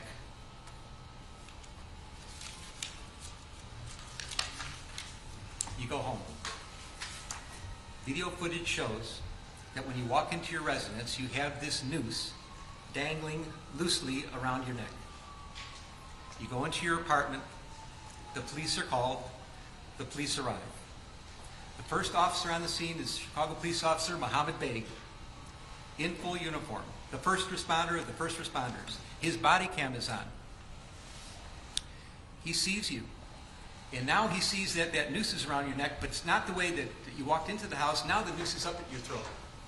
You've maneuvered the noose, and you've made it look worse than it was. This is part of your plan. Officer Beg asks a simple question: what happened? And then you start to lie. And you haven't stopped lying ever since. You've been lying and lying and lying about this case, and that's why you're here today. You want to fake an incident on the street, try to get some attention at work, try to have somebody else feel sorry for you. That would never have got you here. The problem was you lied to the police, and you caused all kinds of consternation. You caused a major investigation to take place, which got many people involved and caused great stress throughout the city and throughout the entire community here, and that's the problem. That's why you're here now. Those were the crimes you're convicted of. Not the shenanigans out there, but the lying about it, making it up, and that's why we're here now. You repeated your lies at the hospital. 6 counts were put together. The jury found you guilty of 5 of them. 1 was a little bit different than the others, and I understand that. Let me say, from my vantage point, and I was obviously here at every stage of this trial, I thought the jury's verdict was accurate, correct, wholly corroborated, but what could only be described as overwhelming evidence of guilt against you for lying. That's the crime you're here for, lying to the police. Well, Officer Beg took this very seriously. He said, that's a horrible thing that happened. And he started the process of police investigation. Detectives got involved. You ended up at the hospital. All things were starting to happen, and this word got out. And you're not just any person. you have a little bit of celebrity about you. You were known in some circles as a very competent actor, a really good actor in a very serious television production called Empire, and people knew about this. And because you're a celebrity, and because you've been so active in all these social justice causes, and this is what is so unbelievable about this case, that you of all people are here convicted of hoaxing hate crimes. You who know better, who were out there in the world trying to be something for the good in social justice causes, that you ended up here right now like this. It's crazy. But you know people in high places, elected public officials. They reacted. You knew mainstream journalists. They reacted. You became the first page, your front page news. You're talked about in the halls of Congress. People are talking about making laws to prevent what happened to you to happen to anybody else. People on mainstream media are decrying what happened. What kind of country is this? How could they do this to Jussie? We know Jussie. He's such a gentle guy. He's the guy that was described to me by all the family and friends that I heard from today. And I believe that Jussie exists. But you use them as your patsies too. They were giving you the national pity party you wanted. They're putting you on the front page. All the attention is on you. People talk about social injustice. Your name was coming up first, which is exactly what you wanted. But you used them. If anything, people in those positions, elected public officials, mainstream journalists, their credibility is everything to them. And you didn't care that you might be damaging it. You did damage to them because, again, there's a side of you that has this arrogance and selfishness and narcissism that's just disgraceful. And your plan worked, of course, until it didn't. We're in Chicago. You lived here for 5 years, working on the Empire show. And you have to know, as well as anybody that lives in Chicago, that Chicagoans, they love their city. They're fiercely loyal to the city. And believe me, Chicagoans know we don't all agree with each other on a lot. There are all kinds of disagreements on what our city should be, what the vision should be for the future. There's even disagreements about what our past was like. But despite all the disagreements and all the things that are not right with Chicago, it's sweet home to Chicago, to the Chicagoans. Chicagoans are fiercely loyal to their city. But Chicagoans have one thing in common that they agree on, that there's no misunderstandings. Everybody's on the same page. And that page is crime is a problem. It is a major problem. Nobody disagrees. And we know that police resources, they are valuable. They're limited. Detective resources are precious. And they cannot be squandered. And what you did, because you were selfishly, arrogantly, and narcissistically bringing attention to yourself, it's the only reason you could have been doing such a crazy thing that you did, was you took away a lot of resources from other places, from other real victims of real crimes. You used up the police resources for your own benefit, and that's a big problem here. What you did is you created what we call around here a heater. What's a heater? A heater is a case that when it's reported to the public conscience is shocked to such an extreme that the public is demanding that the police solve this crime here, right now, right here, right now. Everything else has to take second place. The heater has to be addressed. And you created a heater. And boy, did they put on an investigation. And I know that I've been listening to Chicago police officers and listening about police investigations for many years. It's certainly not a perfect police department. It's perhaps unfairly maligned in some respects as well. I'll match the homicide detectives here against any in the country for their competence and thoroughness. Not a question about that. But what they did in this case is extraordinary. I have never seen, even in some murder cases, the amount of police work that went into this investigation. You did exactly what you didn't want to happen. They put so many police resources into this. When I say what you didn't want to happen is you never wanted this case solved. You thought that somehow you'd be able to escape by and nobody would ever know what really happened here and you're going to walk away from this, and it didn't go down like that at all, of course. So they solved the case. And what happened? Turns out that you're not a victim of a hate crime. You're not a victim of a racial hate crime. You're not a victim of a homophobic hate crime. You're just a charlatan pretending to be a victim of a hate crime. And that's shameful, especially from the family you got brought up with your family values. It's so sad. The damage you've done to yourself is way beyond anything else that can happen to you from me or any other judge that would be sentencing you in this criminal case. You are now a permanently convicted felon. Your family who loves you and supports you, I don't even want to use the word forgive, because forgive isn't even necessary. They're with you so much. They're so tight-knit, but you have to live with the fact that you really put them through a ringer. You've embarrassed your valuable friends in high places, the elected public officials, people in the media. You've embarrassed them. You have to live with that. I don't know if those relationships can be repaired. You've become toxic in your own workplace. Your career future is uncertain at very best. It was really on a rocket ship to success, and now you've turned yourself into riches to rags, and it's so unfortunate. Your very name has become an adverb for lying, and I cannot imagine what could be worse than that. People talk about situations where somebody's lying and trying to manipulate and maneuver a story, and your name comes up as, oh, pulling a Jussie, something like that. That's awful. You're the butt of jokes. Comedians, mainstream talk show hosts, they make jokes about you.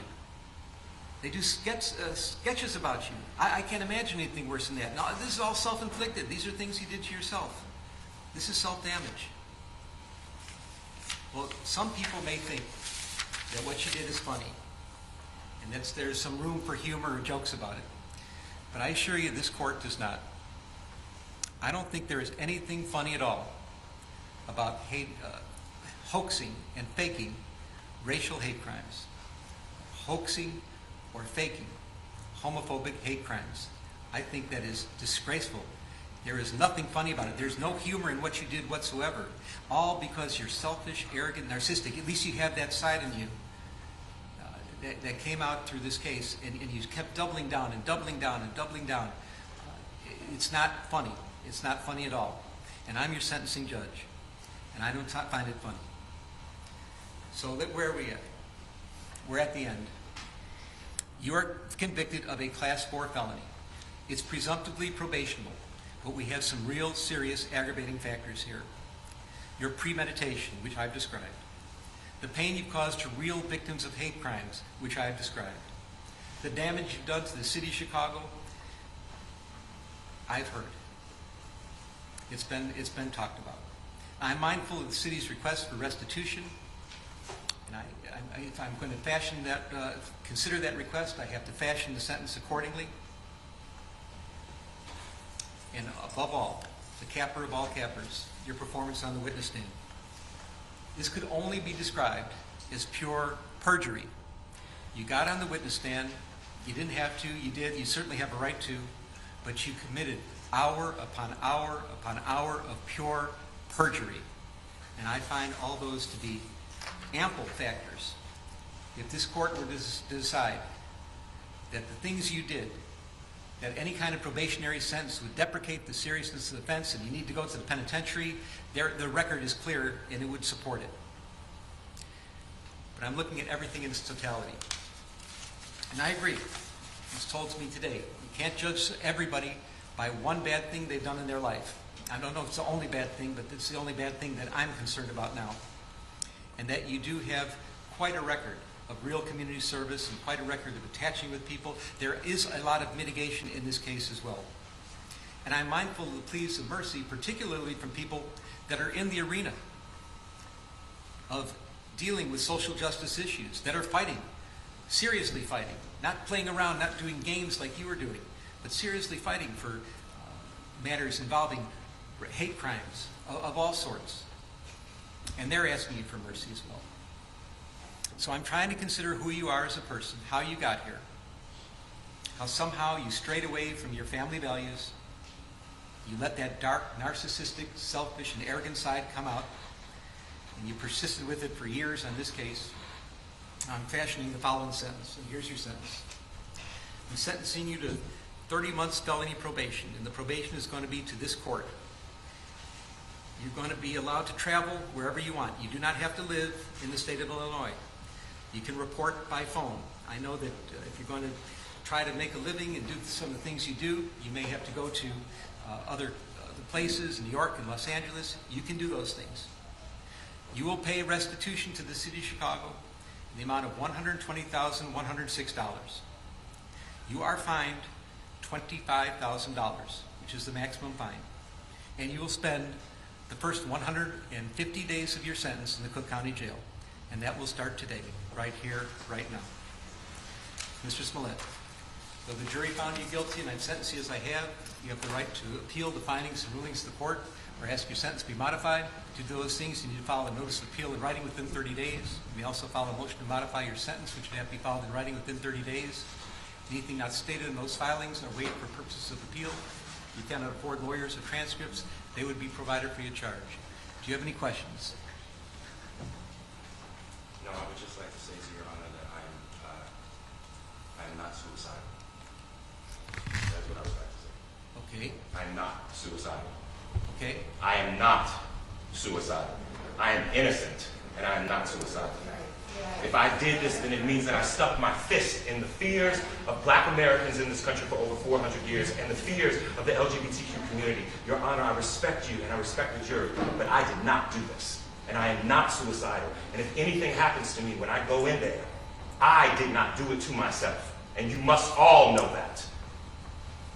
I respect you, Your Honor. I respect your decision. Jail time, I am not suicidal. Okay. Mr. Uche, let me inquire, are there any post-sentencing motions you care to present right now? Yes, Judge.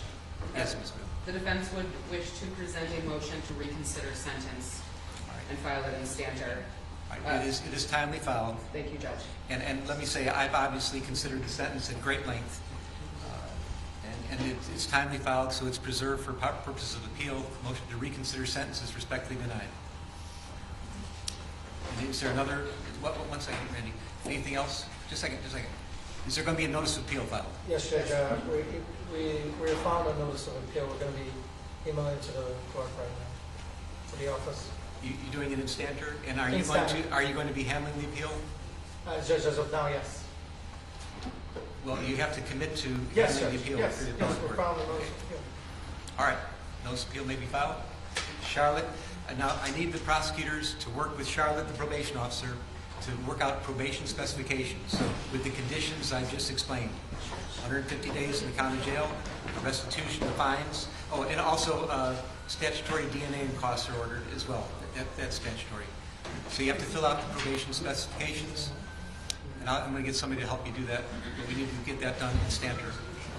Anything else today? Yes. Your Honor, if I may, in light of the notice of appeal, we would ask that you suspend the jail sentence in light of the in-standard filing of the notice of appeal. Did I do what? Suspend the jail sentence in light of the notice of filing of appeal. That will be respectfully denied. Your Honor. Yes, Mark. Mr. Lewis. If it can be stayed in light of our notice of appeal. No, I'm not staying. No. The wheels of justice turn slowly, and sometimes the hammer of justice has to fall, and it's falling right here, right now. I'm not staying this. This happens right here, right now. Charlotte? Judge, I know you said that Mr. Smollett been moved. Yeah, I'll talk to you about it. I'll give you yours. Okay. All right. Any other matters to come before the court today? All right. Defendants remanded to the custody of sheriff. Court is adjourned. I am not suicidal. Stop knocking up our class. I am not suicidal, and I am innocent. I could have said that I was guilty a long time ago. Hey, Ellis, don't go with your